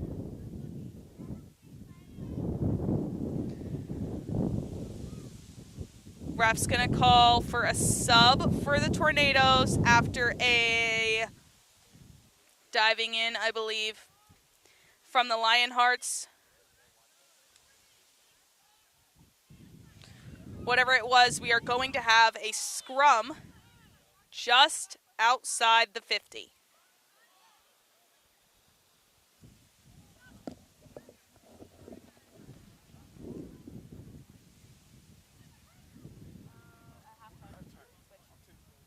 Are they in halftime?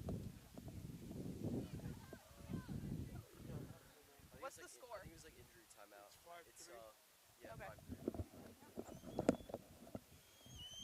Close game at the EGRL championship right now. Ref trying to figure out some numbers while they set up for a scrum over here. Time is back on. It's going to be a Tornadoes scrum.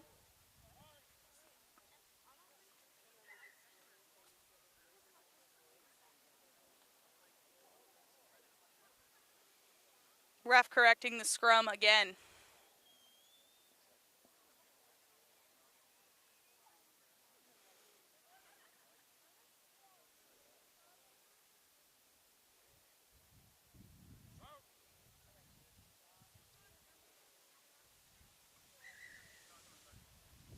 Ref tried to call it. He's correcting again. There's something wrong with the front rows. He doesn't like the way the scrum looks.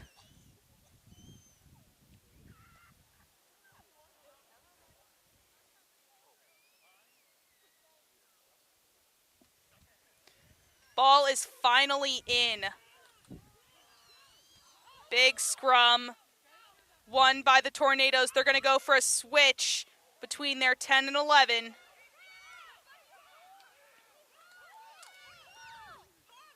Good use of steepness and momentum. Gives number 13 on Illinois a great run. She unselfishly offloads it to 14, but they run out of grass and she gets pushed out of bounds. More subs are being made for both teams as we get ready for a line out just inside the 22. It is the Lionhearts line out.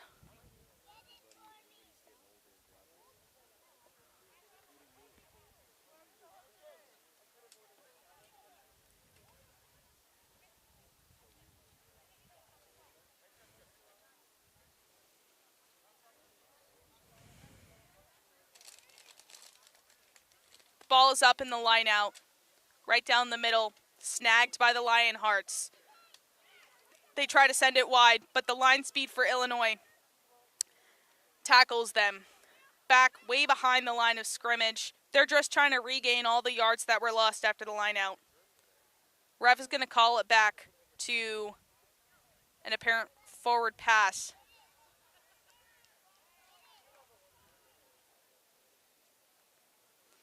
They're going to have a scrum at about the 20, right in the middle of the field, right in front of the posts. Illinois trying to figure out where to set themselves up. It is their scrum. So the Lionhearts are matching whatever numbers they're sending. Ball is in. This scrum a lot faster than the last. 8-man pick by Illinois. And their 8-man is going to run all the way in to touchdown in the try zone. Big statement try right there. Illinois leads 10-0, I believe.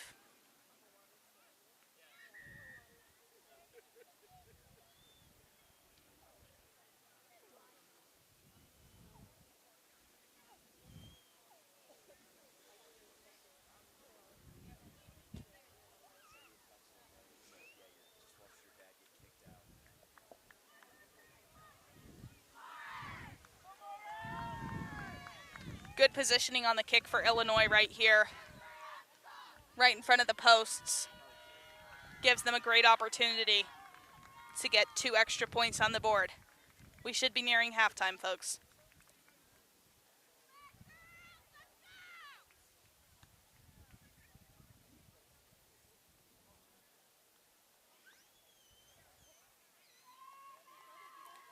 Kick is good.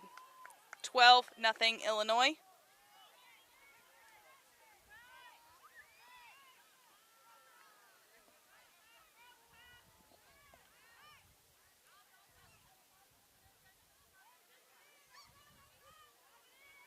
Ref says 2 minutes left.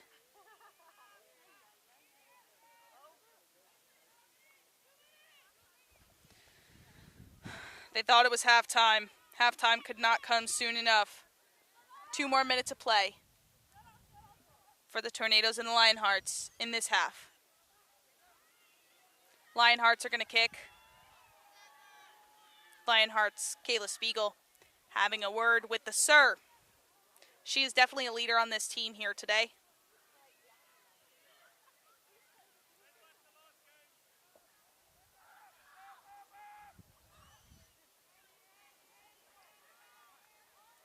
Kick is up.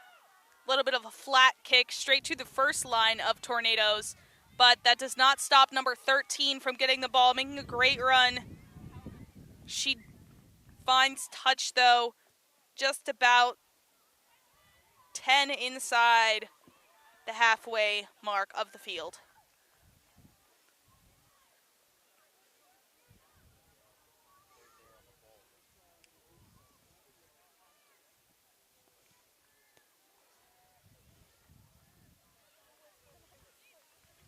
We're going to have a line out, far side of the field.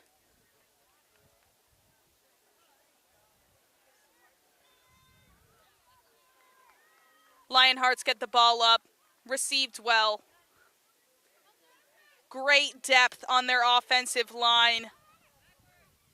Fumble, ball went backwards, but it is... So, fumbled, ball did not go backwards. It was recovered by Illinois, but then they turned it over. Ref called no advantage, and then just called halftime. Entering the half, 12-0 Tornadoes. We'll be back shortly.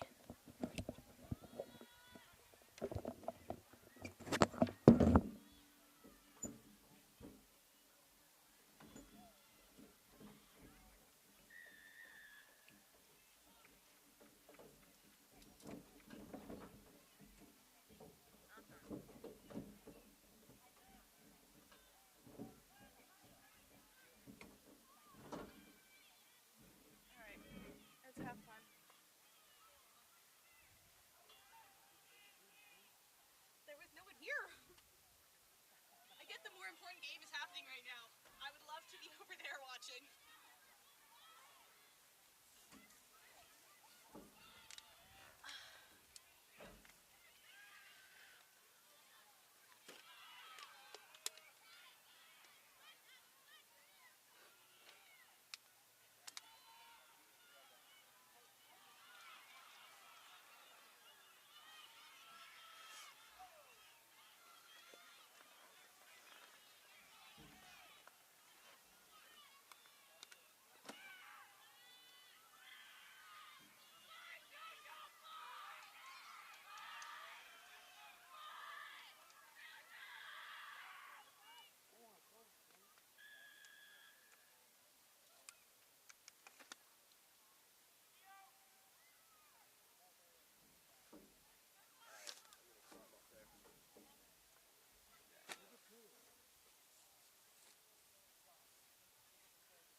Refs calling for the second half to start.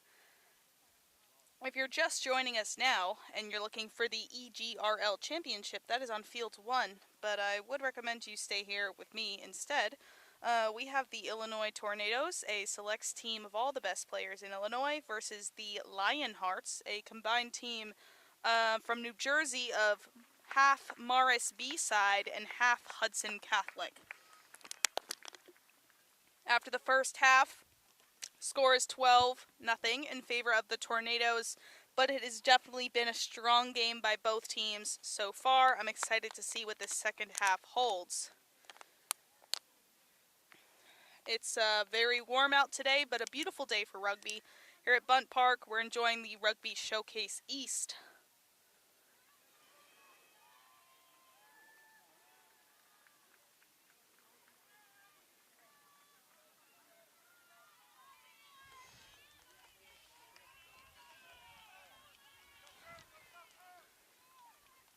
All right, and both teams taking the field. Format for this game is 20-minute halves, so we have 20 minutes left to play. A lot of time in a 12-point game.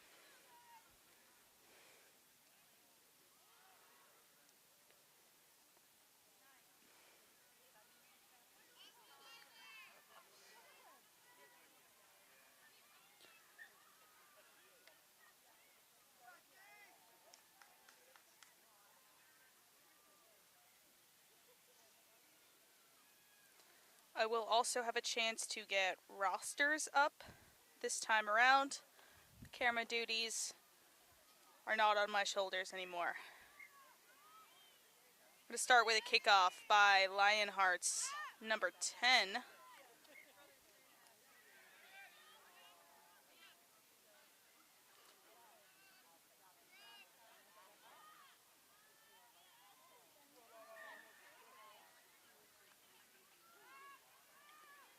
Kick was no good. Tornadoes are going to select for a scrum instead.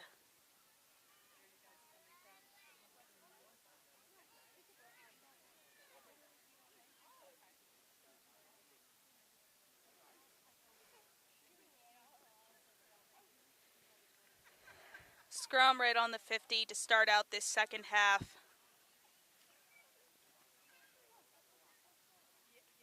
Ball's in. 8-man pick by Rim Ayuchi, Illinois number 8. Strong run, but big tackle. Ball goes back. Good depth by Illinois so far, but I would like to see a more cohesive shape on their offense.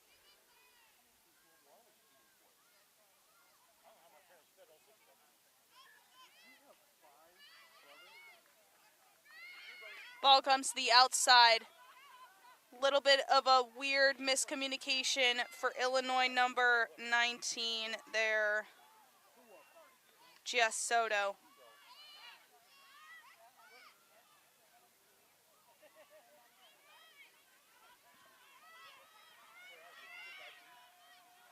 Illinois keeps working their way down the field though. Strong presence so far at the beginning of this half for the Tornadoes. Lionhearts need to work on their communication a little bit. Calling for a spread. They do not get it. Tornadoes are going to get a little bit of an overload on the far side. And they're able to turn that into a try. Scored by Illinois number 13, Brinley Ahrens. That brings the score to 17 Tornadoes. Lionhearts 0.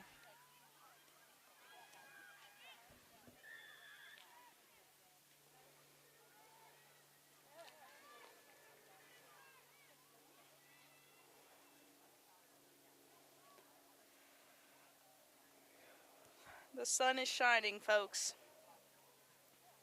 We are nearing the end of the day here at the first day of the Rugby Showcase East. You'll get another opportunity to hear my voice tomorrow.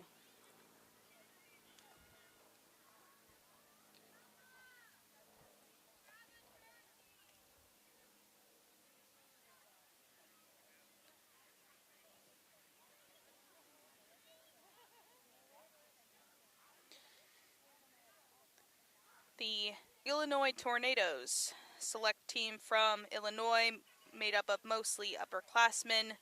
As it comes to it, the best female rugby players in Illinois drove all the way here from Illinois. They created an Instagram account that very little amount of research led me to documenting their road trip for this weekend. Many pit stops were made. Many pictures were taken.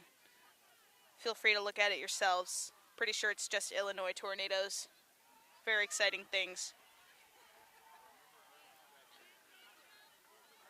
We'll resume play with a kickoff from the Lionhearts to the Tornadoes. Lionhearts, Madigan Covs. Kicking. Ref's going to have a word with somebody from Illinois about their team's elbows. Looks like some of them have been putting elbows out when receiving contact.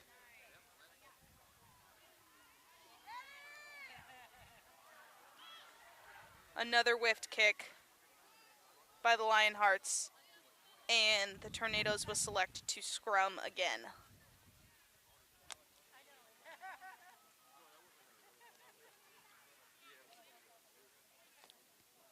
Slow start for the Lionhearts this half. They looked really strong in the first half of this game. Second half has not been in their favor so far, but it's never too late for them to get on the board. They've not had great luck today, but this game they've been looking a lot better.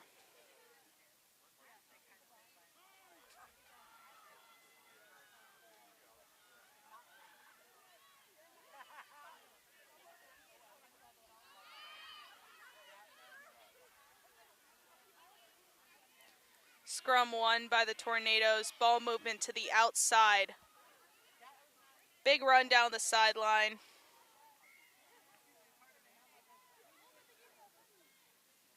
Ref's going to call a knock on though. Ball's going to go back to the Lionhearts just inside the 50, their side of the field.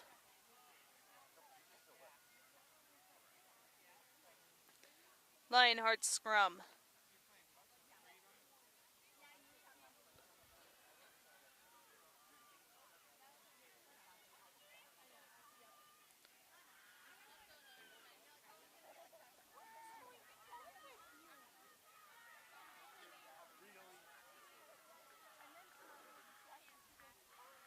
Ball is in.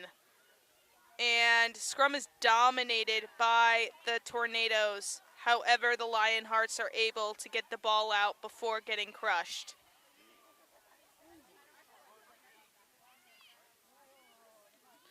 Good defensive line pressure by the Tornadoes. Lionhearts breaking through inch by inch.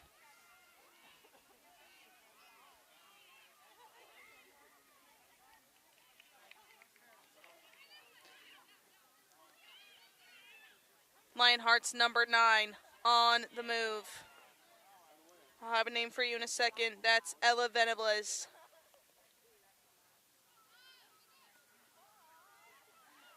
Out to number 6. Smart offload to number 15, who tried to cut inside,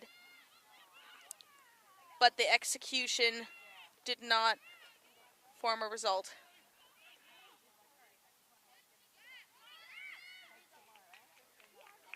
Ref's going to call a not releasing. It's going to be a penalty for the Lionhearts right outside their try zone. Kayla Spiegel, tap and go, bring it in. But the Tornadoes were not back 10. So the Lionhearts will get even closer to their try line.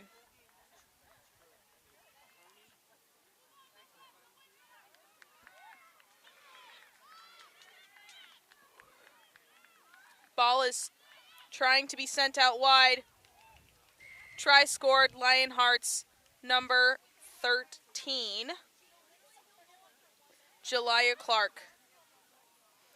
That gets the Lionhearts on the board. Score becomes 17-5. First time today the Lionhearts have been able to get on the board. Congratulations to them. It's not an easy feat playing with girls that you just met today, and especially in a sport like rugby.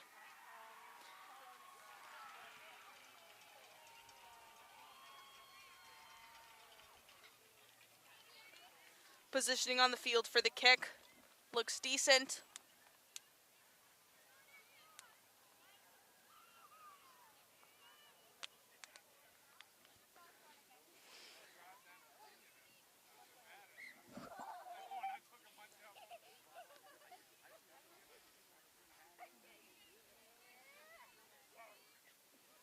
Lionheart's waiting for the tee to come out. Take the kick.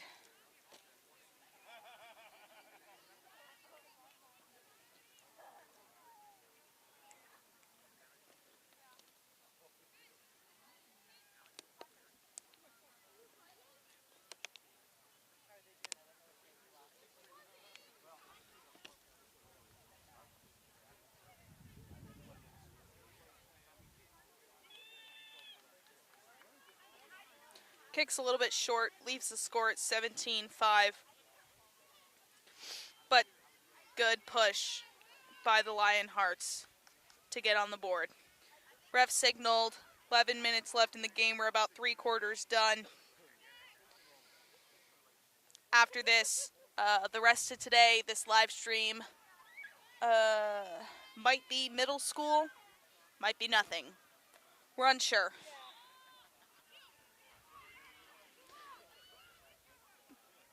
Kickoff is caught by the Lionhearts, and they start to drive their way down the field.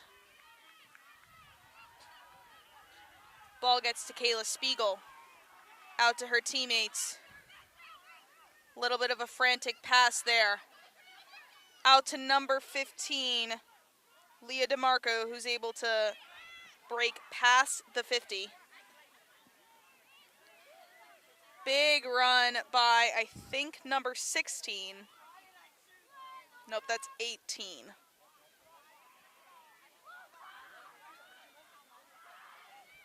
I do not have a name for number 18. But great run by her. There's number 13 again. Try scorer.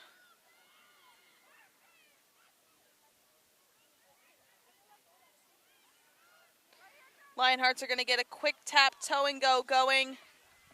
There's number 9 breaking through the tackles, almost down to the try zone. She's just short though. Her teammates are there in support. Ball goes out.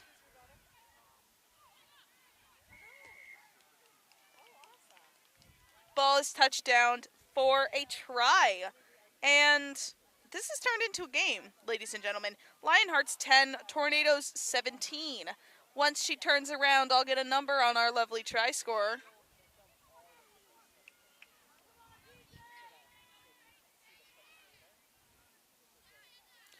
Number 5, Beatrice Hughes. Congratulations, Beatrice. Lovely try.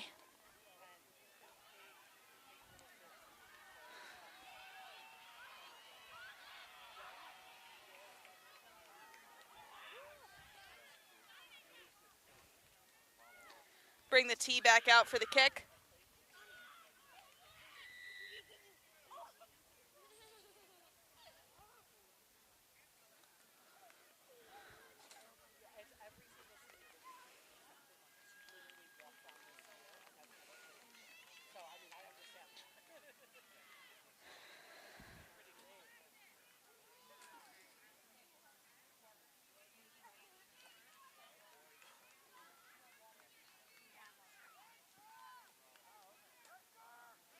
Didn't get the angle on that one. Score remains 10-17. This is a one-try game, but that try with a kick.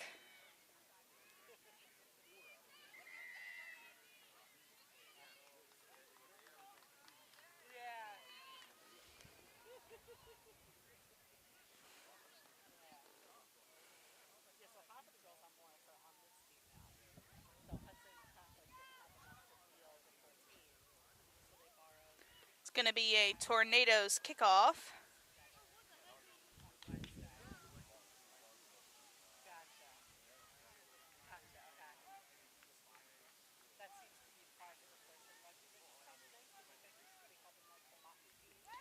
Ball is up, big kick down to the back line of Morris.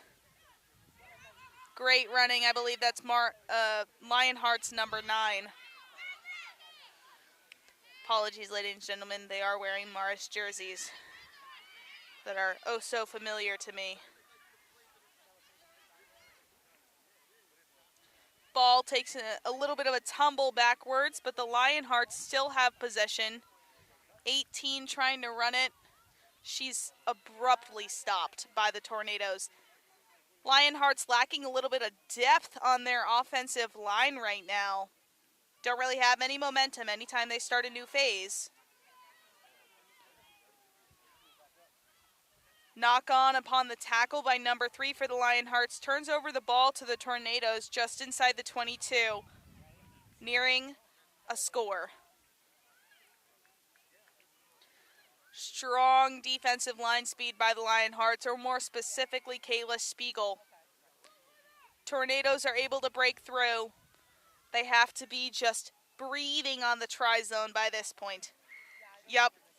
Ball is touched down for a try. It becomes 22 Tornadoes, Lionhearts 10. We probably have about 7 or 8 minutes left in the game still, folks. On the other side of me, EGRL championship game, Aspetuck, Morris, still underway. What's the score? 3-12 Aspetuck. Live score update, 3-12 in favor of Aspetuck.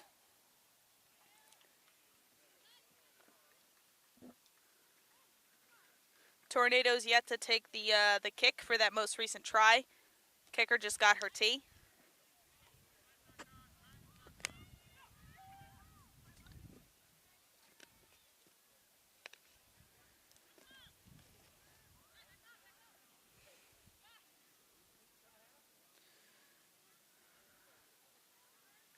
Ball's up. Kick is good. Score increases to 24, Tornadoes, Lionhearts 10.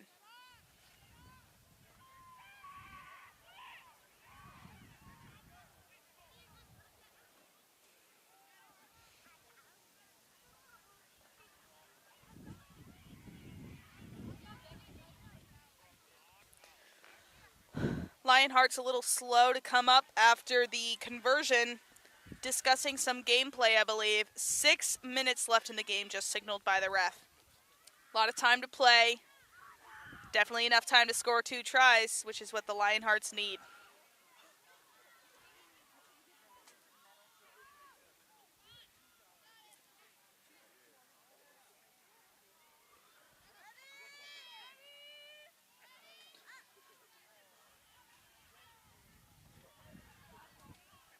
Thought she whipped the kickoff, but it did move some meters, and the Tornadoes choose to play it.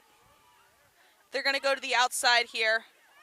Try for a switch with number 19 again, who's going to try to send it out yet again, but she is almost pushed out of bounds, kept her footing to stay inside. Momentum starts moving the other way. Big tackle by Kayla Spiegel.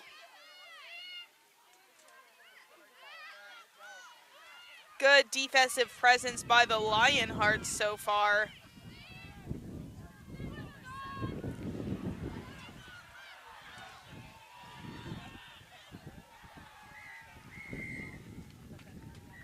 Ref is going to call a not releasing on the Tornadoes.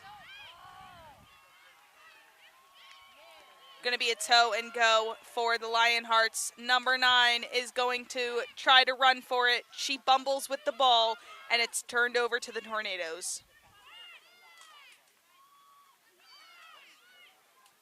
Tornadoes a little flat on their offense. That does not stop them from trucking through.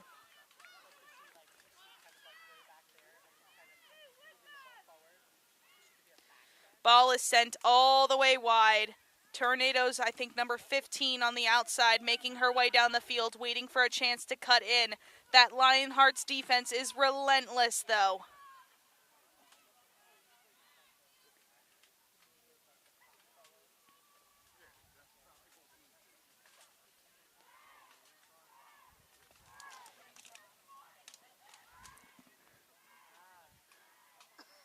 Ball tries to move its way back inside.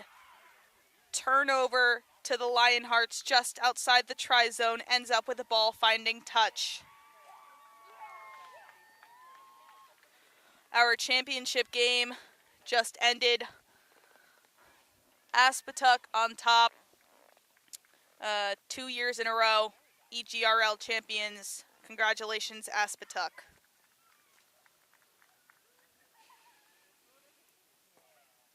On this game, we have a Tornadoes line out.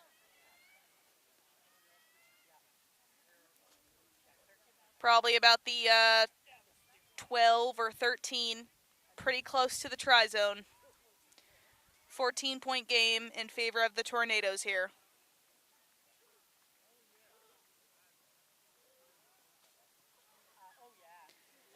Line out is 1. Tornadoes start making their way down the field toward the try zone. Good tackle by the Lionhearts, but the Tornadoes are able to put it down for a try. That brings the score to 29 Tornadoes, Lionhearts 10. Should be nearing the closing seconds and minutes of this matchup here.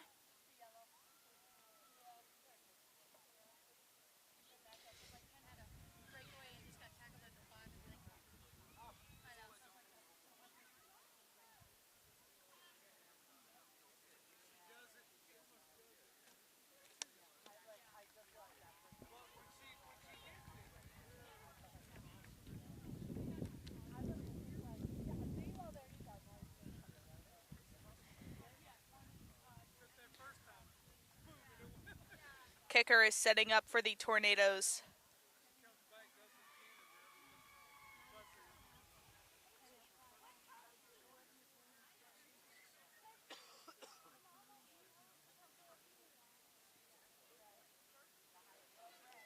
Hard kick, no good. Score remains 29 Tornadoes, Lionhearts 10.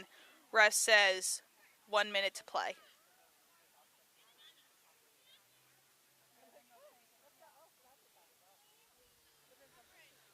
These young ladies are exhausted.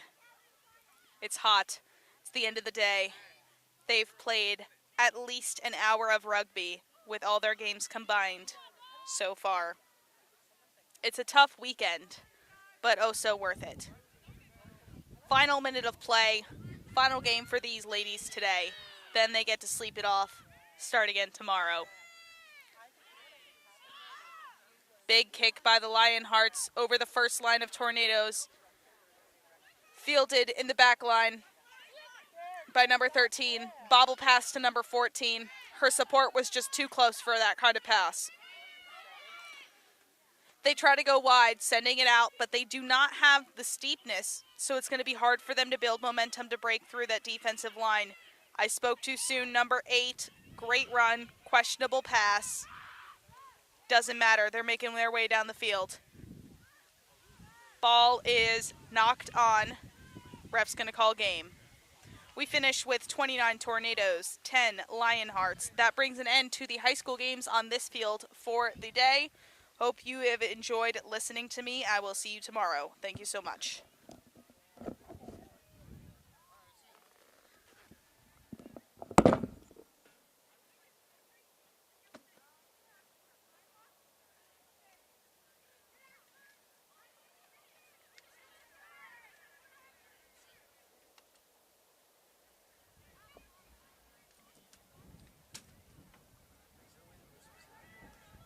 I have no idea. I also don't know if the middle school, it's supposed to be middle school again, but I don't know if they're playing again. I'm going to go back to the other 10, so I'll just ask Chris.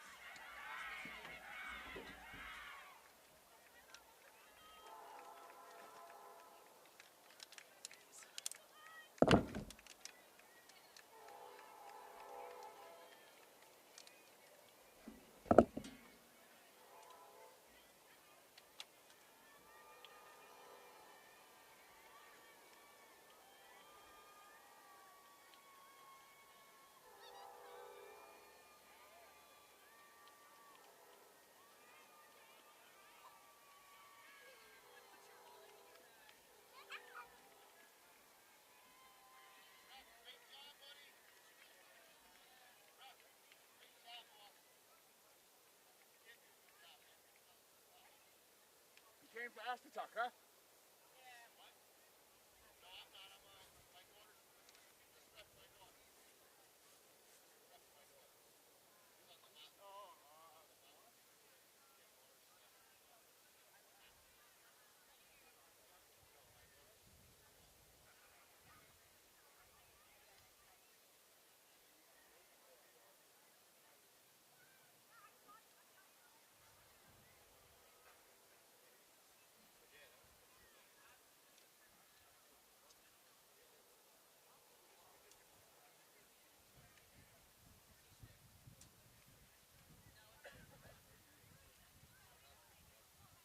I think that's the last game over here. Okay.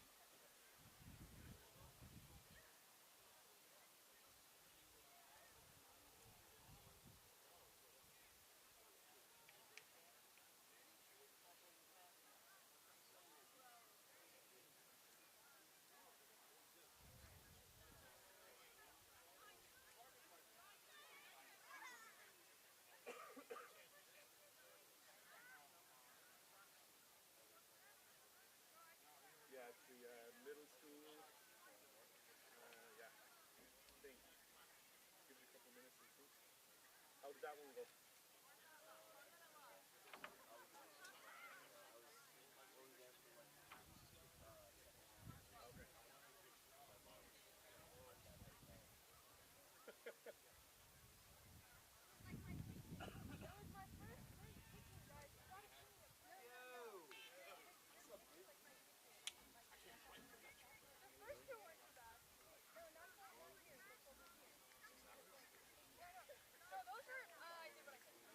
Oh my god, I literally left before it started. Only a kid named Zach Brown. I feel so bad. Sean's not coming in. Kevin left. Kevin left at 4. Wow.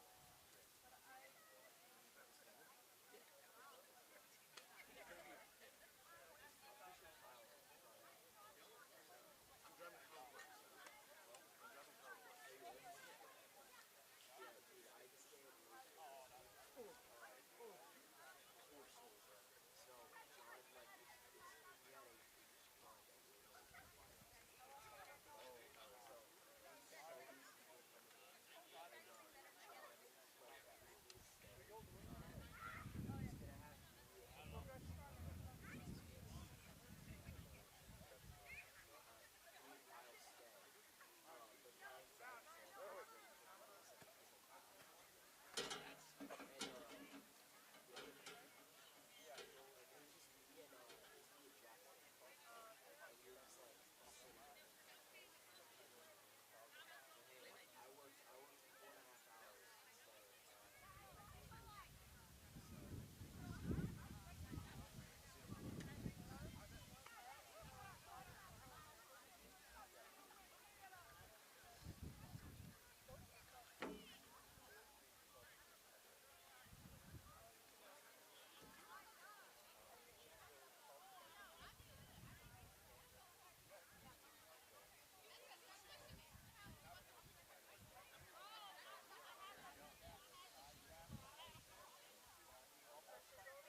And then my ankle went like this.